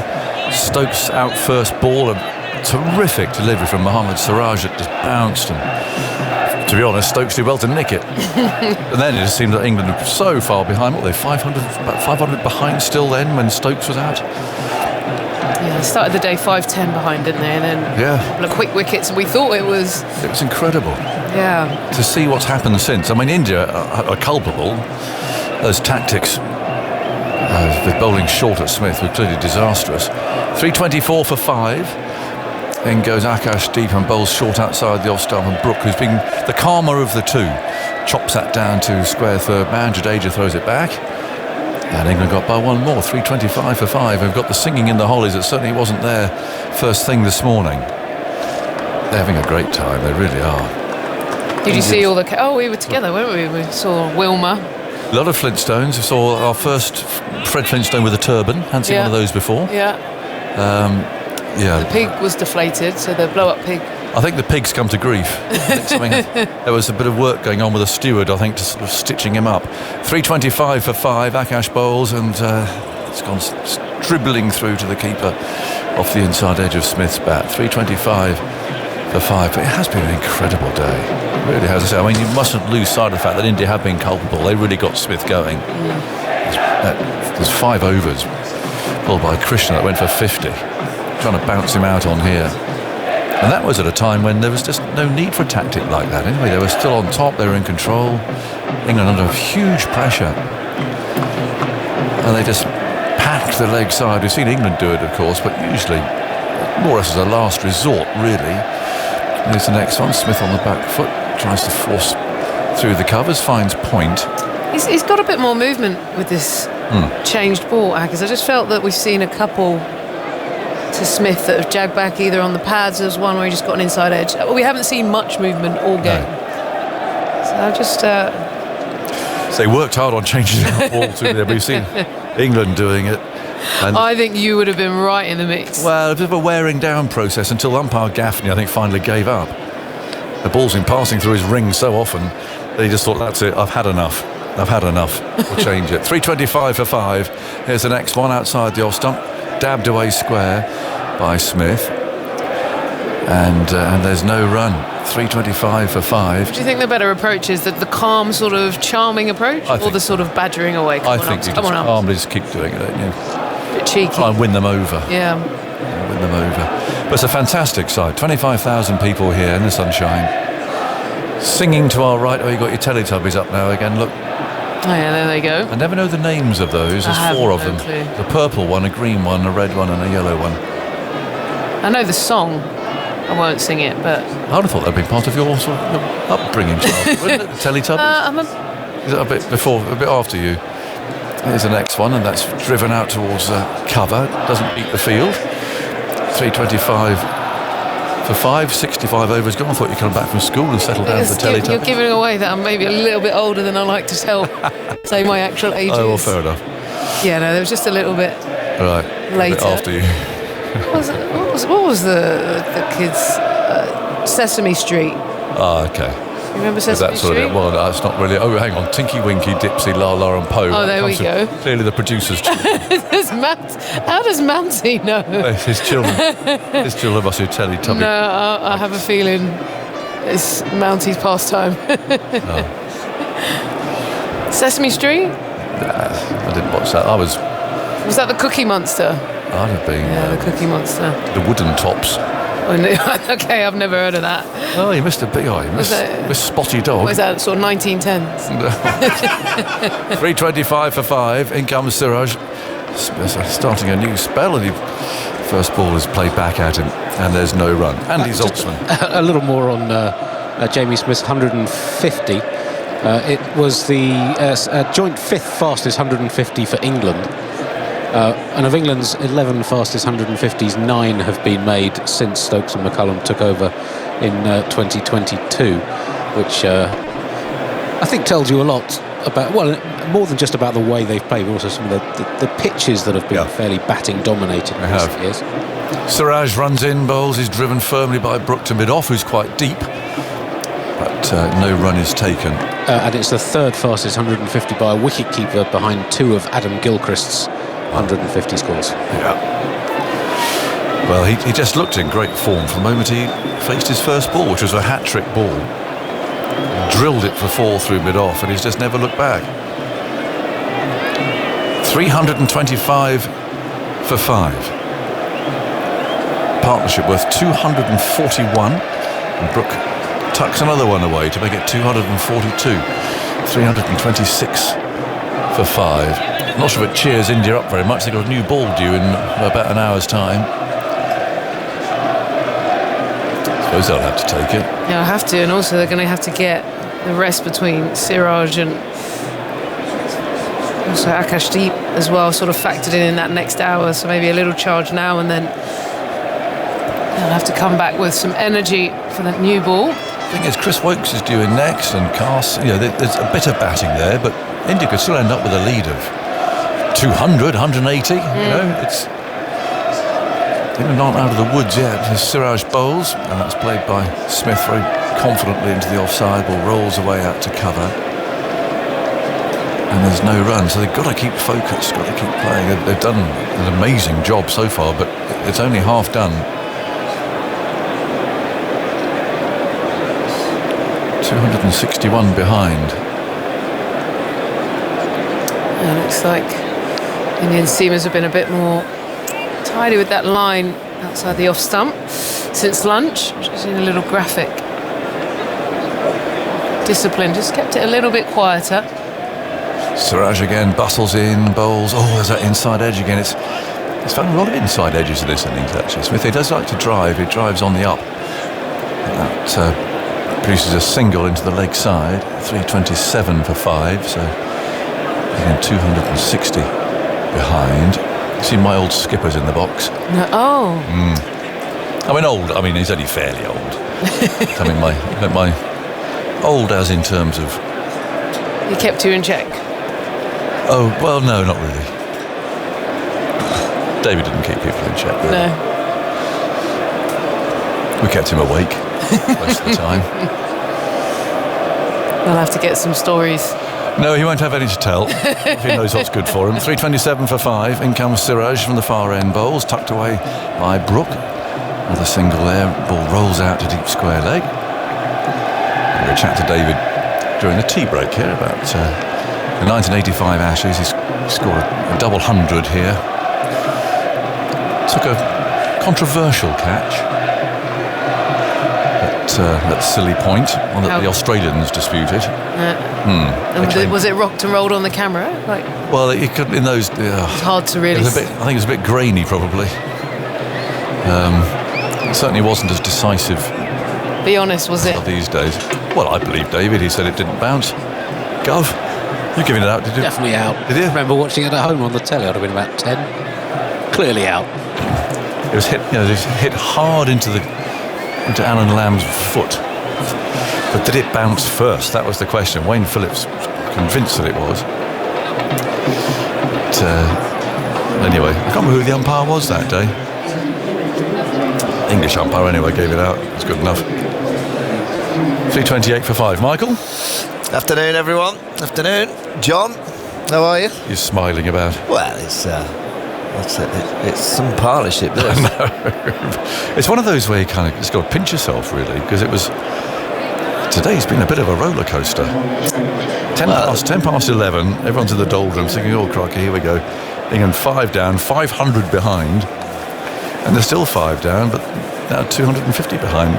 Well, we were on the Big Dipper for a few overs, weren't we? Yes. The first 3 or 4 overs, it was looking, and then as soon as Jamie Smith got into his stride, it hasn't looked anything other than domination for England today. Jadeja bowls, and this first ball's just driven past his left-handed and take a run. 328 for 5. Smith 151. Brook 119. It's Brook on strike, actually, not Smith. He twiddles his bat. And Jadeja moves in again. It's like 2 paces, that's all. It sort of shuffles in, bowls, and Brook plays the ball back to him.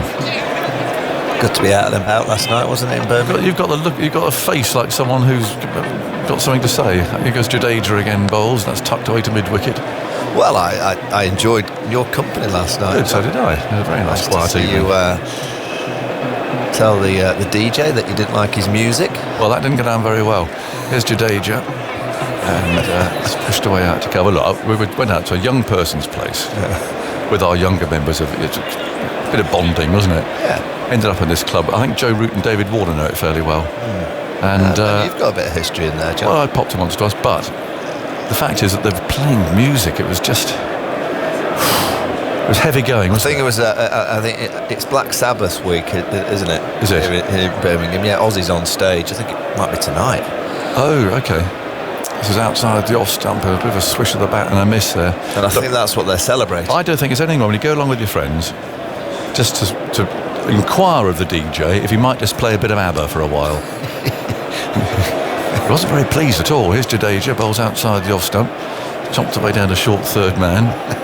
Bit of dancing, Queen. I said, come on. He said, I'll be lynched. I said, well, not by us, he won't be. There was a few Aussie fans in there, you see, so they were wanting a bit of Black Sabbath. Well, yeah. It was heavy, wasn't it? But he can't talk. No.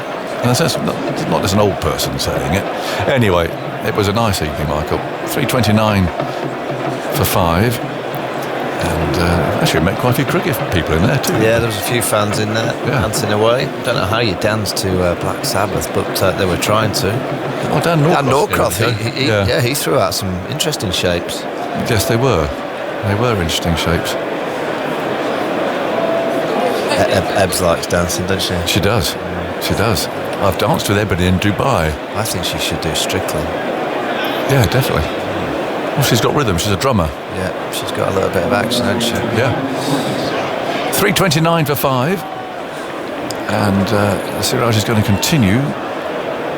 It's one of those balls that I know they've changed it once, but it looks rather large. Oh, does it? Yeah, it's just... It looks large to Smith. Yeah. That's for sure. It's like a football. Brook on strike on 120, and Siraj comes bounding in and bowls, and Smith, Brook tries to guide that towards third man, doesn't beat the slip fielder.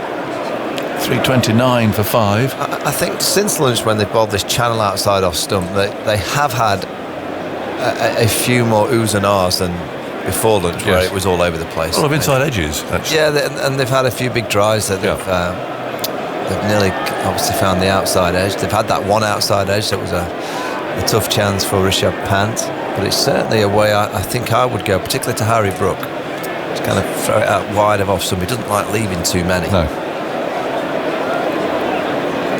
3:29 for 5. It's Brook on strike, mid off and cover, quite deep there. They've got Jadeja at extra cover, and you won't push and run towards him, so they can afford to give themselves a few yards as Brook drives up towards mid off. It says quite deep. And Brook thought about the single but didn't take Gill on. 3:29. Do you think this pitch will deteriorate at all? I've not been out. I didn't get out there this morning. I'll perhaps go and have a look tomorrow. Have you been out? Yeah, I've had a little look at it, and it's the foothold. I mean, there's hardly any rough. And you kind of think, with the weather as it is, it's been quite warm for 3 days. We've got a change coming. Well, it's going to be warmer or cold? Cloudy. Okay. And there might be a little bit of rain around Saturday, Sunday.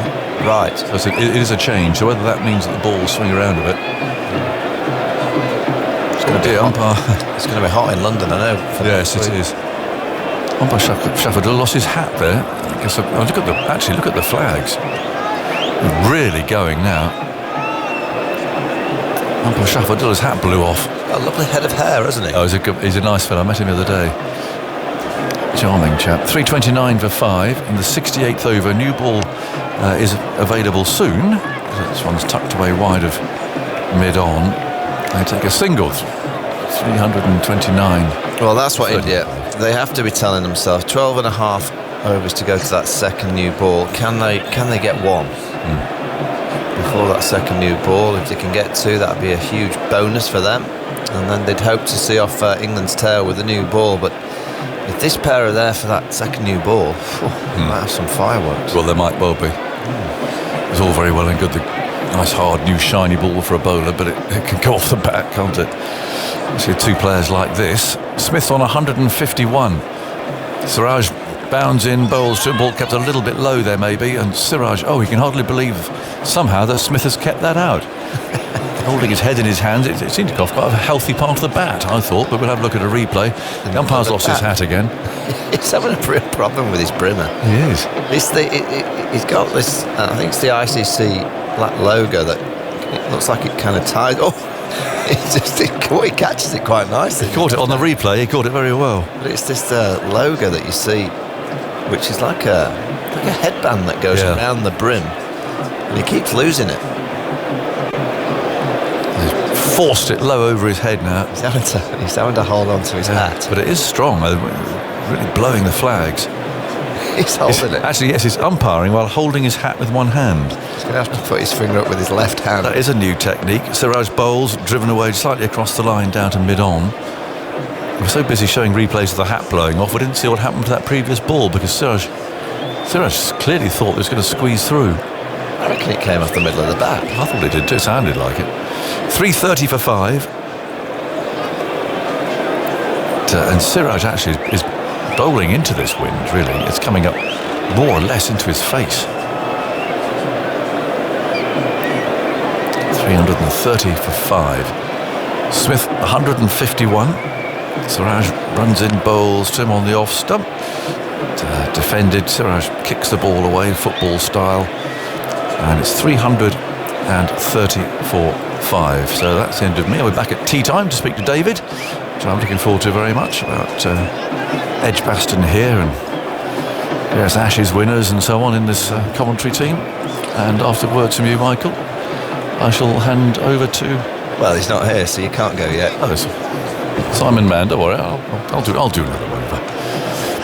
3:30 for 5. You'd like to see a little bit of spin, wouldn't you, at this stage? Yes.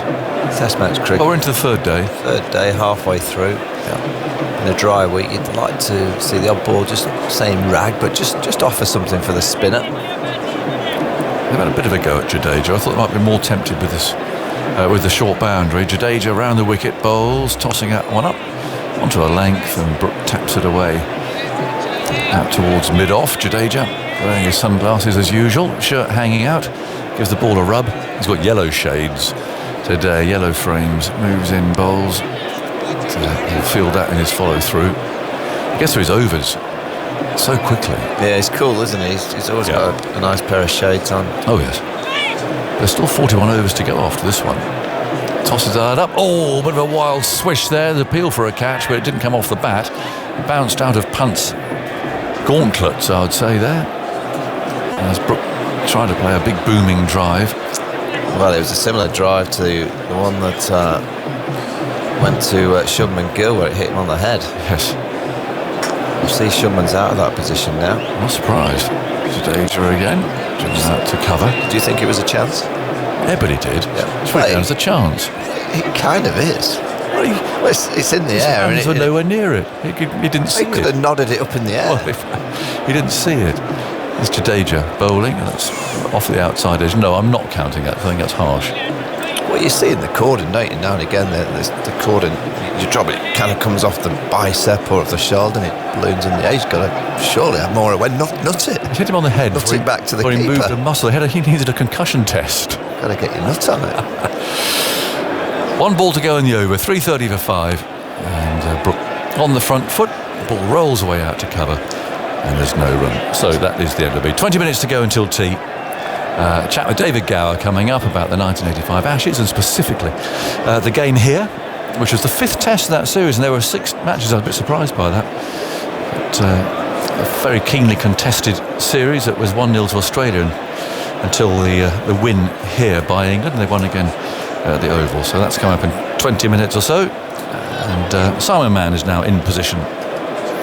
3:30 for 5. Very different afternoon session to the one that we had this morning. England had to just dig in a bit, thanks to India's tactics. That last over from Jadeja actually was probably the best over a spin that we've seen. It was the ball spun slightly. He changed his angle. He went wide of the crease and fibre in. Then he went a bit closer. And there was just 1 or 2 balls that just offered. That's all it is at the minute. It's an offering. I had that sort of thought. Well, dancing in the Hollis stand. That wasn't the thought I had, but it was another one. But there is dancing in the Hollis stand. Here's Washington Sundar. Moves into bowl to Smith, wide of off stump, clattered away out towards deep cover. It was a ball that deserved to be hit for 4, really. It was only hit for 1. Siraj is out there on the deep cover boundary. I just feel that if the ball is not going to spin in England after the summer we've had so far, I mean, it really feels that it's barely rained for about 4 months. Then when is it going to spin? It's just, I'm sure there'll be a grounds person that'll be able to tell us, but the footholds just don't seem to be developing like they used to. And I'd like to know why. Is it different loam? Is it, I don't know, the harder pitches? I've played. They made the rollers heavier, or they're still the same weight? I remember Ashley Giles bowling the West Indies out here. Yeah. It was ragging. Yeah. You know, Shane Warne in 05, he got it. It was ragging. Nathan Lyon spun a few. Yes, he did. A few years ago. Yeah. It's 3:31 for 5. Well, Washington Sundar is looking to make it spin. He's bowling to Harry Brook. Brook drives firmly up towards long off along the ground. Trots through for a single. It's been an extraordinary day's cricket this. 84 for 5, 332 for 5. Partnership with 248. I mean, you can be glib, you can sit at the back of the box and say when England were 100 for 5, they need a 250 partnership here. It's the only thing that'll get them back in the game. Well, they've done it before tea. And this has been conservative batting from England in the afternoon session. Well, they continue in this vein for another hour or two, and to get that lead down to 150, chip away to the lead to around 100. Well, they're going to ask a question of India in that third innings of the game. What are you going to do? Yeah, the lead's still 255, so at the moment India is still in a strong position in the game. You get a wicket or two and it flips round, you get a lead of 160 or something in your first innings. Still a possibility. Sundar round the wicket, bowls to Smith, who drives powerfully up towards long off. I was sitting outside for a bit down below. You get a bit closer to the action. I was just looking at the body language and the lack of chat from the Indian fielders. They look a little bit resigned out there. Yeah, they've not tried. I think after lunch they've had a better tactic, bowling wide to the two right-handers, particularly the seamers. Yeah. But not. You just think what Ben Stokes would be doing in a situation like this. Sundar around the wicket, bowls to Brook, who's forward, playing it back up the offside of the pitch, and there's no run. They just feel as if they're just a bit quiet out there. It's often difficult to stay together as a team, and you'll know this. On a windy day, yeah, that's sometimes quite difficult. You have to shout to be heard, and you feel as though you're all straining your voice. 3-3 for 5.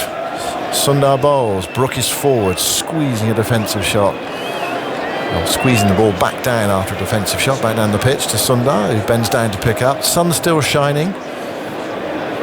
And Washington Sundar bowling around the wicket from the city end of the ground with a slip in. And he bowls to Brook, who drives up to long off for another single. This feels a bit like a one-day match when Sundar's bowling, just clipping the ball down the ground, picking up the singles. What's that one? Is that the 250 partnership? Indeed it is. The 250 partnership registered between Brook and Smith.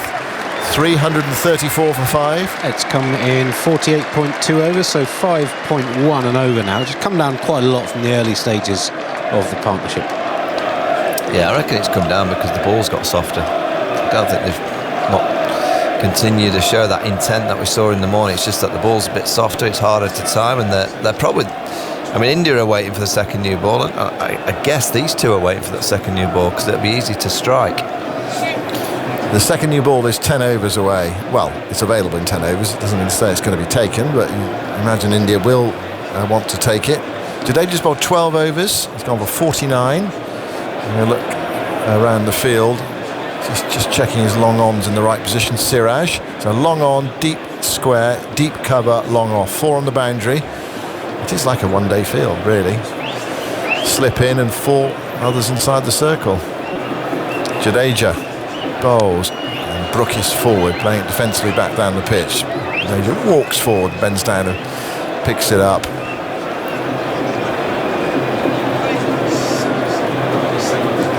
Breeze really has picked up during the day. This is Jadeja into bowl to Brook, who eases that away to the left of cover. Nitish Kumar ready on the dive there, and Brook sets off the second, and Smith sends him back. The throw's a bit wide and wild. You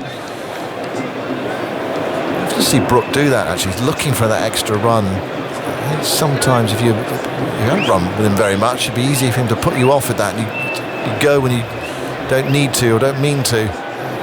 3-3, 5 for 5.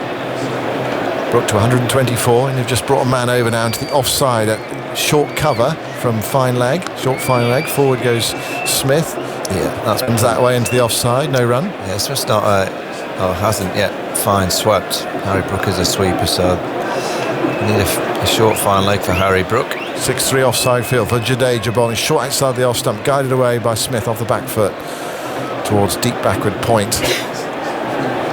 And they get another run, 336 for 5. So lunchtime score 249. So England, they probably get 100 runs in the session, but I think after the morning session when they scored 172, thinking perhaps something similar, but India have tightened up this afternoon. Jadeja bowls. There's a bit of grip there. Forward goes Brook, dabs it into the offside, sets off for a single. It's a slow turn though, wasn't it? He could cover it.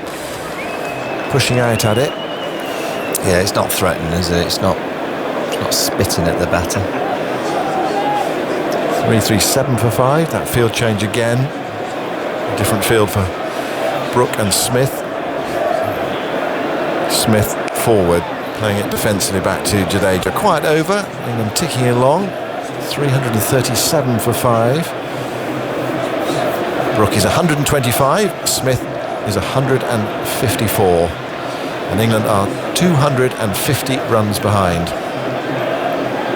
And this is the sort of pitch, isn't it? Really, you shouldn't lose.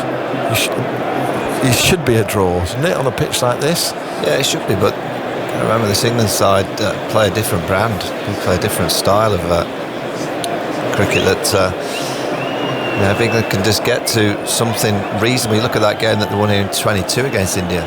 And they had a big lead in the first innings, did India, and then England bowled them out and then chased down. They fell apart a bit, didn't they, India, late on in their second innings, and they had a collapse. They didn't quite get as many as they should have done. Even so, you thought they had enough. Back then, Sundar bowls, driven firmly back on the bounce by Brook. Yeah, 378.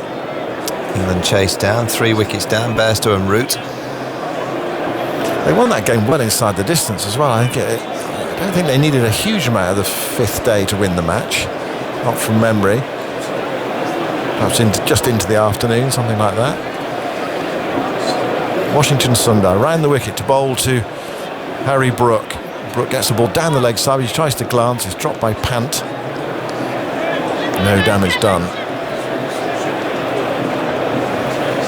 Just seeing a picture of Chris Woakes in the dressing room. He's had a while, hasn't he? Just stood up waiting to come in. Well, it's a strange day because he probably thought he was going to be in fairly soon. This is Brook nudging it away towards backward square leg, and there's no run. When Stokes was out 84 for 5 in the 22nd over, we're now in the 72nd over. He's had that experience that Karen Nair had at Headingley, where he had to wait for a double 100 partnership and a 195 run partnership before he batted. A long time with his pads on. He was off for his net this morning, Chris Woakes, at 9:30 this morning. Serious batting to do. Yeah, a couple of tremendous shots at Headingley in that useful cameo he played in the first innings. That pull through mid-wicket and the uppercut down towards deep third. Right, change in the field from India, hence the delay. There's a leg slip in and an orthodox slip, with Sundar bowling right arm round to Brook. Brook plays the reverse sweep and picks out the man Siraj at deep backward point and goes through for another run. This plays it so serenely. Goes to 126. He's knocking away into the onside. It's as if he was just plucking an apple off a tree. 338 for 5. Captain goes over to have a chat with Washington Sundar now, with Smith on the strike. India rattling through the overs. 38 overs left in the day's play, so a little bit behind. And Smith plays that quietly back up on the side of the pitch. And there is no run. Where are we in terms of Smith's career highest score? This is comfortably his highest score. His one previous Test 100 was 111. That was against Sri Lanka at Old Trafford last year. I was thinking first class as well. First class, I'll dig that out. Another pause in the play, not quite sure why. Sundar's ready now though, and goes in to bowl to Smith, who's quietly forward into the onside towards mid-wicket, and there is no run. 72 overs bowled, so 8 from the new ball. So what do we think before tea? Probably another 3 or 4 overs, so not long after tea the new ball will be available. 338 for 5. England 249 behind on this sunny Friday. A day of considerable contrasts. I wonder if it's worth Jadeja just coming over the wicket. You can see at the far end, just outside Harry Brook's that leg stump. There's one or two small. It's the first time actually, isn't it? We've seen those appear. Little, they're not deep falls. They're just as Phil Tufnell calls them, omelettes. A couple of omelettes have just arrived. Worth him firing a couple into there. Jadeja bowls to Brook. Brook goes back and guides it away square with the wicket on the offside for another single. 339 for 5. Jamie Smith's highest first-class score. He made 234 not out for Surrey against Gloucestershire at Bristol in April 2022. That was a 430 balls. Jadeja bowls to Smith. Smith's a long way forward there, offering the full face into the onside. Jadeja picks up. No run. He's on course for his second highest. That's 155 against Warwickshire. He's now 154. Jadeja to Smith, who stands up and punches it up towards long off. It really is like the middle overs of a one-day international at the moment. One old-style one-day international, perhaps not necessarily a one-day international at England. It's quite funny if you play, but both teams got together and said, "Look, we'll give you 30, exactly, and we'll just start with a second ball now." 340 for 5. Jadeja, and a slashing stroke from Brook finds backward point and a sprawling save, and there is no run. No aggression there from Brook against Jadeja. Crowd animated, you can hear it in our effects microphone. The noise coming from the Hollies stand to our right hand side. Forward goes Brook, plays it up the onside.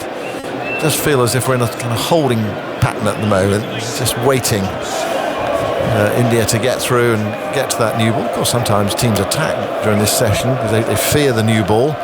Jadeja bowls a ripper there. That one spun. Brook was forward, it turned and bounced. First one that's really gone in this match. Gone past the outside edge. Shoaib Bashir this morning, he said, I hope it does spin. And I was thinking, well, you're going to be batting last. You probably don't want it to spin, but of course he's thinking about when he was bowling third. But yeah, interesting signs. Yeah, that, as you said, it's the first one that's gone off the straight. It's probably landed on a round off stump. And it's the bounce as well. It's a beautiful delivery. Well, we saw balls like that at Headingley though. Yeah. On days like 3 and 4, we thought, oh, this is going to spin it. Just didn't. Just the odd one. Yeah. 5 minutes to go until tea, so probably time for 2 more overs. Washington Sundar is going to bowl the 74th over. 340 for 5. And Sundar, is rather mechanical action, goes in and bowls on leg stump, flicked away by Smith towards deep mid wicket, jogged through for a single. There's a fumble out there. They might have been able to come back for a second there, but yeah, I think they set their minds on one. It was too late by the time they saw the fumble. 341 for 5.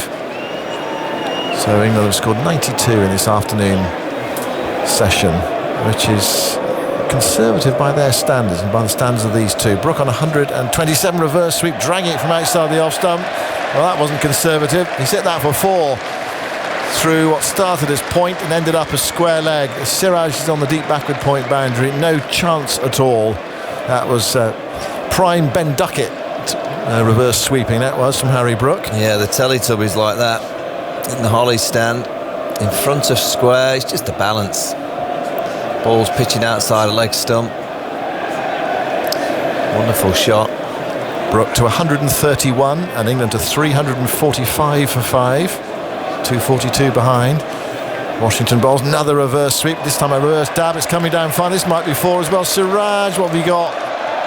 Gets there, tumbles, stops it, hat comes off, sends in the return, and they are back for 2 runs. He's got a Stuart Broad headband on. Yeah, and I think he might just hurt himself a bit as he dived there, and then you don't want that.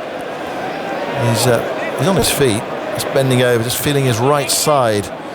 His hat came off. Where's his hat? Someone's going to have to find that for him. And his headband's off as well. He's walking back rather gingerly to his position at deep backward point. Just playing with him there. Now, Harry Brook, 1 square, 1 fine. First he had to chase to his right, then to his left. 347 for 5. Brook to 133 with those 2 runs. Washington about to go in and bowl there, and then Brook pulls away, fiddles with his gloves, twiddle of the bat, and Washington Bowles from way down the leg side, and Brooks plays an extraordinary shot. I think it might come off the glove or the back of the bat there. He got there almost too soon, and it went down behind the stumps for 4 extraordinary runs. You can see the replay on that, what it actually came off in the end. But he played the shot, and as he swiveled round, then he made contact with the ball. It was way down the leg side. It was the back of the bat. Brooke goes to 137. England over 100 runs of the session now, 351 for 5. We're finding all sorts of ways to score. Here is Sundar. The ball's way down the leg side. It's not taken cleanly by Pant. They think of a bye. It's chased back by Karen Nair towards short fine leg. It's one of those, it was the last over a one-day game. They would have gone for it there, and they might have got it as well, but not worth the risk at this stage.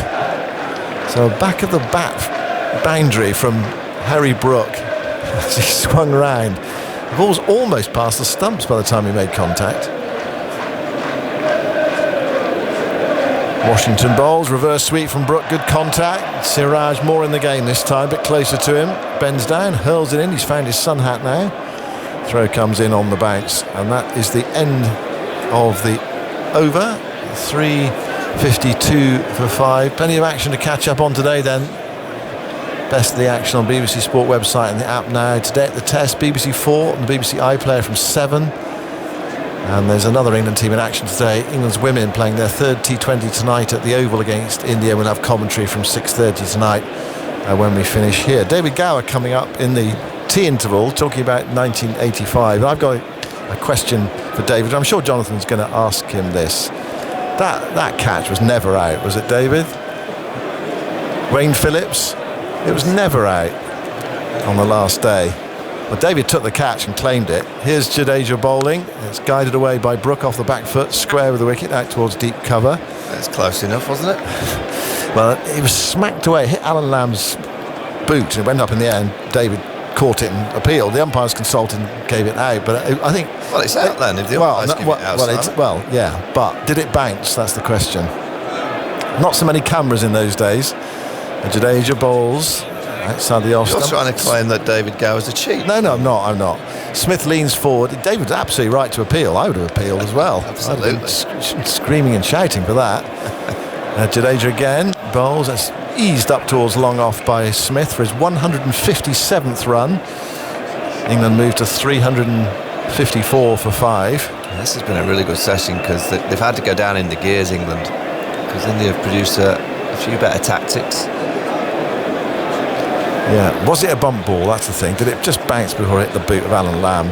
Jadeja to Brook. Brook leans forward and plays it away into the offside. Jadeja picks up and there's no run. Before the boundaries in the last over, there have been 10 overs without a boundary, with just 21 runs and only singles. That holding pattern. Jadeja bowls, drawing Brook forward there. Brook covering it on the drive, goes out to deep cover. One more. 355 for 5. That new ball will be 5 overs away when the players return after the tea interval. It's 3:40 now, so this is the last ball before tea. Jadeja bowls and Smith comes forward, plays it up towards mid-off. Well, we've had contrasting sessions today. England's batters in control since Ben Stokes was out first ball at 84 for 5. Since then it's been domination in contrasting styles from Brook and Smith in terms of the session anyway, with England smacking it before lunch and then playing conservatively up against India's specific tactic of bowling outside the off stump in the afternoon. But they still scored over 100 runs in that afternoon session. Brook is 140 not out. Smith is 157. They put on 271 for the 6th wicket. They are 232 runs behind. Michael. Yeah, an excellent session again for England. They scored just under 4s. India produced a few better tactics, but really impressed with that session because they've gone down in the gears, played within themselves just to make sure that they are out there for as long as possible. They need to get as close to this huge India first innings as they possibly can, and then they give them that tricky 3rd innings in the match. Yeah. 232 behind then. The players walking off for the tea break. So 355 for 5. The players out in the middle. That wind still blowing. And we've got Washington Sundar continuing from the far end. He's continuing to Brook, who's on 140, Smith 157. England still 232 behind. I mean, they still haven't avoided the follow-on yet. But it just feels as if they have. It feels as if somehow they're in control. But there's still this huge gulf in terms of the runs between the two teams. Washington again bowls reverse sweep this time from Brook, sends the ball skimming away to the fielder positioned for that stroke. Deep point to take one run.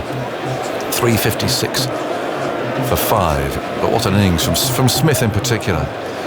Neil on a hat-trick, drove his first ball through mid-off for 4 and just looked to be in brilliant nick immediately.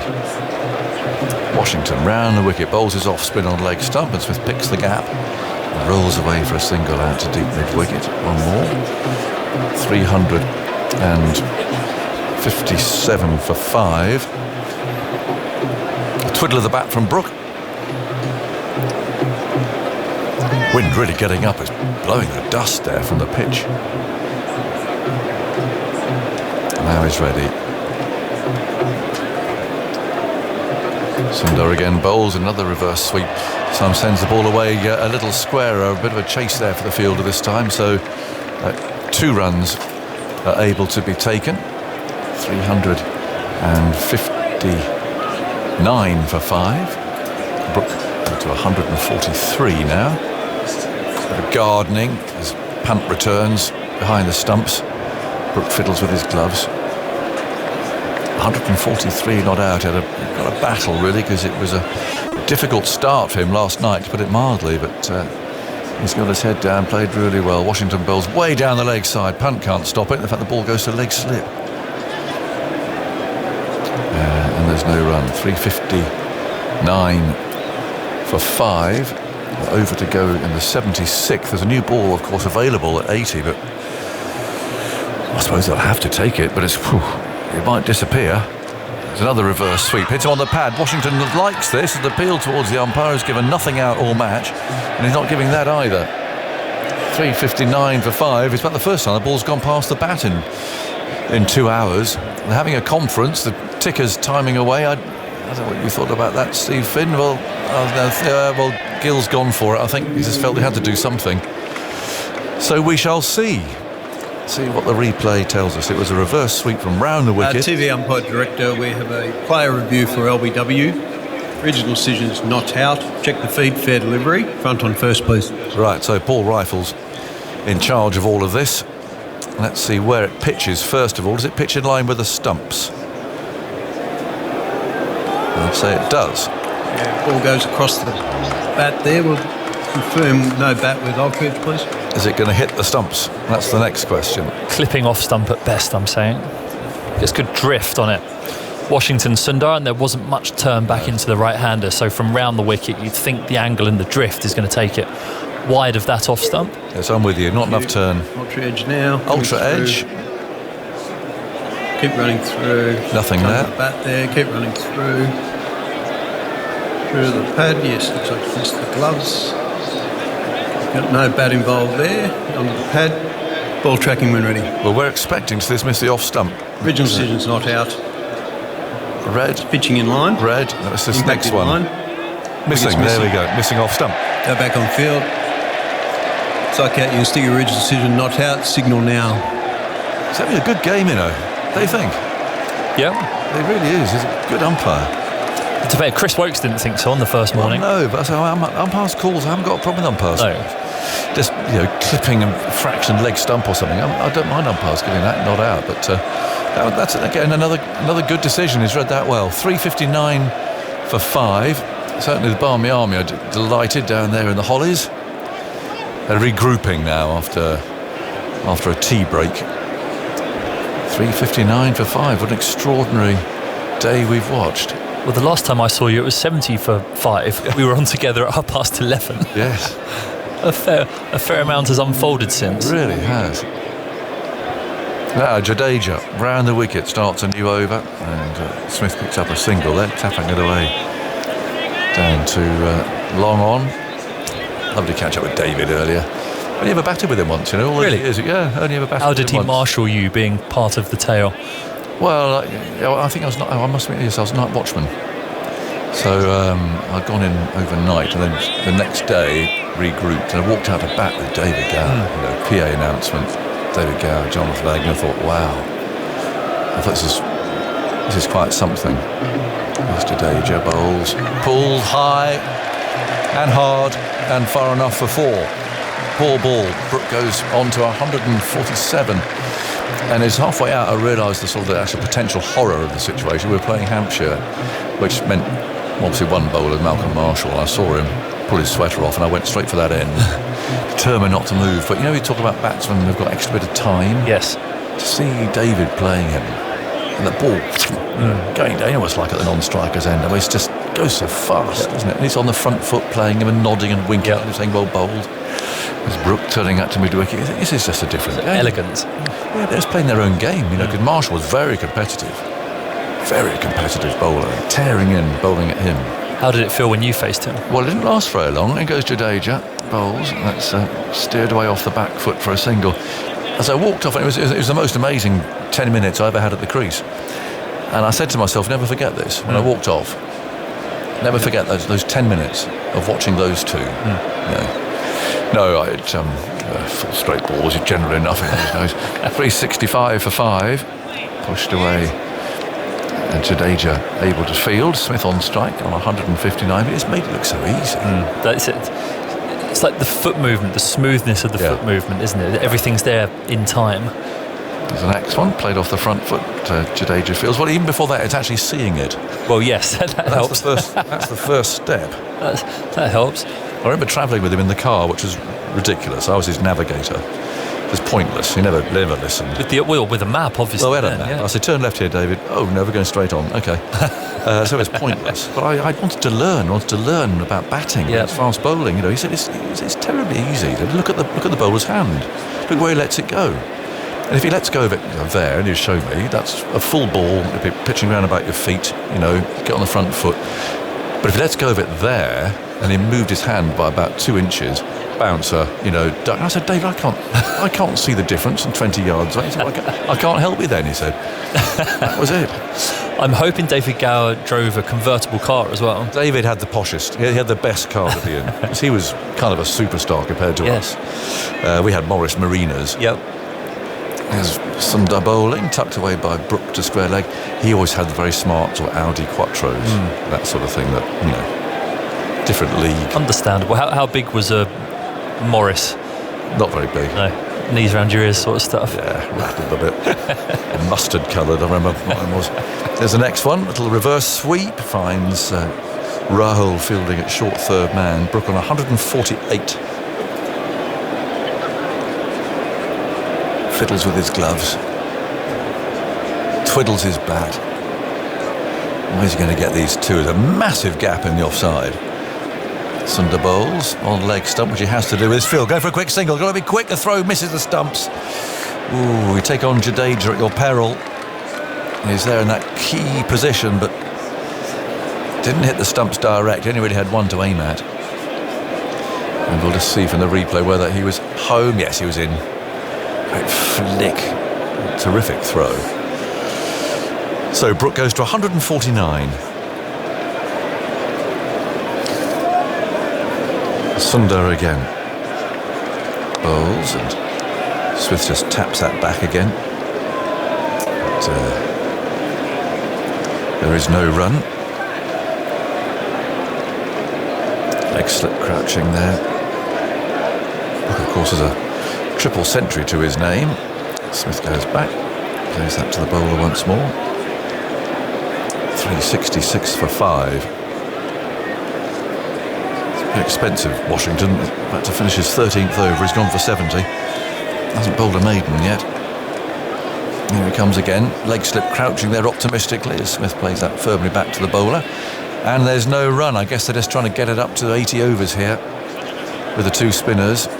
And then unleash the quicker bowlers with a new ball. A few partnership updates. 282 the partnership now. It's England's second highest ever for the 6th wicket in tests.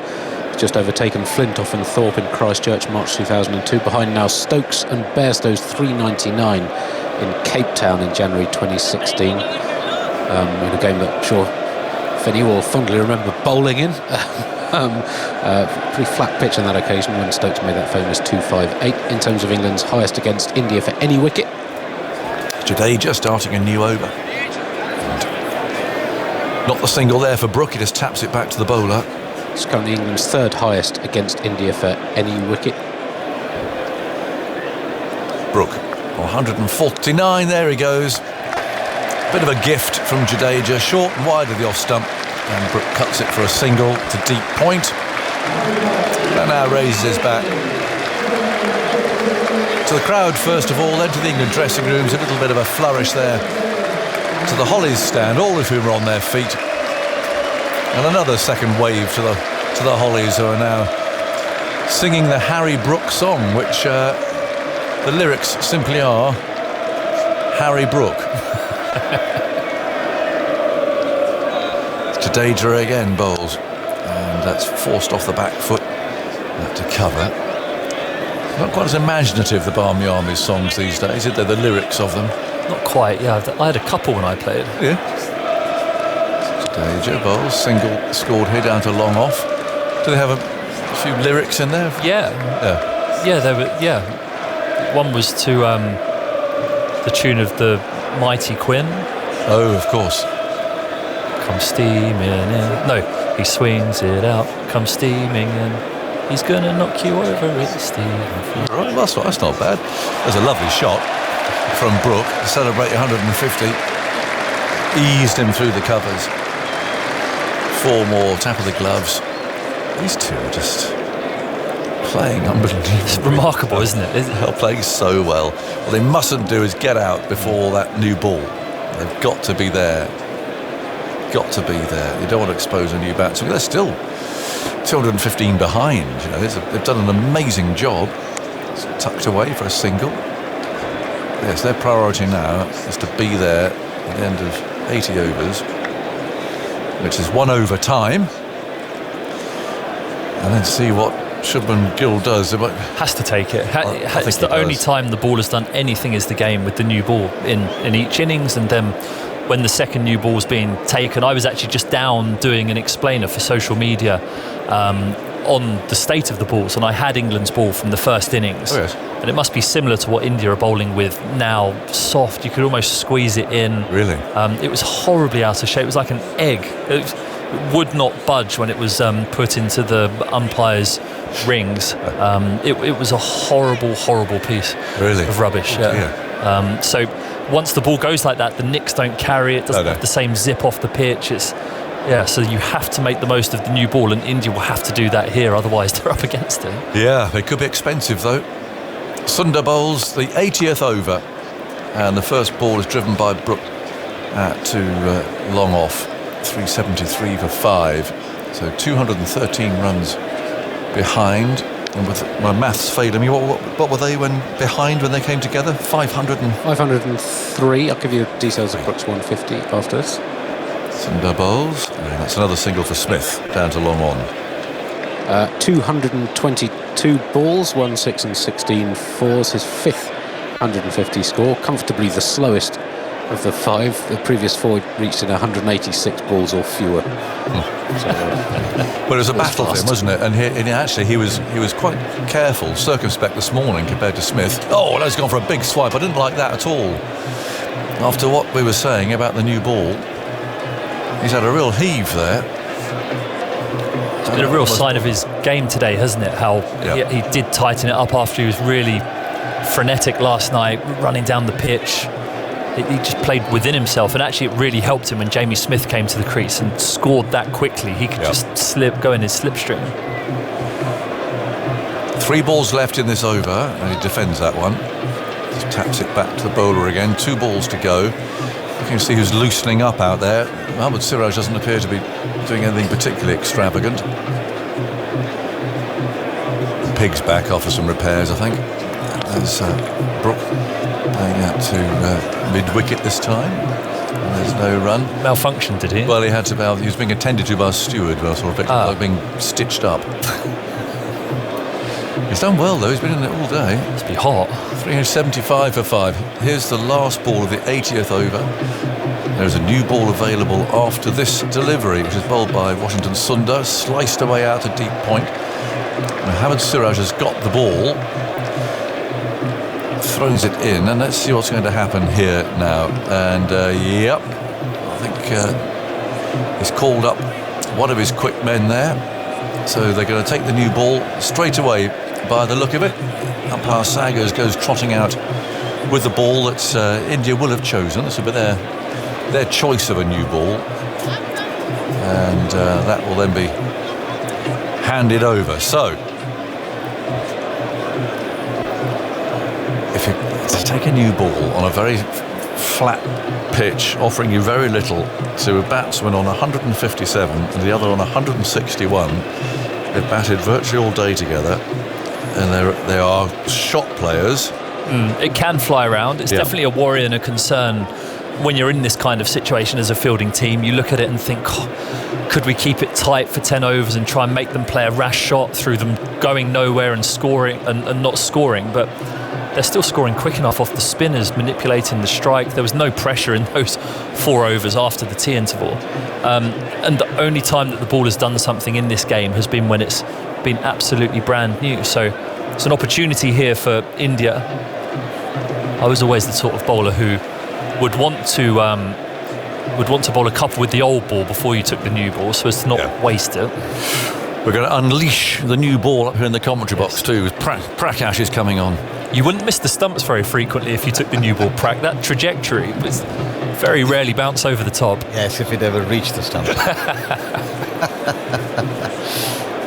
Well, pivotal movement, one would think now, isn't it, Vinny? Yes, definitely. I'm glad they took it. I was worried when there were no bowlers warming up that India might not take it and try and stifle England through this period, but I'm glad they've took it. And it's critical. If they can blast 2 open here, there's still a lead of 211 on the board, even though it doesn't necessarily befit what we've seen today and the way that India have chased the leather around. No, and particularly the way both Brook and, I think in particular, Smith have batted. It's remarkable batting. Helped by India a few times. The short ball theory, I thought, helped Smith get into his innings. Way too early to try that, I would imagine. Anyway, that's all past. It is. The new ball is with Akashdeep. He's bowling from the pavilion end. There's 2 men in the catching cordon along with the keeper. He's in, he bowls the first one, keeps maybe just a bit low. I think he might have gone old school here, actually, and he's bowling a couple of balls with the old one to loosen up, and then he's going to take the brand new one. Yeah, here we go. There you go. 1. Because that was very strange if it was the new ball. Blow the cobwebs out with 1 ball and then take the new it. Right then. It was with a similar looking ball that he did the early damage yesterday. Can he try and replicate that, or will Smith and Brook, who are in such good nick just at the minute, try and further accelerate from where they are already? 2 slips, gully, deep point, cover mid-off, mid-on. There are 2 men in the deep on the onside. Mid-wicket about 10 yards, I'd say, inside the boundary, and a man on the deep backward square leg fence. Here's Akashdeep with the first ball, with the second new ball. He comes down the wicket and charges, does Brook. Wow.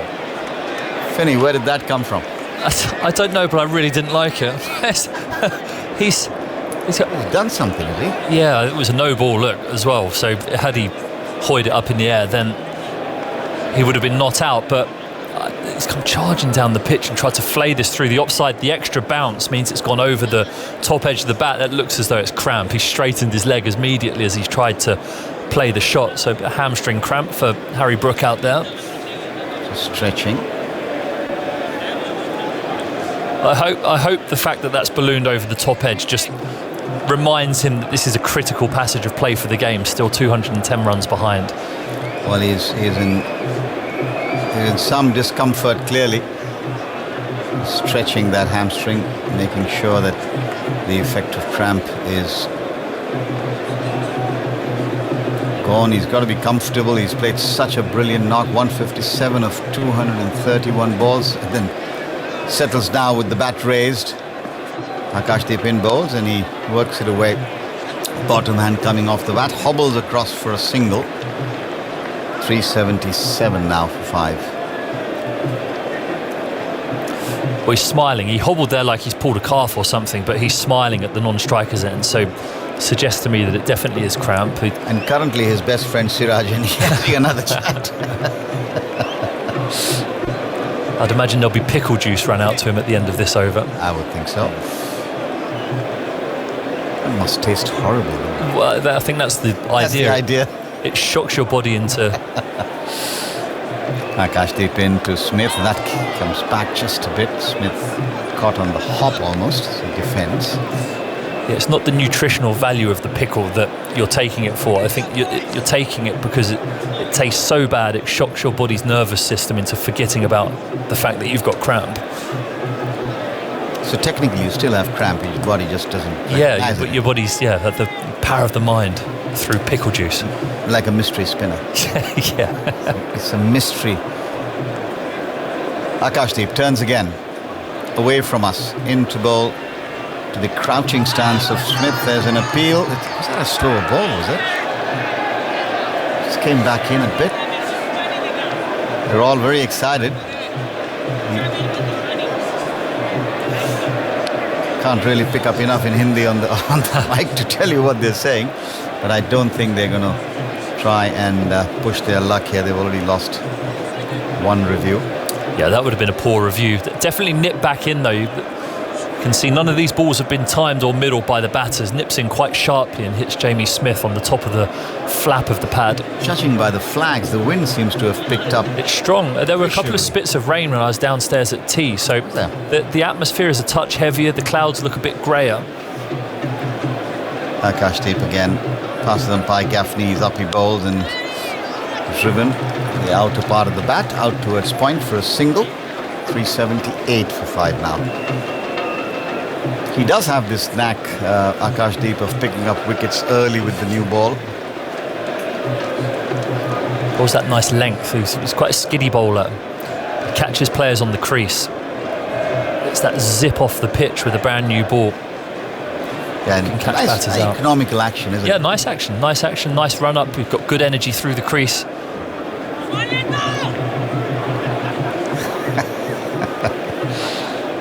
Rishabh Pant yelling something encouraging, pushed away on the offside, no run.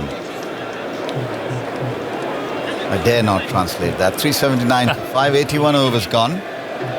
First with the new ball.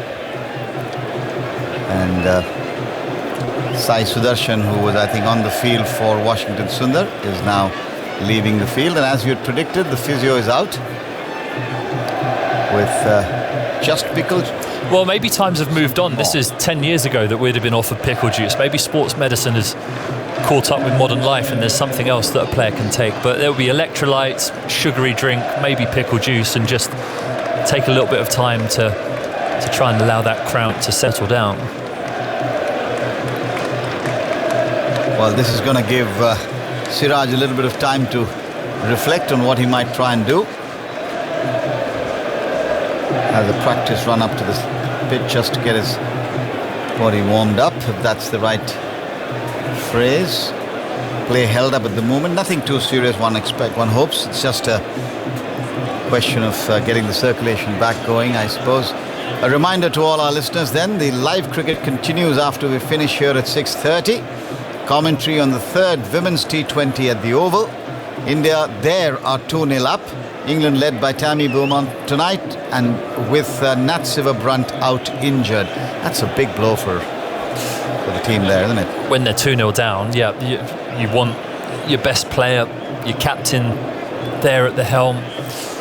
Yeah, there's been a tough time of it for the England women in this series against India. India have looked fantastic though. They have. My word, some of that batting's been brilliant in those first 2 T20s. Yeah, someone stood up, but Nat Sivabrunt, I mean, she's different league. Well, she's streets ahead of anything we've got here in the UK at the moment, definitely. I think I would stretch that further. I'm right up there with the very best. At the moment, play held up. England 379 for 5, 81 overs bowled. The deficit now 208.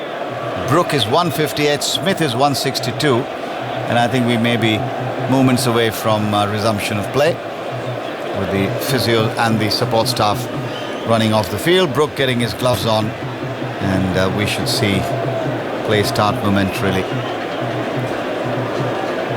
Fielders in 3 clusters, and that itself tells you a bit. Washington Sundar, who's fielding down at deep point, stays where he is. I think it's Jadeja down at the deep square leg boundary, and Akashdeep down at long leg. 2 slips to gully. Extra cover, wide mid-off and a mid-on. Sirajan bowls and defended on the offside by Smith. There won't be a run as Jaiswal gets there.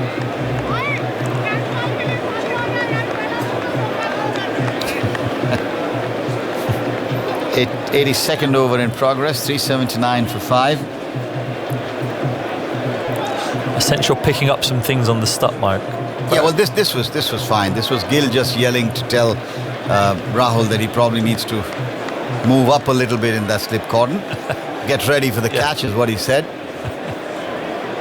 Here's Siraj in from the city and into bowl. Flashed away, and this will absolutely race away to the cover boundary. Lovely shot, just eased into it as he's done all day, not trying to overhit it. Another lovely boundary. 383 for 5, and Smith up to 166. You can hear the crack of the new ball on the bat there. That's the one thing about this situation for India, is that if you bowl loose, that was a full wide one from Siraj, looking for shape, looking for the outside edge. But when Jamie Smith does climb into it and it finds the middle of the bat, it will fly away. The field is relatively spread, but even then Deep Point had no chance of catching that. So you have to try and be disciplined here as a bowler, but with the scoreboard situation it's very hard.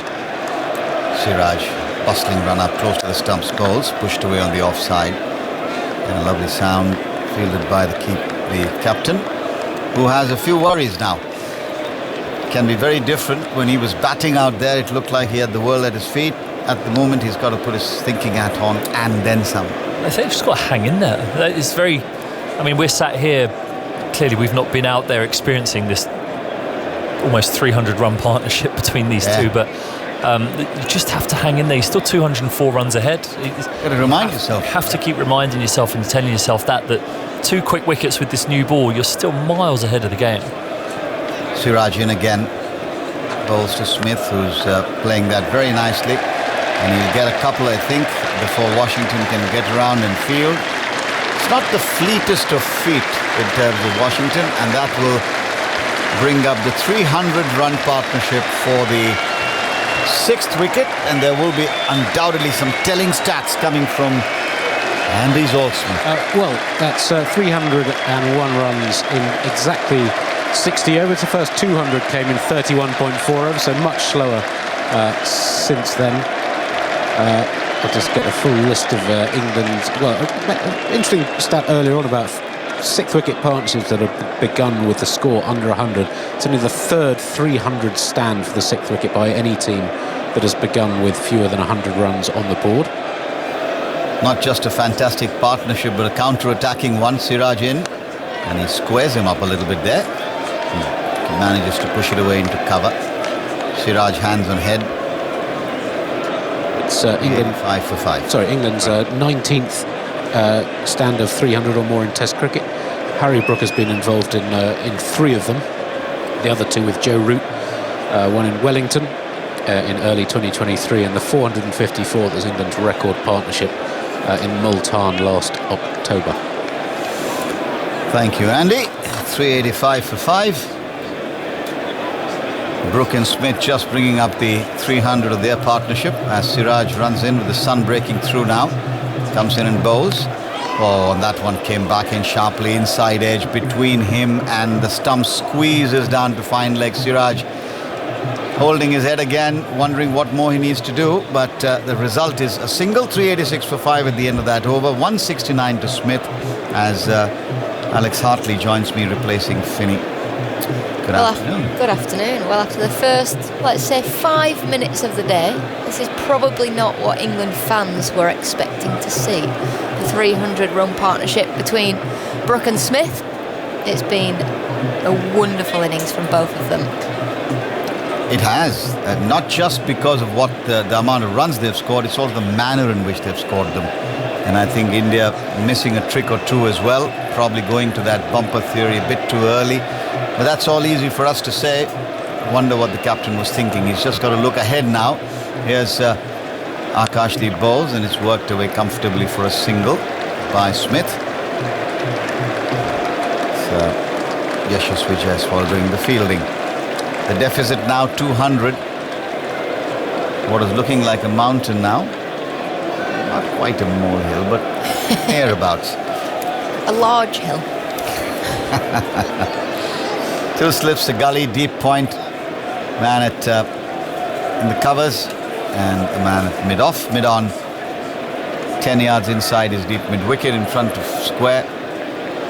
And a man on the long leg boundary. Away goes Akashdeep bowls. And has he bowled him? He has. That one came back, and Akashdeep strikes as he so often does with the new ball. And that mammoth stand has been broken. India will now breathe a bit easier, but only just a bit. 387 for 6. Brook is gone for a fantastic 158 runs, and he walks back to a standing ovation as all of his bastion rises. Fabulous innings. Great ball too. Yeah, fabulous ball as well. Akash with the new ball in hand. It's almost like that wicket's come out of nowhere. We know that the new ball will have been hard to face, but what an extraordinary innings from a brilliant player, Harry Brook. He's done it time and time again for England as the crowd chant Harry Brook as he walks off, raises his bat. A fantastic innings from him, but a great delivery, just nips back, hits the top of off stump. And England, they looked like they were down and out 5 minutes into today, and Harry Brook has helped England bring all 3 results back into this game. Most definitely. He walks back, the camera just panning to him. Just a pensive walk, and Andy with the stats of that magnificent knock. 158 from 234 balls with 1-6 and 17 fours. His 5th 150 plus score in just his 27th test and his 9th test 100. He's passed 2,500 runs during the course of that innings. The joint 4th fastest to reach 2,500 runs in terms of innings played. And the partnership finished 303 in 60 overs and 4 balls. Oof, what a player. What a player, and it was going to take a great delivery to dismiss him today, and it was a great delivery. Just pitches outside off stump, jagged back and hits the top of off stump. Yesterday, Brook looked a little bit tentative out there. He was playing a bit rash. He was a little bit rash, and today he's been calm, he's collected. It's a good delivery to get out, a good player. Fabulous. It's been a real exhibition. Chris Vokes is the man who's come out to replace Harry Brook. And Akashdeep having picked up his 3rd wicket. So the Siraj and Akashdeep sharing the spoils so far. 3 wickets apiece. The deficit's exactly 200. You might have thought you'd get another slip in there, not to be at the moment. Akashdeep bowls way down the leg side and brought out an acrobatic stop from Rishabh Pant, almost a goalkeeper's kind of dive in the air, collecting it with both hands, and Akashdeep just got a little bit carried away. Everybody in the slips there running over to Pant and giving him a high five, because that was a fabulous stop. I know he's got his gloves on, but so athletic. His bowler just says, sorry mate. Yeah, every time you see Pant do something like this, and long may it continue, the determination with which he would have fought back from that horrific injury, all credit to him. Akashdeep bowls, and Vokes full face of the bat out towards the offside, fielded by Gill, no run. Some bowlers just have a knack of doing things with the new ball. Came back a long way. Come back such a long way, hasn't it? Such a long way. Be interesting to see the deviation, because I think Harry Brook's in the right position there. It's just a brilliant ball. Yep.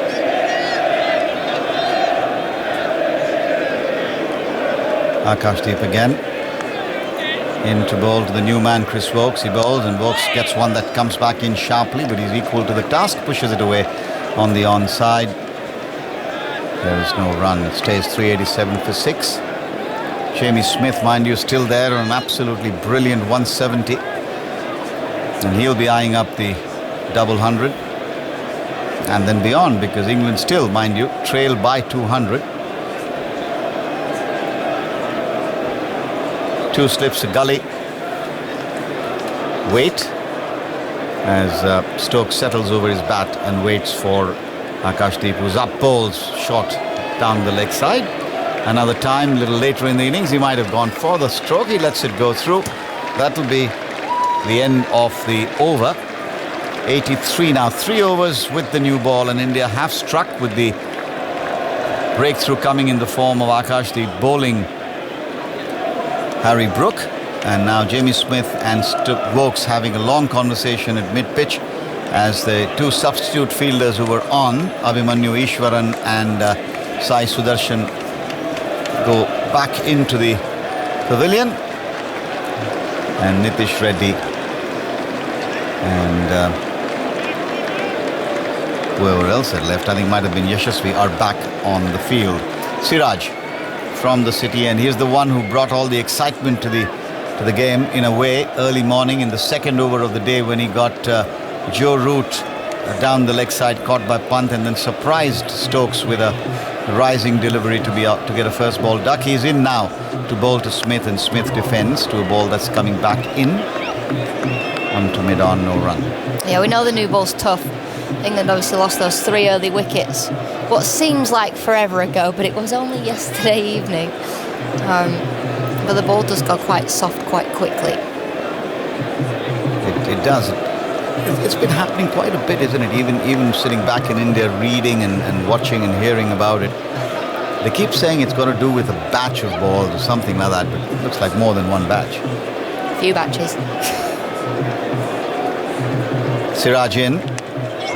Inside part of the bat, squirts down to fine leg. Siraj has had that happen a few times, but one more to the total, 388. And England have now, well, in theory, avoided the follow-on. Not that it was ever going to be enforced. I think that was more or less universal, except maybe Daniel Norcross just suggesting that to ensure that that would not happen. But now it's 388 for 6, so technically that is no longer a possibility. I thought at one stage when England lost 2 early wickets this morning, I thought, oh, maybe. And then 20 minutes later I thought, nah, probably not. The minuscule possibility that may have existed, I don't think India would have enforced the follow-on anyway. But that's all academic now, it doesn't matter.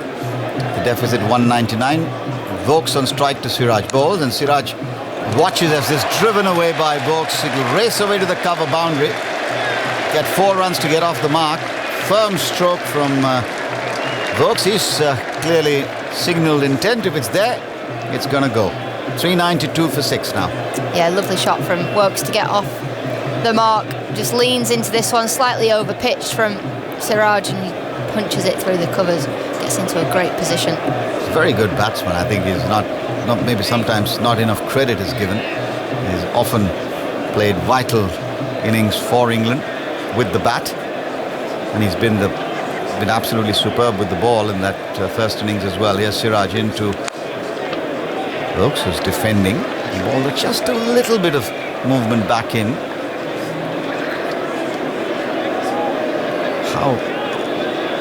How good have these 7 3/4 or whatever days of Test match cricket in this series so far? They've been just fantastic. Swings, ups and downs, one side in the ascendancy, the other fighting back, and that's exactly what you want. It's a great advertisement for Test match cricket. It's why Test match cricket is probably the pinnacle. So much can happen, so much can change so quickly. 3 slips. Yashasvi Jaiswal is at a sort of deepish gully, or a ball shapes back in, pushed away with the full face by Vokes to Gill, who fields. And there will be no run. Last ball of the 84th then, which will be also the 4th over with the new ball. Smith on a dominating 171 unbeaten. And Vokes just off the mark, coming in at the fall of Harry Brooks's wicket, is on 4. Siraj is in his 17th over, last ball in fact off the 17th to come. He's got 3 for 69. He runs in. Stiff breeze left to right as we broadcast down the leg side, and attempting to pull it round the corner. It's taken by Pant. That's the end of the over, and also time for me to hand over to Daniel Norcross, but after a word from Alex Hartley. Yeah, Chris Woakes. When you think England are 6 down, we're getting into the tail. Chris Woakes is a good batter. He's had loads of test runs. I'm going to look here. Runs 2,000 he's got of them. Yes. So he's capable. I'm saying England Yes. probably won't collapse. Not on this flat surface. Okay, just forgive me. I'm just a bit suspicious because the last time I sat down with you were up to something, and you kept saying yesterday a moment ago. So I thought, is it Beatles songs today? No. Really? No, there's no games to be played today, Dan. I feel like you're not in the right state of mind for them. I'm very suspicious. Superstitious? Very See? superstitious. The writing is on the wall. Here we go. No, there's no games, I promise. Just cricket today, Dan. Just cricket, okay. Agashdeep is in to Smith, who works us into the onside, for a thick inside half of the back. Gets a single, goes to 172. It's very significant that he's on 172. Come on then. Well, Andy Zaltzman has told me, so I don't know if I dare say. Well, come on, let's build up to it just in case. 173 is the highest score by an England wicket-keeper. That is correct. Alex Stewart against New Zealand in Auckland in 1997. So he's just passed Bairstow's 167 not out against Sri Lanka at Lords in 2016. Is the highest score by an England keeper at home. And I think that the highest score by an England number 7, as Agashdeep is into Woakes, who gets up on his toes and defends into the offside, picks up a short extra, there's no run, is 175. That is correct, Dan. And that goes back a long way. Oh. Ranjit Singh. What was he doing batting at 7? In 1897 at the SCG. 175 in 223 minutes. Ooh, that's quick. Yes, he used to count in minutes. No details of balls faced on the cricket field. So 26 fours. Why was he batting at 7? Was it long boundaries and tiny little bats the size of bananas?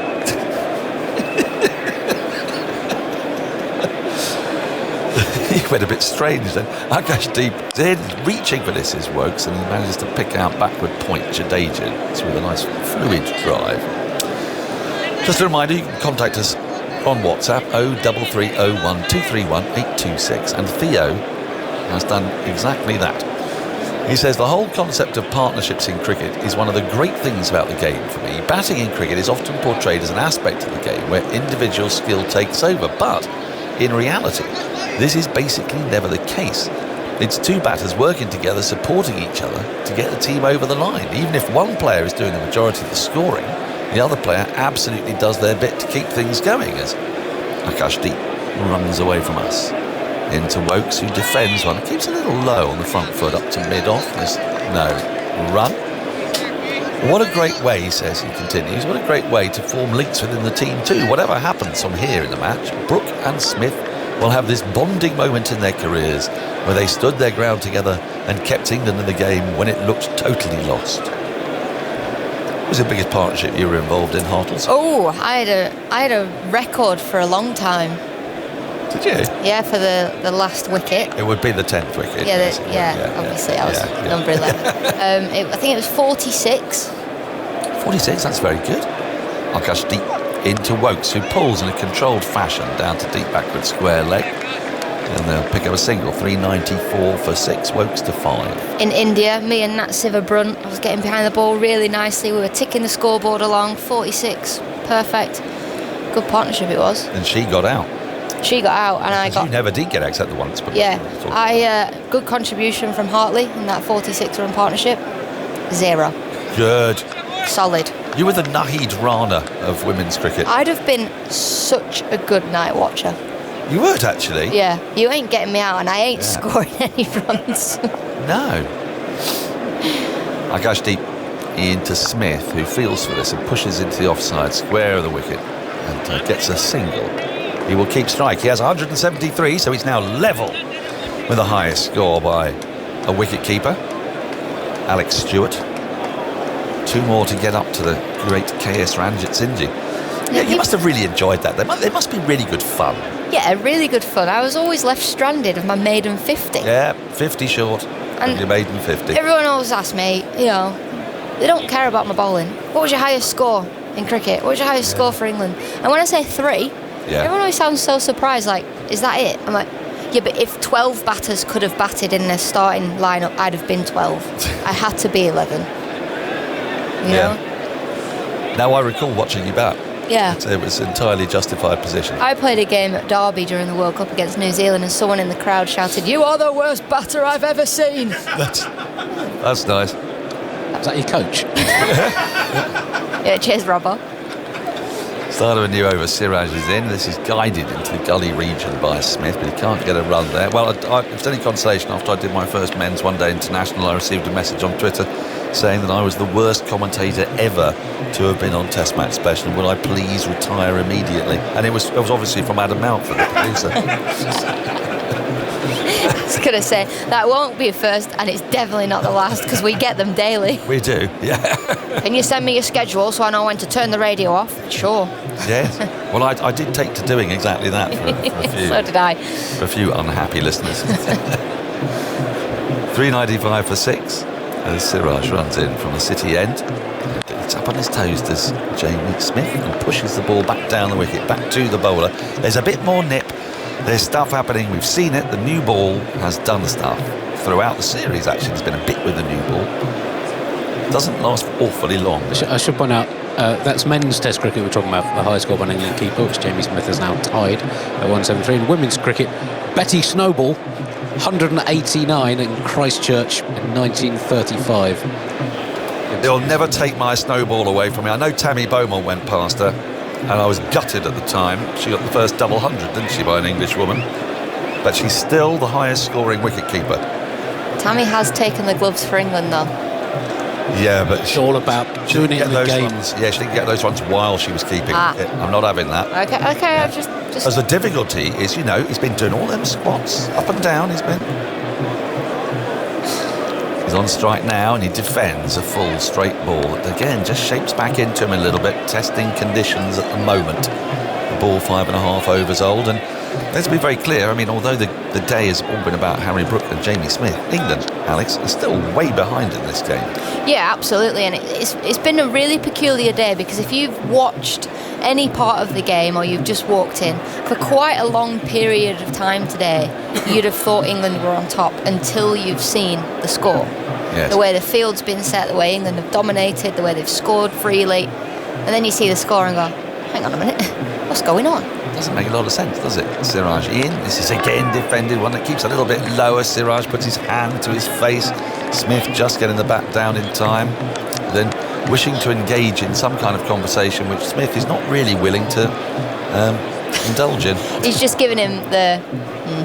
Well, I think he might be giving him the, I've got 173. Yeah, well, Siraj is a competitor, isn't he? That ball does stay low.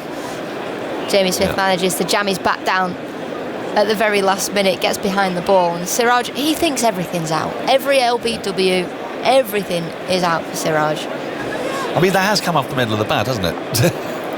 Yeah, more or less. More or less. Yeah. Siraj is in again. And that's played back up the wicket to mid-on. There's no run, more or less. I'm a bit worried about that. Is that a song title? You are doing it again, aren't you? No, I'm not. I promise I'm not. I wouldn't do you twice in a row. Bet that's one as well. 395 for 6. Right, I've got to put these paranoid delusions away. You really have, because we've commentated together now for about 8 years, Yes. and I've only done you once. Yes. Yes. The trust has gone though now, hasn't it? Kind of. Yeah. It's going to take me a while to rebuild that trust. Last ball of the over. Siraj bustles in, and Smith just defends into the onside, straight to short mid-wicket. There's no run, there's no counter-attacking going on from England here at the moment. 395 for 6, Smith 173, Wokes 5. And speaking of Nat Sciver-Brunt and Tammy Beaumont, as we have been doing, Tammy is England's captain tonight for the third T20. Commentary on Sports Extra follows us at 6:30. Henry Moran, Melissa Story, and Catherine Siverbrant, and Tash Farrant, marvellous Tash Farrant, who was with us throughout the Women's T20 World Cup when you were in Pakistan. Yes. During the men's tests, we had Tash with us, and splendid she was too. She's recovering from injury now. She's a thoroughly enjoyable listen, is Tash Farrant. Isn't she? Yeah. Yep. Yeah. Yep. We gave her a new nickname, and I've tried to get it spread around the Surrey dressing room. Okay. It's I might save it for off air. Okay. There it goes. You thought about it. I sort of have. Probably why I've not heard it. It works. It ends in ERS, as usual, as they must do. They all must. There's Wokes is in, and just poking at this one outside the off stump. Goes through to the keeper, and there's no run. Nearly took the edge. There was one earlier today when I swore it had got the edge. You could hear it, I thought, but there was a little noise, and then they went to the Snicko. Showed nothing. Creaky bat handle, Creaky bat, maybe. yeah. That is a thing, isn't it? Yeah, creaky bat handle's a thing. Yeah. But that blows my mind how that doesn't show up on the Snicko I know. either. Yeah, why doesn't it? I'm not very good with technology. I can barely use my phone, but how they can marry the snick to the, I just don't get it. We need Ebony for that sort of stuff, really. Akash deep in, pushed into the offside, thinks of a run, it isn't there, even though he got it quite square and to the left of extra cover, but Fielder was swift to get to the ball. 3.95 for 6, the score remains. At deficit 192. Sorry, did you have something there, Andy? No, don't think so. Your arms were moving. Creaky bat handle, that was a Tremolo song, I think, in the 60s. Just start her off on a whole new line of inquiry then. It's giving her ideas. 2 slips, gully, extra, mid-off, mid-on, mid-wicket, long leg and a deep cover point. Akash deep is in, and that takes the pad, rather painfully, sort of thigh pad, and rolls into the onside. There is no run. Now then, yes, I've been reminded that Norcross Cricket Club is in the Holly stand. The Norkies are in. Norkies are in. Norcross Cricket Club up near Fleetwood in the northwest of England. Near me? Lovely bunch they are. It's not far from me. It's not far from you. I can't believe I've never been to your cricket club. Yeah, well, we're magnificent. The best team in the northwest. I mean, not strictly speaking if you judged it by results. But by name? But by name, precisely. As in comes Akash deep, and that's defended up to mid-off. There's no run. I wanted to get a game together between Rainford Cricket Club and Norcross Cricket Club. But, I mean, there must be a Hartley as well. There must be a Hartley Cricket Club. I've never searched. So with Ebony, we could have Rainford and Brent. We could do a tri-series. We could you should just have her playing against herself. Yeah. Or an entire TMS like thing. Is there Zoltzmanville? No. Zoltz. Not yet, Dan. No. Zoltz is a handy batter, I'll tell you that for free. I know he is. Yeah, left-handed as well. Yeah. And a keeper. He's nuggety. Very, very nuggety. Akash deep into Wokes. Edges and gone. Caught at first slip. Driving a ball in the channel loosely away from his body, and the new ball has now picked up 2 wickets. First Harry Brook, now Chris Wokes. It was a regulation catch to slip, and well, it had been England's day for quite a lot of it, but with the new ball, they're subsiding here. They're 395 for 7. It was a good catch, but it was an easy one, really. Quite low down, about 4 or 5 inches off the ground. And Akash deep, brought into this side, has now taken 4 for 395 for 7. Yeah, loose shot there from Chris Wokes. I think he'll be kicking himself. It's one of those where your eyes light up because it's there to be driven through the covers, but also, and I know everyone's going to say England don't leave balls, but it's one that you could quite easily leave outside the off stump. Make the bowler. As a bowler, you want to make the batter have to play at you. He didn't have to play that at all. But a simple catch in the slips, like you said. And I did say Chris Wokes was handy with the bat, and I don't think England will collapse. But now I think it's time for Jamie Smith just to have some fun out there. A bit of a counter-attack. Yeah. Karen Nair, by the way, with the catch at slip. It's one of those things, isn't it, where a lot of players' strength is also their weakness. He does love a cover drive. You know, you think about Ollie Pope's dismissal. He likes to tuck the ball into the onside. In so doing early in his innings, he got the edge with a harder new ball here. Chris Wokes similarly, eyes lit up a little bit, sort of feeding a stroke he likes to play. And it is a new ball. It's going to do a little bit. Akashdeep has done really well for India here. 4 for 77. And where's Jasprit Bumrah? Well, when he comes back, who goes out? It's hard to get rid of Akashdeep. I suppose now Prasidh Krishna. Now the spotlight will fall on Prasidh instead. Sort of continuing circular spotlight that keeps moving around. Right, Bryden Cars is the new batter. And now 2 slips and a gully in place for him. As Akash runs in, searching for a 5th wicket. It's driven by Cars really well. Quite a deep set extra cover, but it was hit so well that they're not going to get a run for it. 395 for 7 at the end of the 87th over. Akashdeep's best figures in Test cricket, his 8th match. He had 3 for on debut against England, 3 early wickets, but finished with 3 for 83. Other than that, just a collection of 2s and 1s. So this 4 for 77, his best so far. Thank you very much, Andy. Right, now then, this is when we start to speculate about how the game pans out. Because with this new ball, down to the tail, Smith likely possibly to be a bit more aggressive here. Chances are likely to come. Carse can hold an end up though, can he? Can score runs. Does Carse be the aggressor and then Smith take over when England lose 1 more maybe? When Tongue comes in, you think? Yeah. Well, you might be right. Yeah. I suppose we're going to find out soon enough. The field has spread to give Jamie Smith this run that would make him the highest score for a wicketkeeper. Here is Siraj. And Smith just defends into the onside up to mid-on, a fullish ball covering up. Plenty of Hartley cricket clubs apparently. The new Ash Green and Hartley cricket club, the Hartley Country Cricket Club. Oh, that's you, isn't it? That sounds a good one. Oh yes, Tunbridge the Hartley Wells Country Cricket Club in Tunbridge Wells. I don't think my accent and my roots don't necessarily suit that. We can work on you. Yeah, okay. What's her name in Ujima Flip? Yeah, good one, Dan. In Pygmalion, you know. Why have I forgotten? I'll think of that as Ujima Flip 2, the sequel. It's a long day. Siraj is into Smith, who pushes it to the offside, and he gets the run that takes him to 174, the highest score by an England wicketkeeper in the history of Test cricket. Eliza Doolittle, that's what I'm thinking of. Thank you very much for helping me out. No. Who'd me jig and what a me jig? Do you know what I mean? So, history of men's Test cricket, let's not forget Betty. Sorry, the history of men's Test cricket. He's overtaken Alex Stewart's 173 as the highest score by an England keeper. The highest score by any keeper, 232 not out. Andy Flower against India, Zimbabwe in the year 2000. And so Betty's was what, 187? 189. 189, that's it, 189. Yes, my sister's least favourite bus number. Just is. 396 for 7. Cars on strike is beaten by a ball that narrowly misses both his bat and the off stump.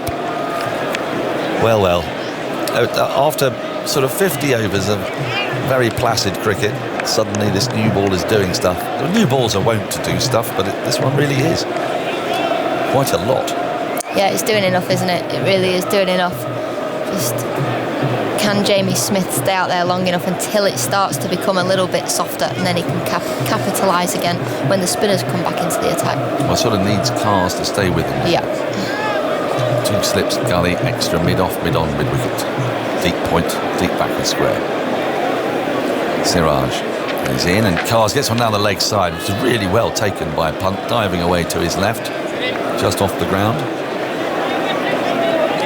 I would have thought there'd be so many places called Hartley. I suppose it makes sense. It's quite common. Yeah. Is there an Agnew out there? Jonathan, he's sat at the back of the box. I feel we would know if there was an Agnew cricket club.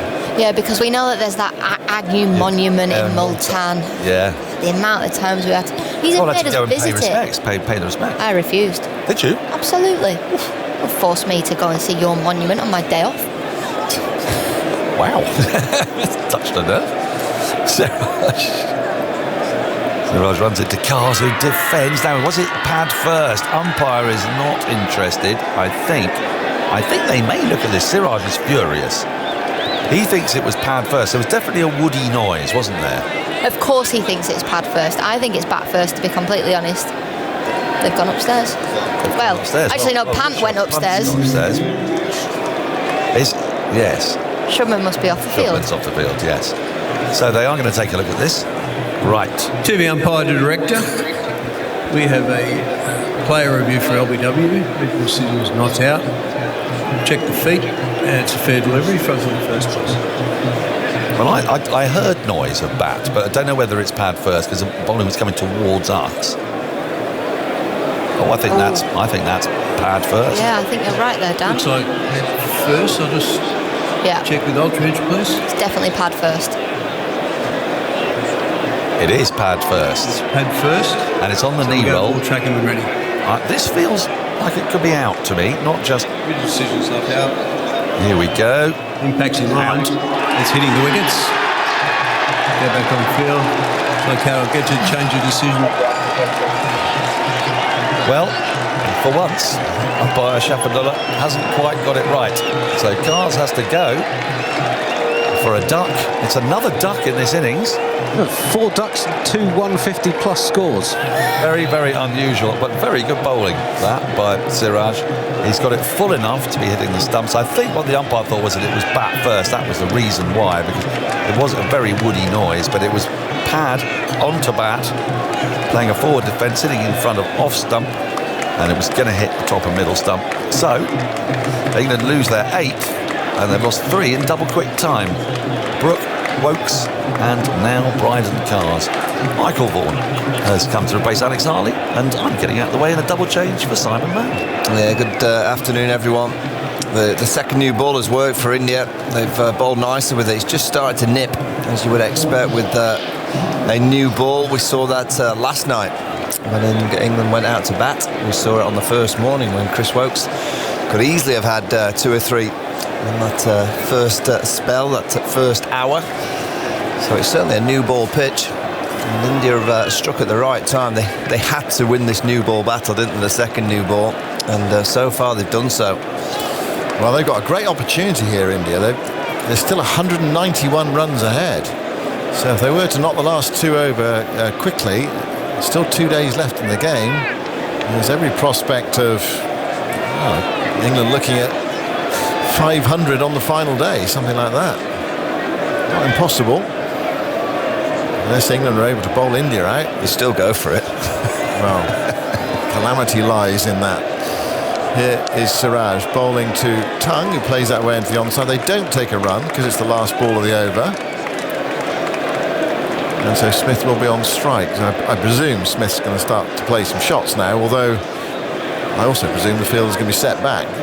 So we'll probably be into that phony war cricket that we often have the first 3 or 4 balls of an over. 396 for 8. The lead 191.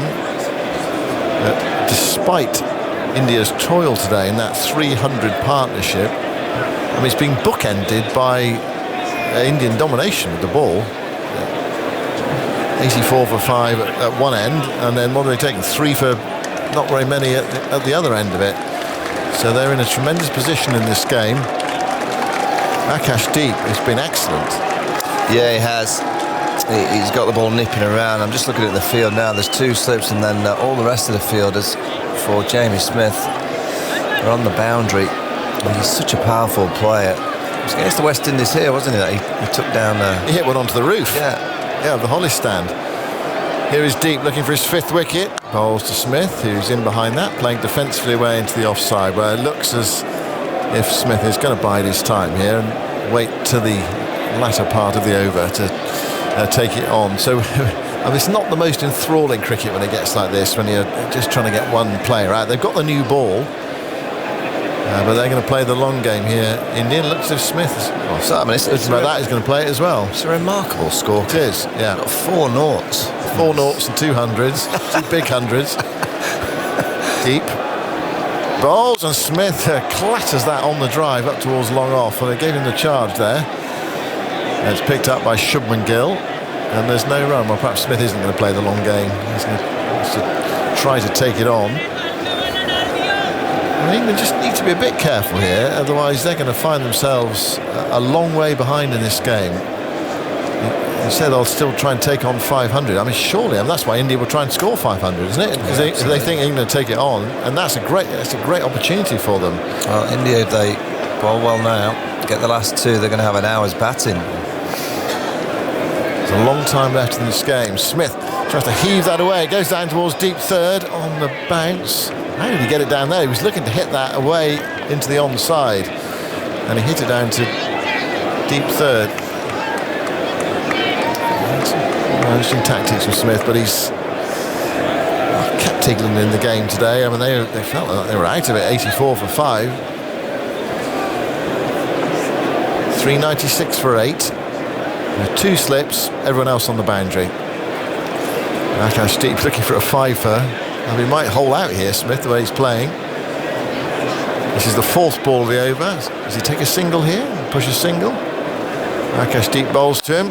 He slaps it out towards long on. It's a skimmer out towards the long on boundary. It's gone for 6. That is a remarkable shot. It barely got off the ground, but it's gone for 6. India do have a long on fielder in, Siraj. It was so sweetly struck. I would suggest that nothing has been struck more sweetly today than that. Yeah, it's in the slot, as we say in T20 cricket, and it goes flat. This is why Jamie Smith's so good down the back end of an innings, because he can do that. He can strike a ball. They're going to bring the field up. England's 400 is up. 402 for 8 on a very windy afternoon. Trees are rolling around like a ship in a stormy sea. Smith 180. Fields up now. Last 2 balls of the over. Deep goes in and bowls to Smith. It's wide of off stump. Big drive. Misses it. He's looking to crash that through the offside. What does he do now? Presumably hit 4 or try to take a single. I mean, Josh Tongue is not the worst number 10 in the world. Yeah, he can hold a bat, can Josh Tongue. So I don't think he has to risk everything. No, I agree with that. It's the lead's 185. I mean, if you can chip away another 30 or 40 here, it might help at the back end of the game. But it looks as though it's going to be a sizable India lead. I think he'll bowl wide of off stump here. We've got 2 slips in for the outside edge. Deep bowls to Smith, very wide. In fact, that's got to be a wide, surely. Yeah, it's signalled by umpire Gaffney. Pant dived away to his right to take it in front of first slip, swinging away. It was outside the white line. So 1 more to the total. 403 for 8. Smith 20 away from a double 100. He'll have to box clever here to get there. The way India setting the field and a number of wickets left. Well, we saw the power in that shot down the ground at the start of the over. Last ball of the over, India closing in. Deep goes in and bowls to Smith. And it's smacked back past the bowler for 4. It was very close to him and he went one-handed. His left hand, it was past him in a shot.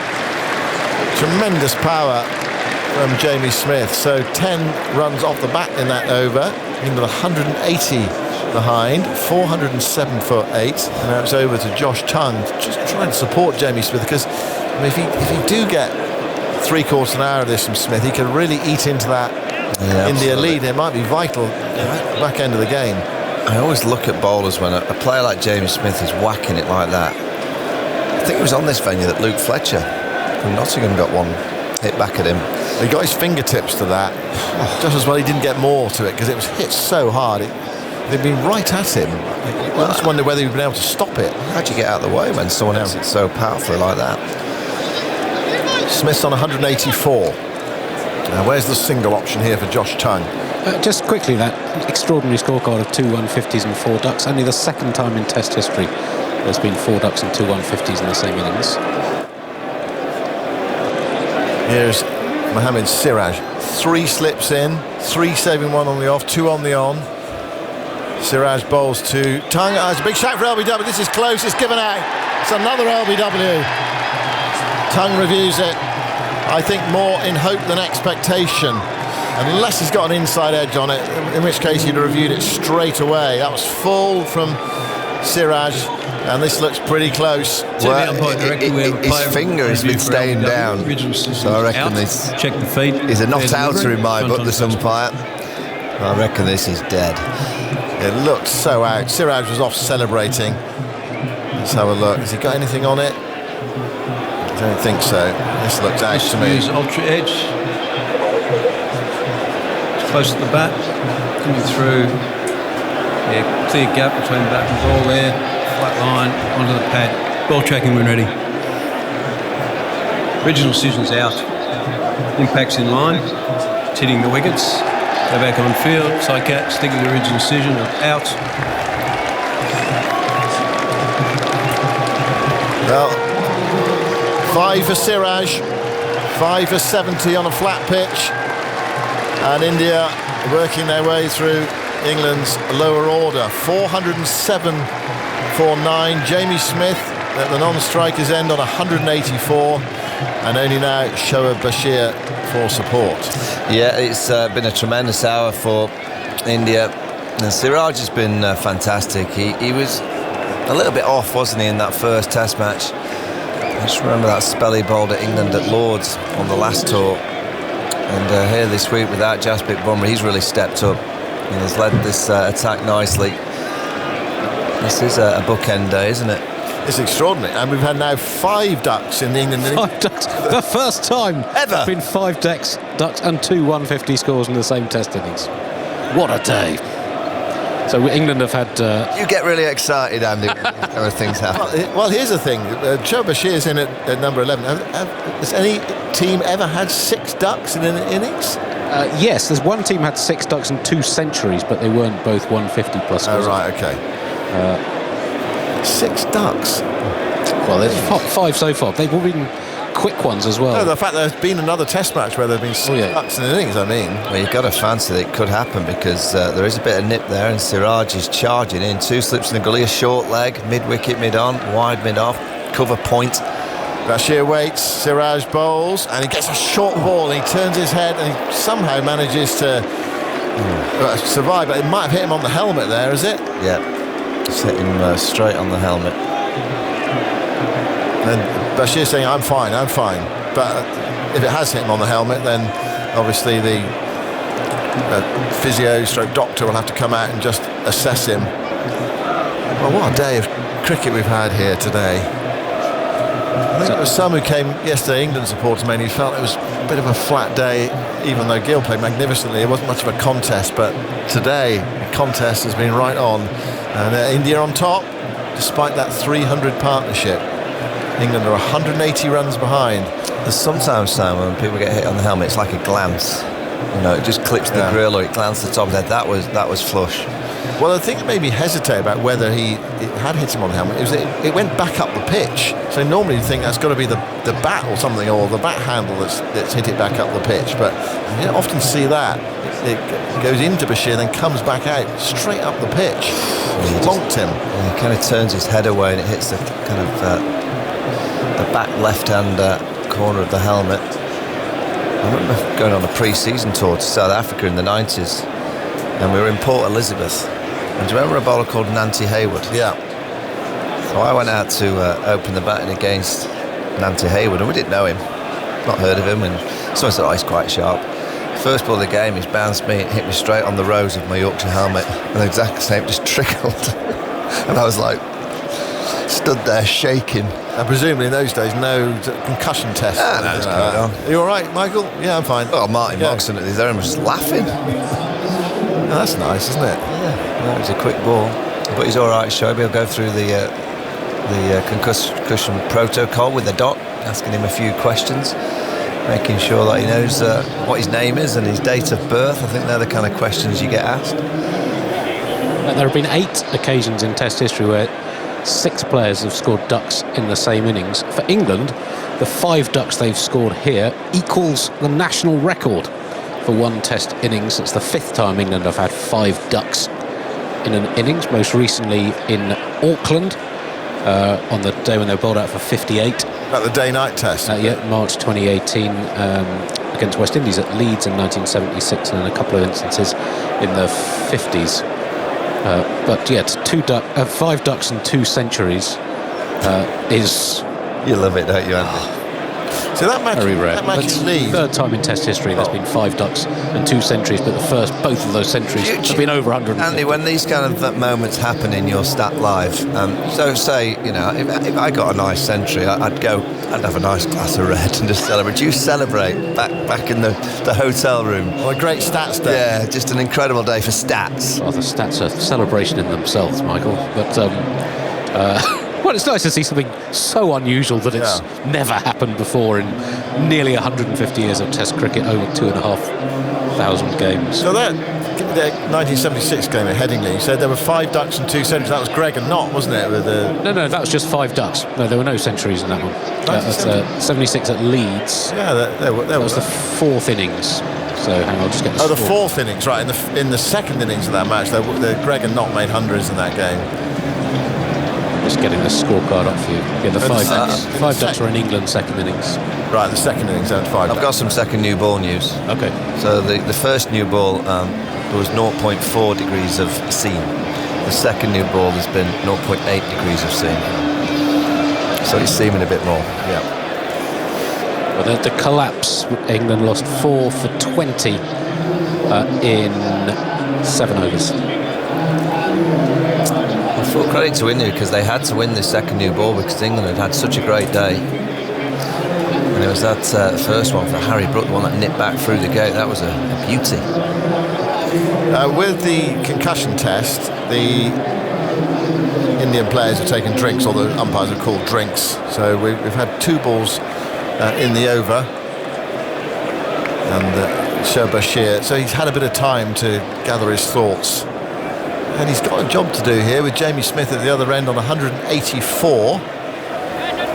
And Smith just saying, well, get some bat on one and we'll scamper through if we can. Yeah, and it might be that he has to take a single to the keeper, you know. It might be just one of those. Shoaib, if you missed it, I'm just going to sprint. Going to run. Yeah, got to get on strike.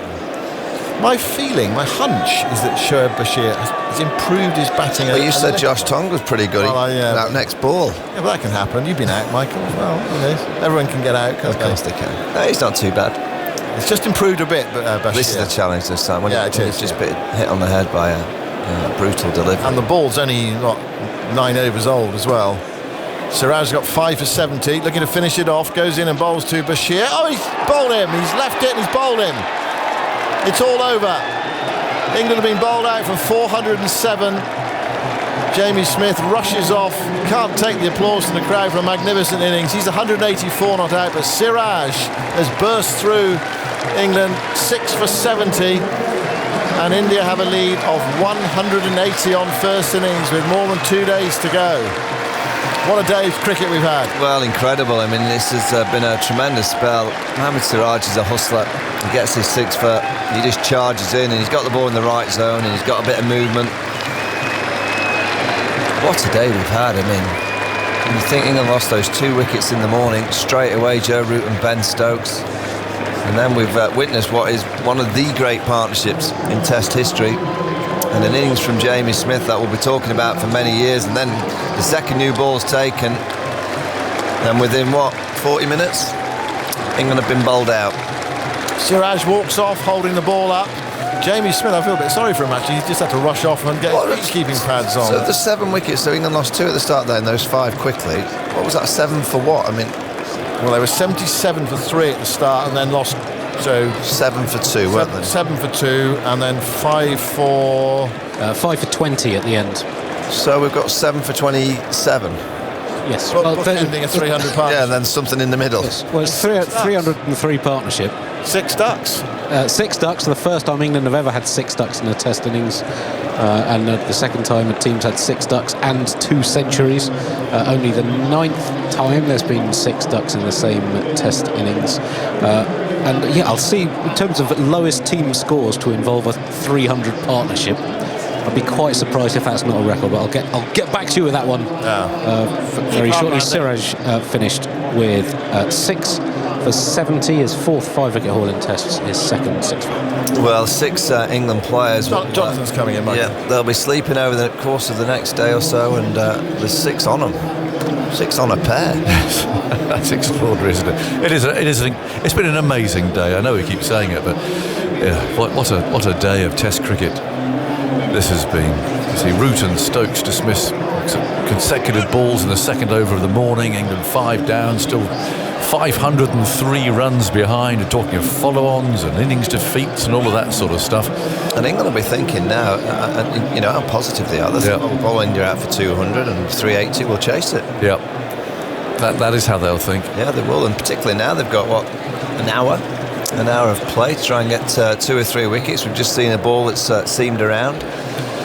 It's just this bowling attack. Browden Carse, who obviously went off yesterday with a sore foot, he's out there bowling, so he's obviously going to be okay to bowl. You've got Chris Woakes, who bowled nicely in the first. He only bowled 4 overs yesterday morning. The captain himself only bowled 4 yesterday. Yeah, there's some strange stuff going on with the bowlers yesterday, wasn't there? With Harry Brook bowled more than Stokes and Woakes. It was all very odd, and we were just simply told they were tired. Which is okay, fair enough. But Woakes is bowling okay there. Carse having a conversation with the physio, I think. I'm not sure what they might have done to his foot, because he didn't look fit. It didn't look like tiredness. It looked like he'd got a foot problem again.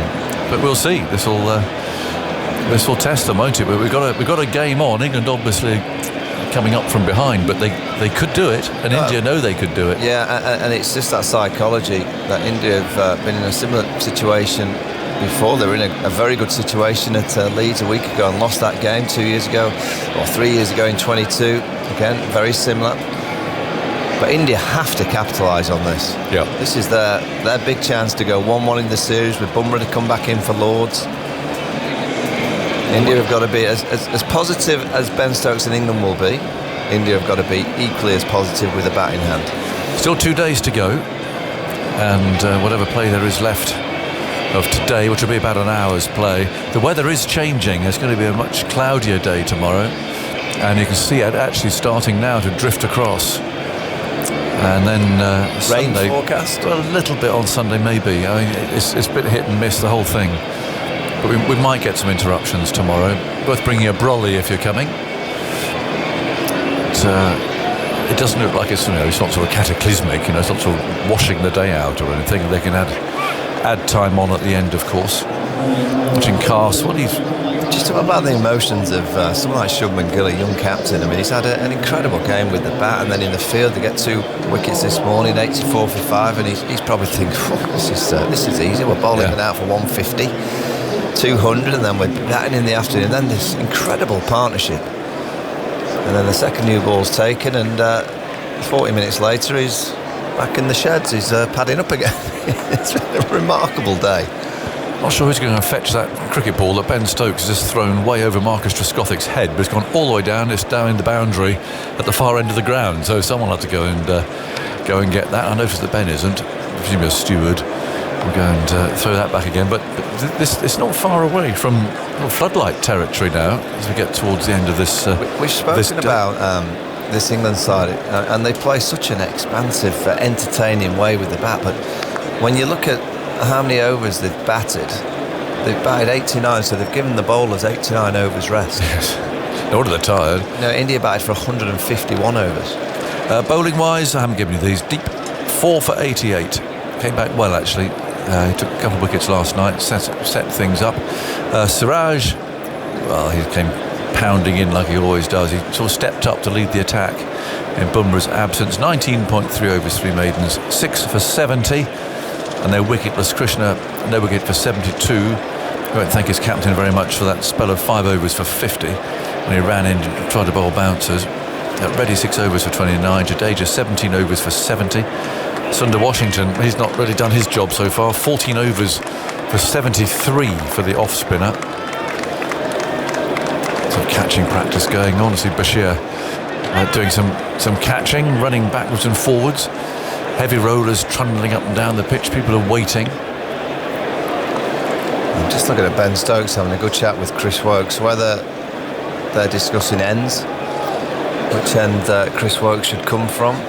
He always prefers the far end, doesn't he? Yeah, you can see the pointing from the different ends, so they're just trying to work out. Chris Woakes will be the bowler that gets the choice. I mean, he normally goes for that end, but it is into quite a fierce wind now. If you look at the flags, England be saying if they can have India 3 down tonight, say 40 for 3. Pressure on tomorrow. Just 220 in front going into day 4. But India must be thinking if they can be none down overnight. I wonder how much of a sniff they'll give England, though. I mean, they won't give them any sniff. It's a question of how brave they are in terms of declaring to make sure that they don't lose, whilst possibly still giving them the chance to win the game. I mean, they're not going to. Well, if they play the game naturally and they bat nicely and they get 320, that's going to take them to after tea tomorrow. Yeah, probably till an hour to go. That gives them 500, and then naturally you just declare, wouldn't you? Give England 110 overs to get 500. I guess that's the perfect scenario for India. Yeah. 407 is indeed the lowest team score for a team that's batted all 10 wickets to contain a triple 100 partnership. Oh, you're loving it, aren't you? Are you just typing away on that computer trying to find things? I'm having a lovely day, Michael. Chipping away, isn't he? He's just there. Look at him smiling. I can't believe his luck. Like people, there's little picks and brushes who pick away at the remains of dinosaurs. There's pick around the bones and find something else. I'm paid per stat, so working it well. We're not far away from floodlights. If you look at the electric signs, shining quite brightly now. The nice ones here as well, aren't they? The ease. Yeah, but that's just demonstrates how the weather's changed. And this is not a bad time to bowl at all. Lots of highlights for you to watch, of course, BBC Sport website and the app, or today at the Test on BBC 4 tonight, and also the BBC iPlayer from 7 o'clock. Right, I saw Jaiswal loosening up and playing a few shots down below. England are getting into position. Wokes is going for his favourite end, which is the far end, so Cast presumably will have the wind behind him coming from this. And it's going to be it's going to be a tense hour, that's for sure. Jaiswal is a big key here. Yeah, if he gets going, that score's going to race along. KL Rahul, the way that he'll play, he'll just play within himself and just try and hang around. But Jaiswal, you just know he'll play his shots, probably give a chance. But England will want to see the back of Jaiswal. It's inflatables being thrown around at the moment amongst the Flintstones down here. I don't know whether people get them from. It's got a sort of a specialist inflatable one that they're throwing around. Oh yes, where they've ordered that from. Yeah. Anyway, it's entertaining people. I've not seen that kind of inflatable at the cricket before, John. I think Alex Hartley saw one at Headingley, quite close range a couple of years ago. One, isn't it? Anyway, no runs on the board, obviously. Lots of tapping around going on. KL Rahul and Jaiswal have arrived. They do lead, though, by 180. So they're on the board, showing up there in yellow under the white of the names. And we're ready to go. And as you'd expect, England are on the attack. They've got 3 slips, which is more, I think, than India had throughout England's innings, even at the very start of the day when they lost those wickets and were 5 down. England lining them up, and there's a backward point, the cover and a mid-off, and then a mid-on, mid-wicket. And we've got Josh Tongue down here at long leg. So first ball of India's second innings. Wokes comes in, bowls to Jaiswal, who nudges it away off his hip. And Tongue will field that, throw the ball to Smith, who must be feeling pretty tired, I'd imagine. And then Tongue continues his journey. He's got to come all the way to the other side of the ground, because of course Rahul is right-handed and Jaiswal is left. Cheteshwar Pujara is here. Well, what a day that is. It's been a roller coaster throughout. No one expected this. No. 6 ducks in an innings, yes, and you still get more than 400. First time in Test history. It's absolutely remarkable, isn't it? Yeah. It's a statistician's dream, and Andy Zoltzman is living the dream over there. But what's on India's mind here, I wonder? They do lead by 180, but they've still got to be careful. Yeah, it's a tricky phase for the Indian batters because the conditions are overcast. We are just seeing the floodlights are switching on. Yes. And ball might do a bit because we saw it's a new ball's game. So there'll be some seam movement with the new ball. India will have to be careful. Yeah. Cloudy, the lights are coming on. We thought they weren't far away. So not an easy time for India's openers to negotiate here. As Wokes runs towards us, bowls the right-handed Rahul. It's pitched up. He flicks it firmly to mid-wicket where Duckett fields. And the score remains at 1 for no wicket. Remarkable day. England 407. That's that stand, more than 300 by Smith and Brooke. They're standing almost next to each other in the slips there. We've got obviously Smith keeping wicket, Brooks at second slip. He's got Root at first, Crawley third. In comes Wokes there, and he bowls, and Rahul reaches slightly for this. Pushes at a ball that's just wide of the off stump.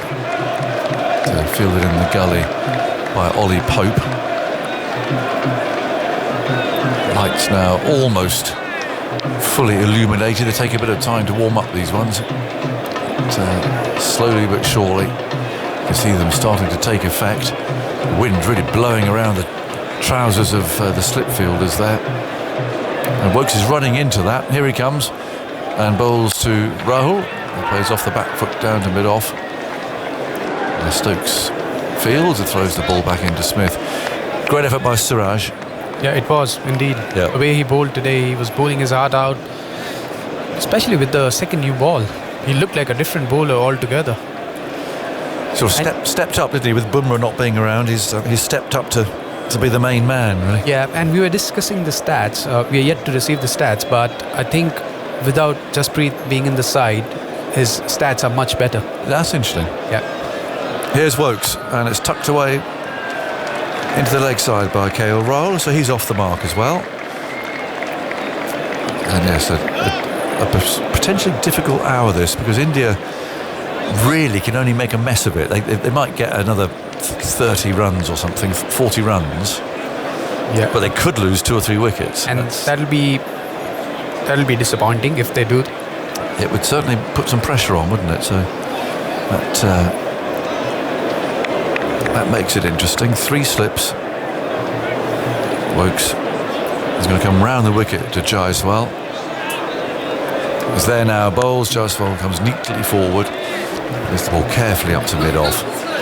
No runs, so 2 off that first over. With Wokes pretty much bang on target. And now we'll watch to see how Bryden Carse is, because as mentioned, he really didn't look fit yesterday at all. Yeah, but I saw he was warming up and he seemed all right. Yeah. It wasn't bad, so hopefully he will start well. If it is that toe again, he was actually talking about having it amputated, you know. The second toe on his foot is getting trouble with it a lot. Yeah. And that was one of the options that were being considered, to chop it off. Oh. Seems a bit drastic. Yeah. 2 for no wicket. Carse with 3 slips is going to bowl to the right-handed Rahul. Would you take your toe off if it was hurting in your bowling? Would you consider that option? Well, I wouldn't. You wouldn't? No, I can't. I can't think of it. Well, if it's your job, if you're a fast bowler, I'm not sure how important that toe is. Anyway, in goes Carse, is okay at the moment. Bowls, and that's tucked away firmly out to mid-wicket. The fielder there, though. And there's no run, and Carse bowled that first ball. He's walking back. Certainly looking more comfortable than he did yesterday afternoon. Some sort of military aeroplane coming over the ground here, taking off from Birmingham Airport, just over to our right, of course. So you don't often see these ones coming over. 2 for no wicket. Carse looks behind him. Rahul's seen some movement behind there. I think, KL Rahul is disturbed by something. Ben Stokes just went there.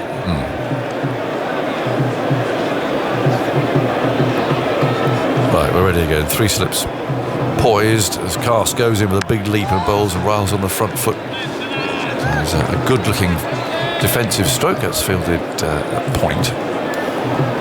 And there's no run. You've enjoyed the Hollies stand today. There's been lots going on in there, hasn't there? Yeah. Pigs running around and all sorts of stuff. Flintstone. That was good. Bit of entertainment going on. Yeah, there was. And you would expect that on weekends, don't you? Yes. They're just approaching the weekend, but even on Friday. Feels like a weekend, doesn't it? But it's a terrific crowd here, 25,000 in. It's full. 2 for no wicket. Rahul's on strike. Carse bowls. Oh, it's inside edge there. Almost went back into his stumps. We've seen a few inside edges today. I mean, Jamie Smith actually.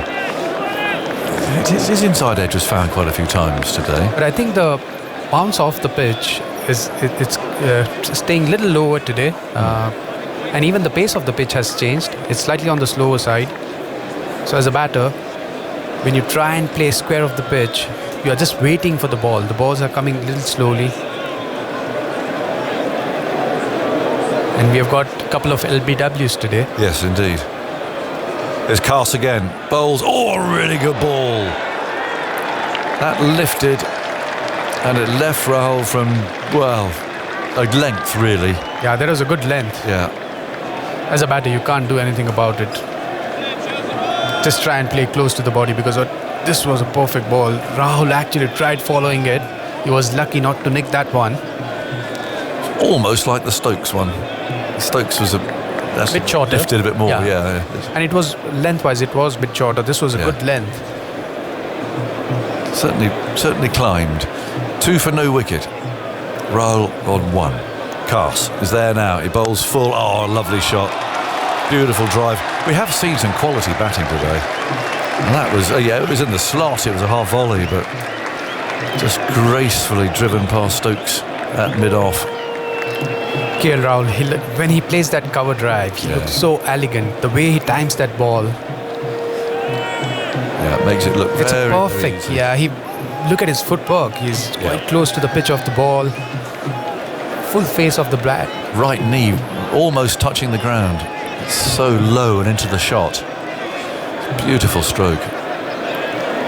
Carse again, runs up, bowls. Rahul this time defends, pushes the ball back up to mid-off. And that is the end of the over. 6 for no wicket. Jaiswal has 1. Rahul has 5. I think Andy Zaltzman has got some even more statistical information to give us. And then Daniel will come join you, Cheteshwar. Well, just quickly on what Cheteshwar mentioned about the ducks and a score of over 400.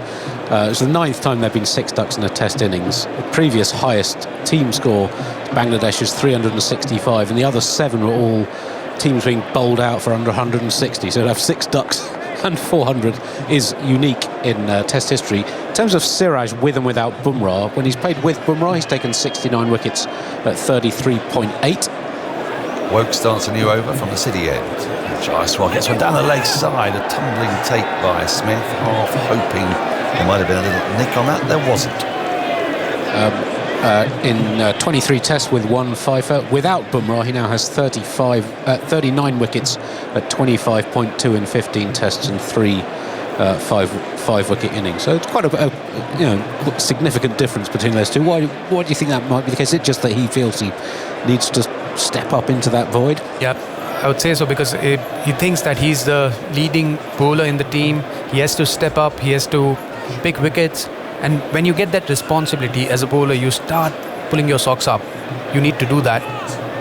Wokes is in. Jaiswal gets one that comes back sharply, but it's a little too short. He's able to play it off the back foot back to the bowler.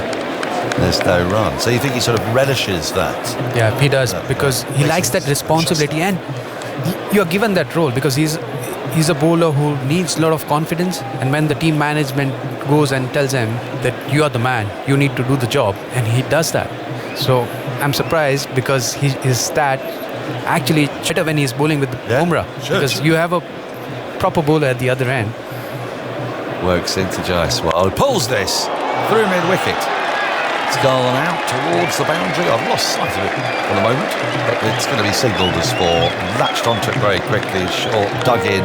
It's not really the pitch for that, especially with a new ball. You don't want to be wasting that hard, shiny new ball with short filth, really, as a general rule on here. Yeah, and not on that pitch where there's not much pace and bounce. Now the pitch has slowed down. In the first innings, I can still understand, even from that length, there was a bit more pace and bounce, but now the pitch, it's really slow, and Yashasvi is very good on back foot. He doesn't miss out on those opportunities. Lights fully on now as Wokes comes around the wicket to Jaiswal, who defends really well into the offside, as easy as you like. Picked up at point by Duckett. There's no run. I meant to ask you, have you already mentioned this, Andy? Was England's 407 the lowest score to contain 2 150-plus scores? Ooh, I've not looked at that one yet, but I mentioned it was the lowest score with a 300 partnership. Yeah. And I'll see if I can find out about the 2 150s. Yes, do. Wokes in. Jaiswal advances slightly. He gets struck on the pad. They're going through for a quick single, and they'll get there. Cars a little slow to get to the ball. So leg by signal. Score advances to 11 without loss. The lead 191. Sort of doing a little bit of scenario building, Cheteshwar, and I'm thinking 40. If they bat till around about an hour to go tomorrow, assuming there are no interruptions, that lead could be easily up around 500. That's the sort of game plan they're looking at. 2 bites at the cherry, and definitely. I would say balls. they should be looking somewhere between 450 and 500 if they can by the end of day's play tomorrow. Yes, Wokes is in. Let's that go by through to the keeper. No run. It's end of the over. 11 without loss after 3.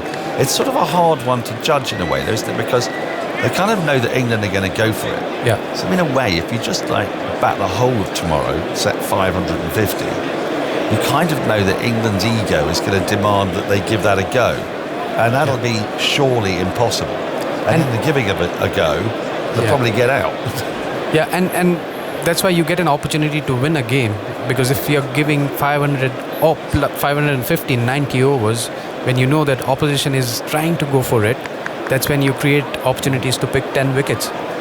It's just, I wonder if there comes a point where England say, well, that is too many, and we're just going to play out. So you need to dangle something of a carrot. As Cars is in around the wicket, pushed back to him on the front foot by Jaiswal. There'll be no run.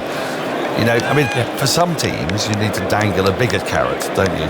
For England, the carrot can be really minuscule. I mean, it's like a very baby carrot. Like a carrot baton, perhaps? I would say, if that, half of a carrot baton. Yeah. Half of a standard carrot baton. But isn't it the ego? Because realistically, you can't get 550 in 90 overs. Surely not, yeah. Cars is in full and straight, defended by Jaiswal up to mid-off, no run. I agree. I mean, the other part of it, I'm thinking, is also how you want your bowlers to get conditioned. So if you could get a little bit tomorrow before the close, like they did yesterday and picked up 3 wickets, then you get to go again the next morning. The ball's still quite hard, and you've got the insurance of a second new ball further down if another partnership develops, I guess. But for that, you need enough runs on the board. Yeah. But can India get to 500 and still... It's only 300 away, isn't it, in a day? Yeah. In effect, you know, if they were to declare this time tomorrow or just before, as next ball is driven up to mid-off, no run. I'm sort of thinking 90 overs from here. Yeah. And then they get half an hour to England, say. 90 overs, you already have a lead of 191. 3 an over is 460. They'll probably go a bit quicker than that because England's, you'd think, a bit more defensive. So. But I think the pitch might slow down even more tomorrow, so it might be difficult to score runs quickly. Yeah, absolutely. So they will have to bat normally for first session or maybe first 3 hours and then try and accelerate later on. Of course, they've got the players to do that in this lineup. Cars is in, and this is just covered up in defence. Pushed to backward point, slightly fumbled, and there is no run. 11 without loss, India, the lead, 191. And anyway, someone like Yashasvi, he's going to play his natural game, so he's a stroke player. If he bats long, even if he faces 100 deliveries, he will 80. Even Rishabh Pant, you can't keep him quiet for long. So India, in their top order, they have stroke players. Someone like KL Rahul will play his natural game. Karun Nair will play normally. They might just be a little bit spooked for this session and the first one tomorrow, because the only route for England to get back in is quick wickets, isn't it, here? Yeah. You would think. Cars in short, clattered away, and actually Point didn't see that, and the ball's gone through backward Point down to the boundary for 4, but slightly concerning for the fielder in there. It's Ollie Pope. Yeah, he was at gully. Yeah, kind of very deep gully, and he just absolutely did not pick that up at all. It's quite grey, it's quite gloomy. It wasn't actually near him, but he did throw his arms up as if to say, I can't see it, I don't know where it's gone. He's actually taking evasive action. Luckily for him, the ball was about 3 yards to his left. I don't know if this is a hard-seeing ground or not, really, but it's a hard-seeing time of day, I'd say. Yeah, it's the time of the day. With the lights on as well. Cars in around the wicket. Let's shorten, just like dabbed to backward point where the gully, where Pope does the fielding, end of the over. 15 without loss after 4. Able to get to the bottom of my conundrum. I'm having to make a little spreadsheet for you, Dan. Slightly more complicated. Is it more complicated than I thought it would be? It's amazing the questions you think would be simple, but aren't. I think it's almost certainly the answer is yes. So looking at innings where teams have been all out rather than yes, that's 300 for none, with both players scoring exactly 150. Yes, but he's definitely keeping you on your toes. Stats never sleep. Wokes is going to start a new over from the City end. 3 slips, backward point, cover, mid-off, mid-on, mid-wicket and a long leg. As Wokes is in, Rahul covers up in defence, but actually the ball just plops down to his side and doesn't quite roll back near the stumps, but not far away. Seen a bit of that here. I mean, KL Rahul was obviously out that way in the first innings. Just what's he doing there? Is he just angling the bat, playing it so late that it's actually allowing the ball to come back to him? Yeah, he's trying to play late, but it's a different pitch now, so this will work out in his favour. Earlier in the first innings, the pitch was a bit quicker. Wokes into him, and he gets up on his toes and drives with the back foot back to the bowler. No run. And he might have been disappointed in the first innings, but it was a good ball. He was a bit surprised. He was on the move. But now the pitch has settled down. There's not much pace. If he keeps defending like that, I don't think he will drag it on to the stumps. He's getting on back foot quickly. His movements are a little quicker than the first innings. And pace of the pitch is allowing him to be in a better position now. As he comes in, running in now. Forward in defence, plays into the offside. There's no run. Why am I not able to see Ben Stokes? Can you see him? Is he not at mid-off? Yeah, there he is. Oh, he is. Right, he's at mid-off. That's why I couldn't see him. I wasn't looking there. Right. But yesterday, we were informed by the England management that a lot of the bowlers were quite weary and were wondering why Wokes and Stokes didn't bowl more overs yesterday. Wokes is in. It's punched off the back foot, square of the wickets, running away towards the boundary. Fielder in pursuit is not going to get there. Ollie Pope, 4 more. Very nicely played by KL Rahul. Just guided the ball, threaded it through a pretty small gap. India moved to 19 without loss. Rahul moves to 9.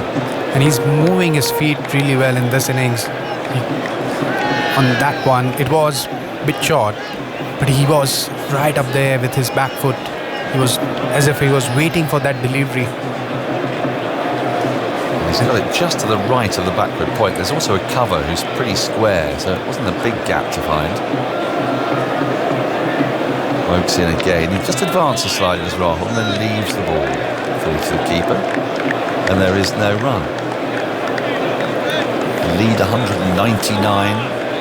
It's going to be that sort of cricket that perhaps isn't that exciting for about 2 sessions, because India, unless there's a sudden clatter of wickets, are likely to make their way towards a target that they're comfortable with.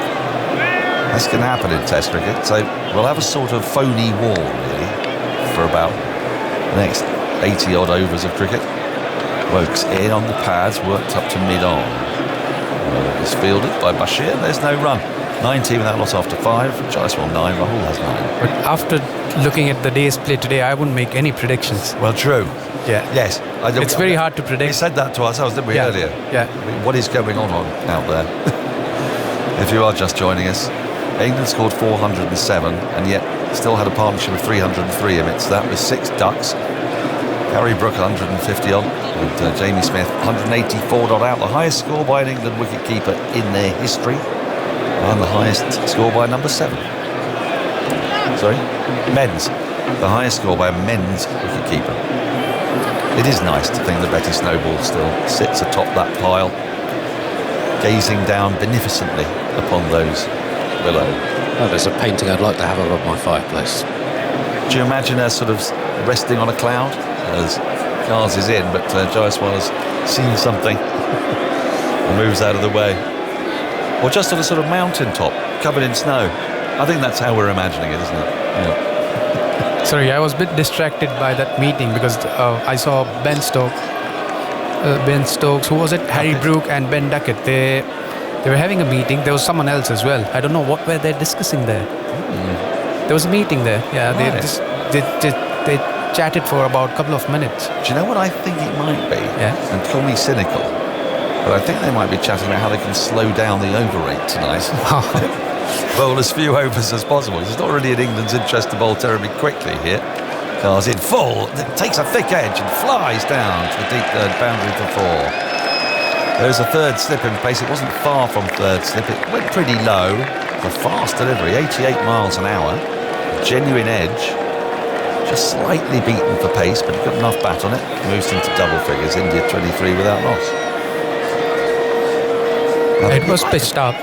Chatting again, aren't they? You're right. Yeah. Joe Root is there. I thought it was Joe Root as well. So I wonder what this could be. I suppose by this stage in a series, especially when you've seen as much of Jaiswal as England have done, there are plans being formulated, intelligence being gathered. In comes Cars on the pads, whipped away through mid-wicket. Fielders in pursuit, but it'll be in vain. It's going to be 4 more. Just plops onto the sponge. Nice shot. 2 full on the pads, put away. 27 without loss. Yeah, and there was no swing there. He just tried pitching it up, but it was just on middle and leg. Easy pickings for Yashasvi. He's not going to miss that. Seam was a bit scrambled there as well, wasn't it? Yeah. A lovely shot though. He's a very elegant player to watch, Jaiswal. And he's a scourge of England. His average against England is monumental. As Cars comes around the wicket to him. And he plays this late, chops it into the ground. It's picked up by Pope in the gully or point region. And there is no run. Can I request Andy to pull up some stats on England bowlers against left-hand batters against the right-hand batters? I think they do bowl poorly against left-handers. I like that. Yes. Well, I seem to remember. Can I suspend your commission then, Dan? I think. Yeah. I think he can pull rank. Yes. I understand. I will hold it against you. He scored more double hundreds. He has scored more double hundreds than me, but perhaps not as many in his imagination as there are in mine. Cars in short, pulled through mid-wicket for 4, and again fielder didn't see that at all. Tongue at mid-wicket was sort of taking evasive action. It was whipped away, and you can't bowl short at Jaiswal, not on this deck. Yeah, and that was short and in the stumps. It wasn't a high bouncer, it was just waist high. Yeah, it wasn't very high. And on this pitch, we saw even the Indian bowlers, when they started bowling bumpers, it wasn't working. No, I mean, he sort of almost plays it off the front foot. He's got so much time to access it. I don't quite know why they haven't tried more in at the armpit. That's the one place I've sort of seen him looking a little bit uncomfortable. Cars is in again. This is defended into the offside. They come through for a single and they'll get it. Stokes with the fielding. 32 without loss. I just think the only time he's really looked slightly uncomfortable is in over the wicket. Yeah, into his right armpit. Yeah. But they haven't employed that line of attack, and they don't have a fielder even when it has happened. But on this pitch, with the kind of pace it has, it's very hard for a seamer to get the ball up there. Right. Because as a batter, you will get enough time to play that pull shot. So on day 3 pitch, I don't think it's a right strategy. On day 1, I don't mind that, what we were saying. But on day 3, you don't need that. Also, it'd be quite tricky to find people willing to go short leg. Yeah. 3 slips in place for the right-handed KL Rahul. And Cars is in to him. This has worked nicely into the onside, just to the right of mid-on, so Stokes has to make some ground and they'll get a single. Rahul will keep strike. He has 10. Jaiswal 22. India 33 without loss, lead by 213. Yeah, the seamers that England have in this game, Wokes averages 28 against right-handers, 31 against left-handers in Test cricket. Tongue 22 and 49, 22 against right, 49 against left. Not many matches in that sample. Cars also relatively short career, averages 22 against right-handers, 32 against left-handers. The exception, Stokes, averages 33 against right-handers, 29 against left-handers. Jofra Archer, in his Test career, which seems like a long time ago, but he was very effective against left-handers, averaged 25 against left-handers, 33 against... What about Broad? Because he's a Broad had the wood over David Warner, didn't he? Yeah. That seemed to be a thing he'd like to do. Yep, I'll get that now. I'll add that to the list. Yes, good. You did that in a slightly passive-aggressive way, if you don't mind me saying so, Andy. I'll add that to the list. I'm doing it. Yes, I know. Right, Woakes is going to start a new over. Any other bowlers you want to check? Well, obviously the Terra Turner. You've got that to hand. But this is flayed away off the back foot beautifully by KL Rahul. It was shortish, but that is a magnificent shot. It's an authentic back foot drive between cover and point, and there must be no more than about 7 or 8 yards between the two fielders. It went right between the two and whistled away to the holding stand for 4. Yeah, KL Rahul, he's playing really well on back foot.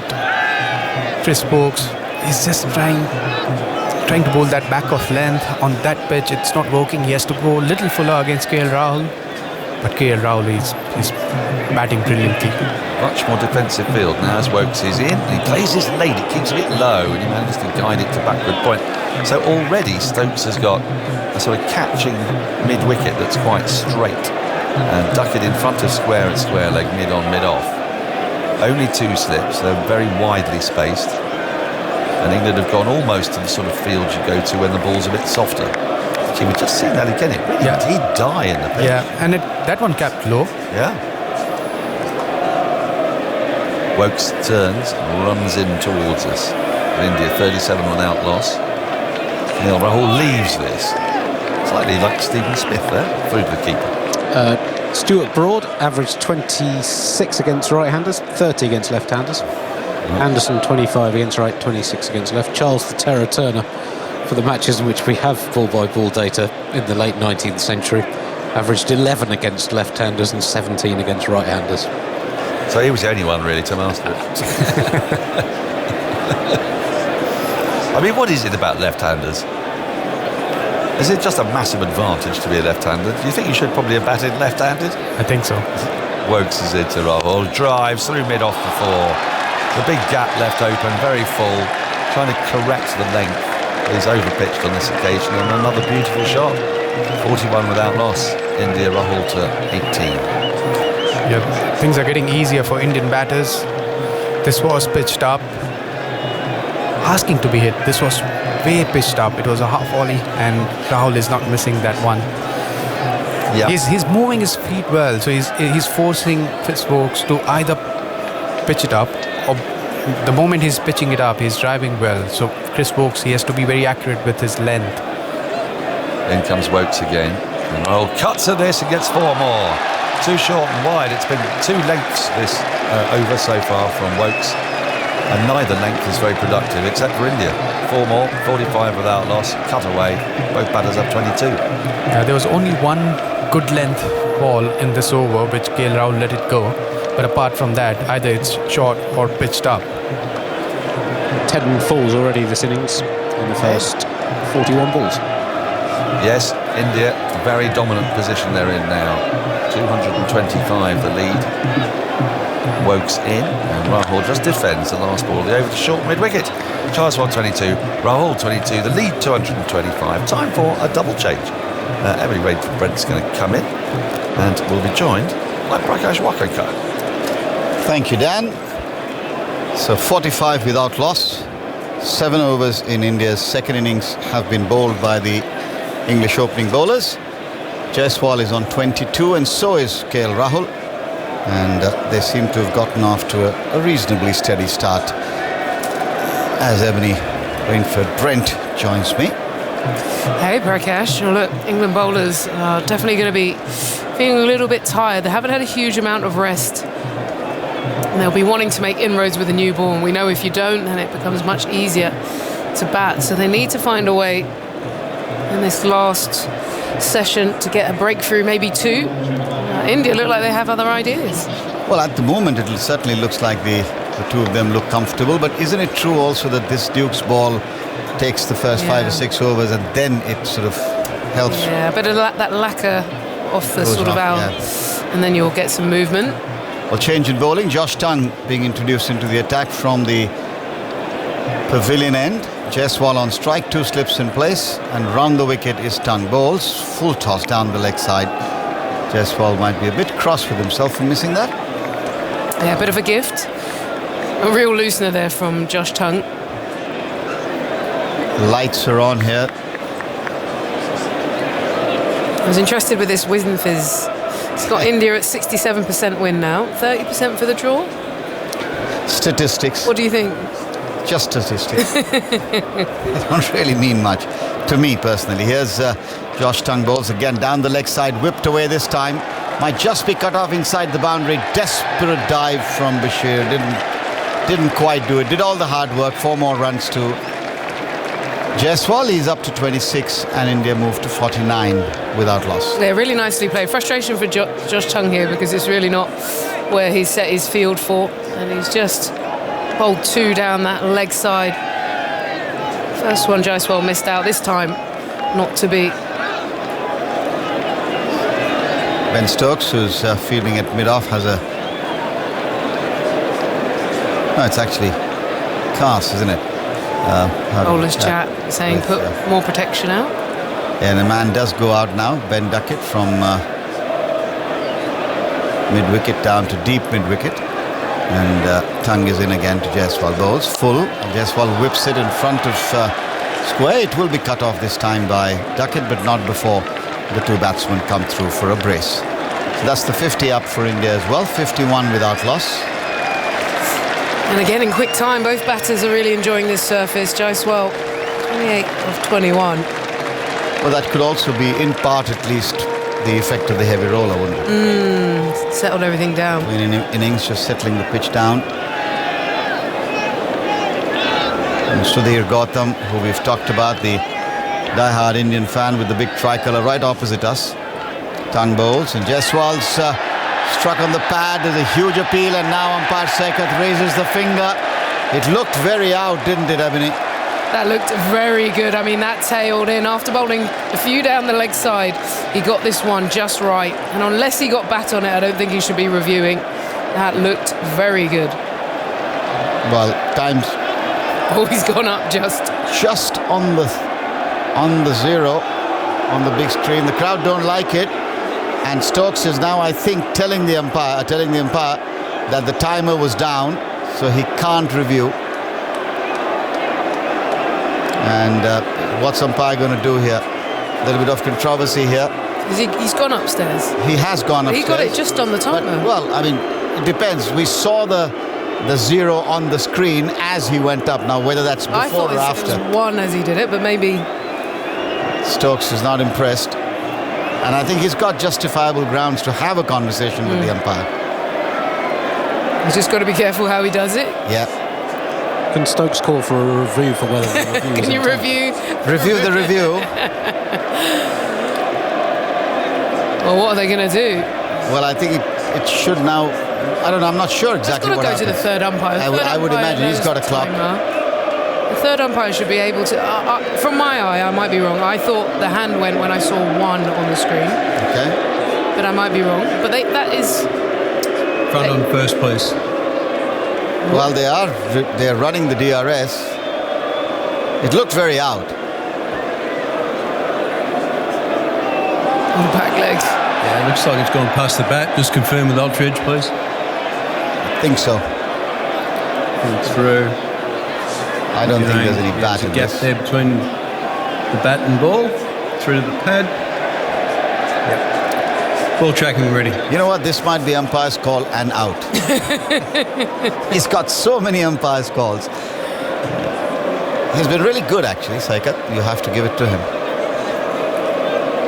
And we wait now for the moment where one of the two, either the group of 11 or the group of 2, will be pleased. There we go. The original decision is out. Impact in line. It's hitting the wickets. And so Josh Tongue strikes. India lose Yashasvi Jaiswal. after a brisk start, 51 for 1, and in the process blow a review as well. There was a lot going on there. I was just thinking, well, firstly, England feel in the first innings they had a few calls go against them, so there's a bit of sort of resentment mostly built up. And then the second is actually Ben Stokes. You should have let him have the review because it was out, and they've actually burnt one for the game. So, which only tells you that maybe there was that little doubt in Stokes' mind as well, whether or not. But I think justice has been served because India lose a review and a wicket. Yeah. So 51 for 1. And it's a big wicket. It's Chaswell, who we know can go on and score big scores. He's been so effective throughout this season. But that was good to see the ball move back, actually. Yeah. Again, we were talking about when the ball is a few overs old. So what is it, 7.4? Well, to the naked eye, as we saw it live, it looked out. It looks plumb. And it's back pad. And when it's back pad, you kind of have a lot to do. So they just repeated it. I thought I saw it on the one, but then Stokes was fired up. Stokes was going, no. Justification there for that, I think. Yeah, understandable. I mean, players know this. They've got the timer that they can see on the ground. You want to review, you got to do it just in time. Oh. It wasn't far from being a press call, but that would have been out. We should tell our listeners, because the on-field signal was out. Now we have a situation where KL Rahul, I think, just run in probably for a bio break, and as a result we only have one Indian batter. Karun Nair has come to the striker's end and he waits for KL Rahul to return, which he's now doing. In the meanwhile, umpire Sekhar has a little bit of a stroll down the pitch, looks around. Feels like a busy 2 minutes here, Prakash. Yeah, there's lots of action suddenly. Lights taking effect. Am I just imagining it? It has just brightened up just a little bit. Well, they're going to have to bowl a bit better to Karun Nair there. Initially, they got a bit too full to him in the first innings and he punished. They won't want to let him settle. Yeah, so interesting field. 2 slips, there's a leg gully, and there are 2 men catching at short mid-wicket.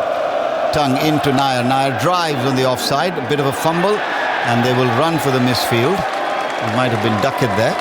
So he's off the mark with a single, is Karun Nair.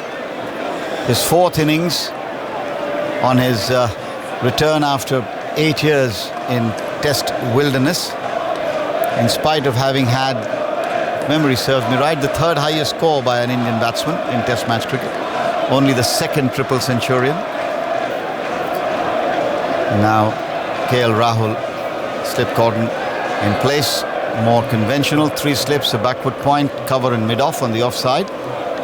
2 men in front of the wicket on the onside at mid-on and mid-wicket, and a man at long leg. Here's Tongue into KL Rahul. Rahul comes forward, defence for the full face, out to mid-on. End of a successful over then for England and for Josh Tongue. 52 for 1. Yeah, it was a bit of a mixed bag of the over, wasn't it? He was getting his line wrong to Chaswell early, kind of down that leg side, and then finally when he tightened it up, it was good to go. I have an answer for Daniel Norcross's query about whether that was the lowest Test score to contain 2 150s, and the answer is yes, certainly in men's Test cricket. I've not got the data in for women's Test cricket, but I need a rest now. You've been crunching away. Previously it was West Indies against England, 414 all out with 2 150s in 1968, so that's the lowest score for an all-out team with 2 150s. I shall not press further, for the moment at least. It's 10 past 6 on our clock here, which would suggest about 20 minutes of play. Minimum overs, of course, 10, so we're again going to be short of overs. Karun Nair and Chris Woakes to continue. It was an expensive previous over from Stokes. He's bowled 4 none for 22 after, I think, 3 boundaries that KL Rahul took off him in the previous over. He's now going to bowl to the new man, Karun Nair. 2 slips in place for him. And Stokes is in from the city end. He comes in wide of the crease, bowls, and Nair lets it go through. Backing up the 2 slips, then there's a backward point. In fact, a fielder's just swapping there. Crawley coming into that position, and Pope moving across to a catching position at point. Slightly deepish extra cover. And the skipper, Stokes himself at a wideish mid-off, mid-on, mid-wicket, and a man away to our left on the long leg boundary. Vokes into Nair, who shoulders arms again, lets the ball go through. He's varying the angle of delivery there, Ebony, isn't he? He's such a consistent bowler, isn't he? He's got great action, gets a little bit of shape. And like you say, varying that angle. He's also coming back from a break, so he's obviously fresh up. Much improved as the rhythm gets back in. I'll give you an update on the oval game between England and India women's T20 down the leg side. A little bit worked away nicely by Nair, not trying to hit it too hard, just placing the ball and coming back for 2. So that'll be 2 more to the total. So at the Oval, the news is England have won the toss and will bat first in the 3rd women's T20. That is a change, isn't it? Normally you see them liking to chase, but actually, one, it will be a good surface at the Oval. It will hold up nicely. The other is it might be worth, at the moment, when you're not as confident against an India side who've been so good, put some runs on the board. Yep. A lot of changes in the order as well. Alice Capsey to 3. And England also playing 3 spinners with Charlie Dean coming in. There was lots of talk about that she should have played earlier. And we'll of course have commentary here on Sports Extra from 6:35. Vokes bowls, defended to the closest of the mid-wickets. There is no run. I'm not sure if you saw the controversy a year or so ago with Deepti Sharma, Charlie Dean. There was a bit of the running out at the non-striker's end. So I think a lot of us have been waiting to see Charlie Dean back in the side with Deepti. With Deepti playing. Yeah. Yeah. That's one of the things that I think, unless there's a definitive position put out there. Here's Vokes bowls and Nair opens the face, pushes it quietly on the offside. I mean, it's within the rules, isn't it? I say stay in the crease. Ravichandran Ashwin, a great supporter of the idea that if the non-striker leaves the crease, then you have a legitimate right to run him or her out. I'm all for it. Well, I mean, if it's legal, it's legal. Yeah. There can't be 2 ways about. It's not about how nice you are. Here's Vokes in bowls and Nair drives beautifully, just a tad over pitched and beautifully driven down towards long on. Bashir gives up the chase. 4 more runs to India and to Karun Nair that make him feel good. 7 he is now, and India 58 for 1. Yeah, really noticeable how good he is against that over-pitch delivery. He has had good balance in that first innings when he came in, and again today, just able to lean and hold his shape. So England just will be conscious of just dragging that back a fraction. You still want to bring him forward. You don't want to make it too easy for him to just lean on. That's very correct. And Josh Tongue, who's fresh with a wicket in his first over, will be looking to provide his captain with that kind of support. 3 slips for KL Rahul to take strike to Tongue. Duckett is at backward point. Stokes is going into the covers. There's a man at mid-off. Khas is at mid-on. Mid-wicket is Pope, I think, and Bashir down on the long leg boundary. Here's Tongue. Passes umpire Sekat. Bowls. Rahul drives with the full face. Not for runs.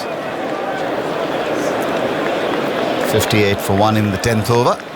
The gentleman who waves the big Indian flag and paints himself. Sudhir Gautam. He must have the best abs. We just saw him a moment ago. He must have the best abs. Well, he now doesn't actually paint himself anymore. Now he has a custom-made does it? It's like top, which is obviously painted with Tendulkar's name at the back and the tricolour on the front. Here's Tongue bowls and Rahul defends.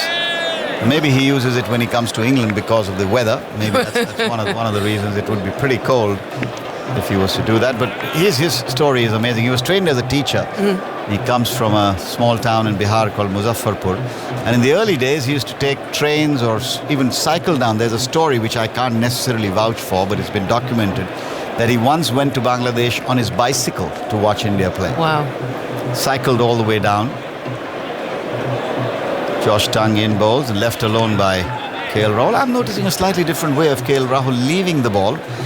Twice he's done that now, a little bit like Steve Smith. He just goes forward and whips the bat away, whereas he's normally been used to sort of just playing either inside the line and just leaving the bat there. Maybe they've had a conversation about that.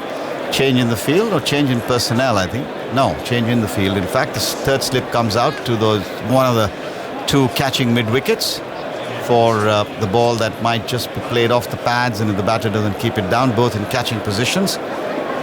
2 slips remain in place, and Josh Tongue goes away from us now to bowl to KL Rahul. Tongue is up, bowls full, and Rahul eases it through the covers. He looks just so elegant when he plays that. Minimum fuss, good result, and 4 more runs to KL Rahul. India move into the 60s, and Rahul is now 26. I don't think that was the game plan there, to pack your leg side with your 2 catching mid-wickets. You'd have been hoping for that sort of drive that either goes to the slips or tight enough to clip into that leg side, and he just offered him a nice juicy wide one to lean the hands through. It's the 10th over of the innings. No boundaries in the first over. There's been at least 1 boundary in each over since, so 9 consecutive overs with boundaries, a total of 13 fours. Josh Tongue into KL Rahul. He bowls and Rahul defends. Bent knee. Very correct. There'll be no run.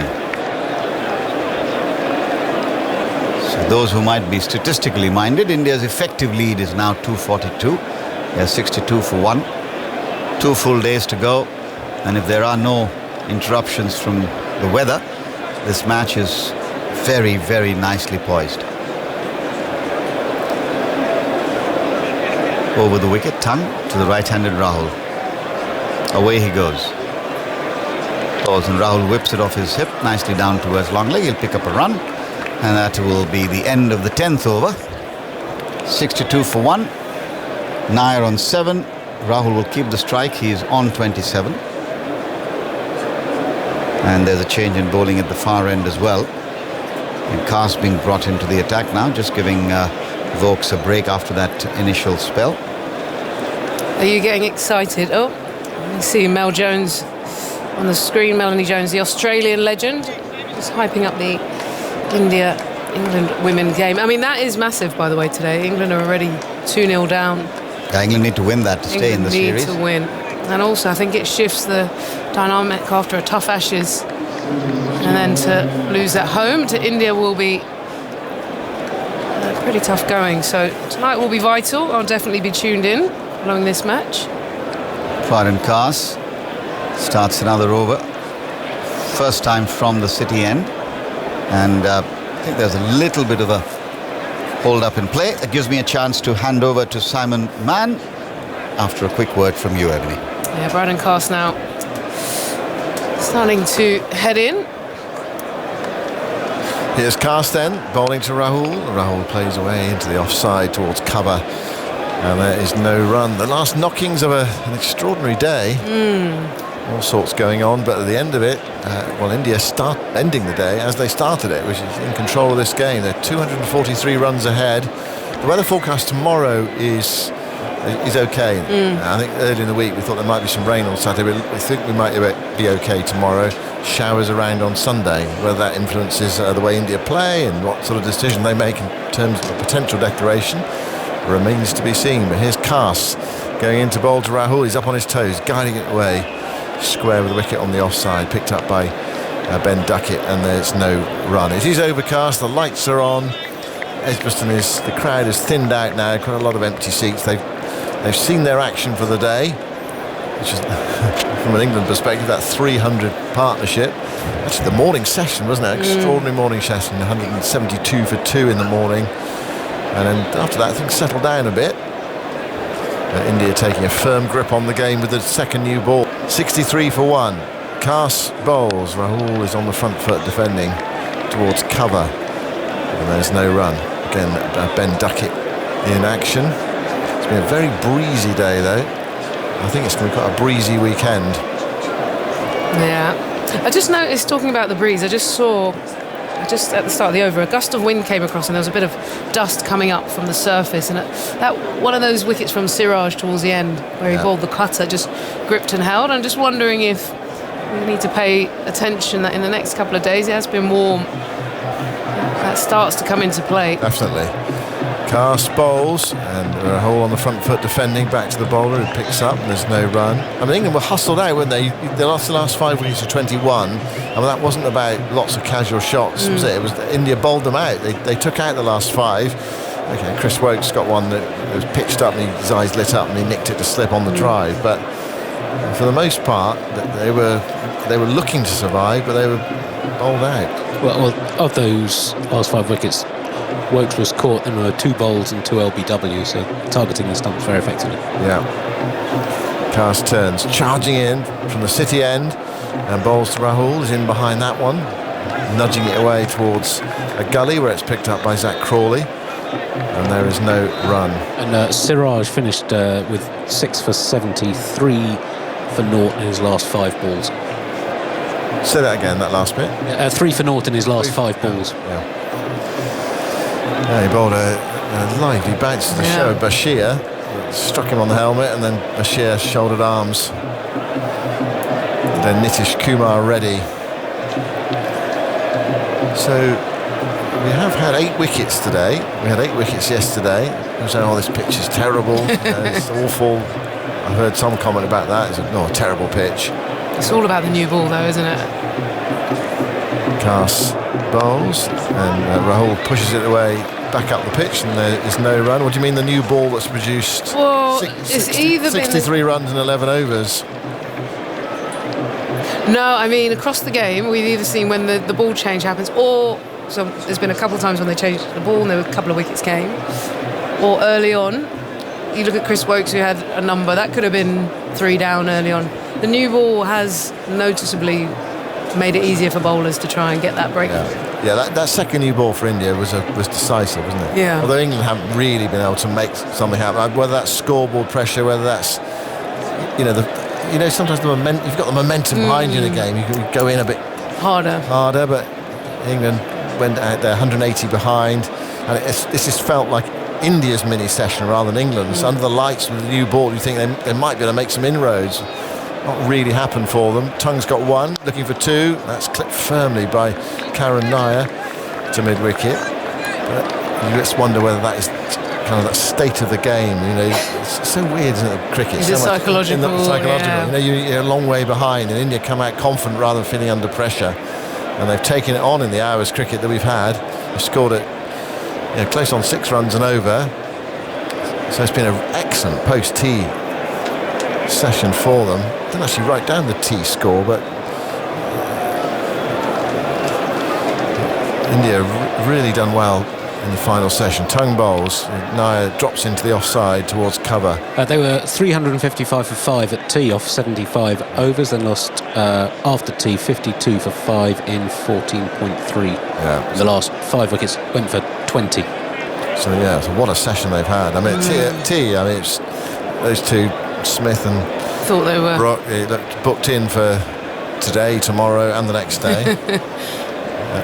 Once Brook was out, bowled by a beauty, nipped back from Akashdeep. I mean, you have to bowl a good ball on this pitch to get rid of a bloke who's made 158, and it was a fine ball. Smith was 184 not out, stranded at the non-strikers. Tung bowls, Nair comes across the stumps and plays up towards mid-on, but it's picked up by Bryden Cass, and there is no run. But I am getting a little bit excited looking forward, thinking that session, because I thought England looked like they were going to get back in this game. Now India in the driving seat, 1-1, Archer, Bumrah at Lords. I know I'm getting excited, but I can just feel that if they can stay on top here, this whole series is going to be a classic. Yeah. Well, there's some quality players and some flaws in both sides. Tung bowls is defended by Nair into the offside towards cover, and there's no run. Apparently it's going to be very hot in London for the Lord's Test match. That's the mid-term weather forecast. I'm actually not working on that first one, but they're going to be there, so excited to make the most of that. Actually, don't get off. I can't imagine you get many times to spectate as a fan, right? We're often in this position, which is amazing, but sitting amongst the crowd, imagine being in the Hollies or something today. You'd have dressed up. Where are you going to be watching from? I'm going to be in a box. Right, okay, I know. Yeah, right. This time, but I would love to do more general socialising. Yeah. Short from Tung down the leg side, snarling delivery. Nothing from Karan Nair, taken by Smith away to his left-hand side. What was the last international you sat in the crowd? What, for a full day? I mean, sometimes I go and sit in the crowd for a bit. Like in a working. But I mean, you're off. You're not working. Probably 2009 Ashes. I went on the Friday, and Stuart Broad ran through Australia. That was a good day. Yeah. Here's Tongue bowling, defended by Karen Nair into the onside towards mid-wicket. There's no run, so there are 5 minutes left in the day's play. No, less than 5 minutes. And so probably time for one more over. Chris Gaffney looks like a man happy to get off. He's buffeted by the wind all day. Takes the cap of Bryden Carse. India have one more over to survive, one more over to thrive. 243 runs ahead. A great position to be in with 2 days left. And there is that potential for some showers on Sunday. Here's Carse then into bowl to KL Rahul, and Rahul forces that into the offside off the back foot, finds a small gap there to the left of mid-off. Stokes comes round to pick up one more run. Hasn't been that kind of real intensity about England's bowling in this hour, has there? It's felt flat. Yeah, it has felt flat. Really flat, and then in the field, I think there's just a bit of a wearingness, isn't there? And England do bat so fast, so we're seeing the runs, but actually the bowlers haven't had that much time to put their feet up. Well, the England innings lasted for 89.3 overs, which is a day, isn't it? It's a day's cricket. You want a day and a half and an overnight. Well, when you've been in the field for 151 overs, you probably do. 64 for 1. England making a change. They're putting a short leg in, and a leg slip. So we've got. Oh no, they've decided against that. Gone back to 2 slips. Well, 3 slips really, rather than 2 slips of gully. Short leg, and Carse into bowl to Karen Nair.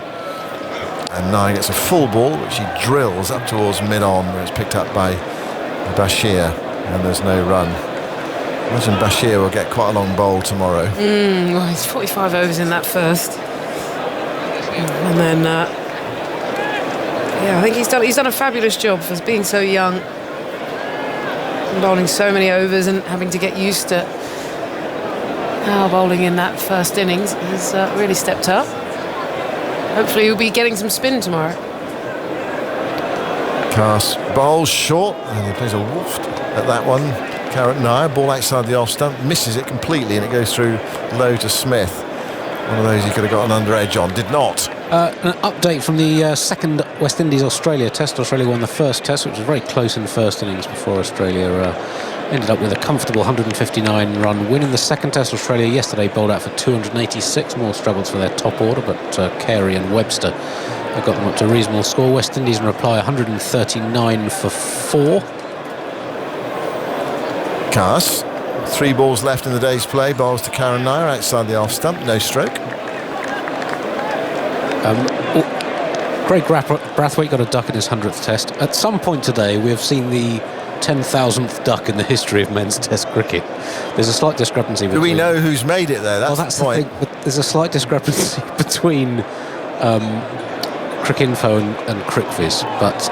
it's happened today, but we don't know who it happened to. Yes. Yeah. But possibly Carse. Possibly Bashir, possibly Craig Brathwaite. Yeah, I think probably Carse. Right. Yeah. Anyway, it's a kind of meaningless landmark, but 10,000 ducks. 10,000 ducks. It's similar to 1,300 sixes in the IPL. Carse bowls short outside the off stump. Karen Nair bends at the knee. A reminder: the live cricket will continue after we finish here at 6:30. Commentary on the 3rd Women's T20 at the Oval. England are batting against India. Our review tonight from here will be on BBC Sounds in the TMS podcast. It's an extraordinary day. Lots of ducks and a couple of big hundreds. And wickets for Siraj and wickets for Akashdeep, and India in control. Yeah, really interesting. Quick sum up of the day. Yeah, podcast done. Smith making 184, Brook 158, stand of 303. 6 players made ducks. Siraj took 6 for 70, Deep 4 for 88. India with a lead of 180, building on it. Carse bowls a bouncer Last ball of the day, Karen Nair ducks underneath it. It's through to Jamie Smith, and that is stumps on the third day of this second Test match at Edgbaston. A memorable day for Smith and Brooke, but a day that ultimately belongs to India because they have a big lead with 2 days left. It's like a first innings lead of 180. It's 64 for 1 at the close of play. Karen Nair has 7. KL Rahul has 28. Josh Chung with that 1 wicket in India's second innings.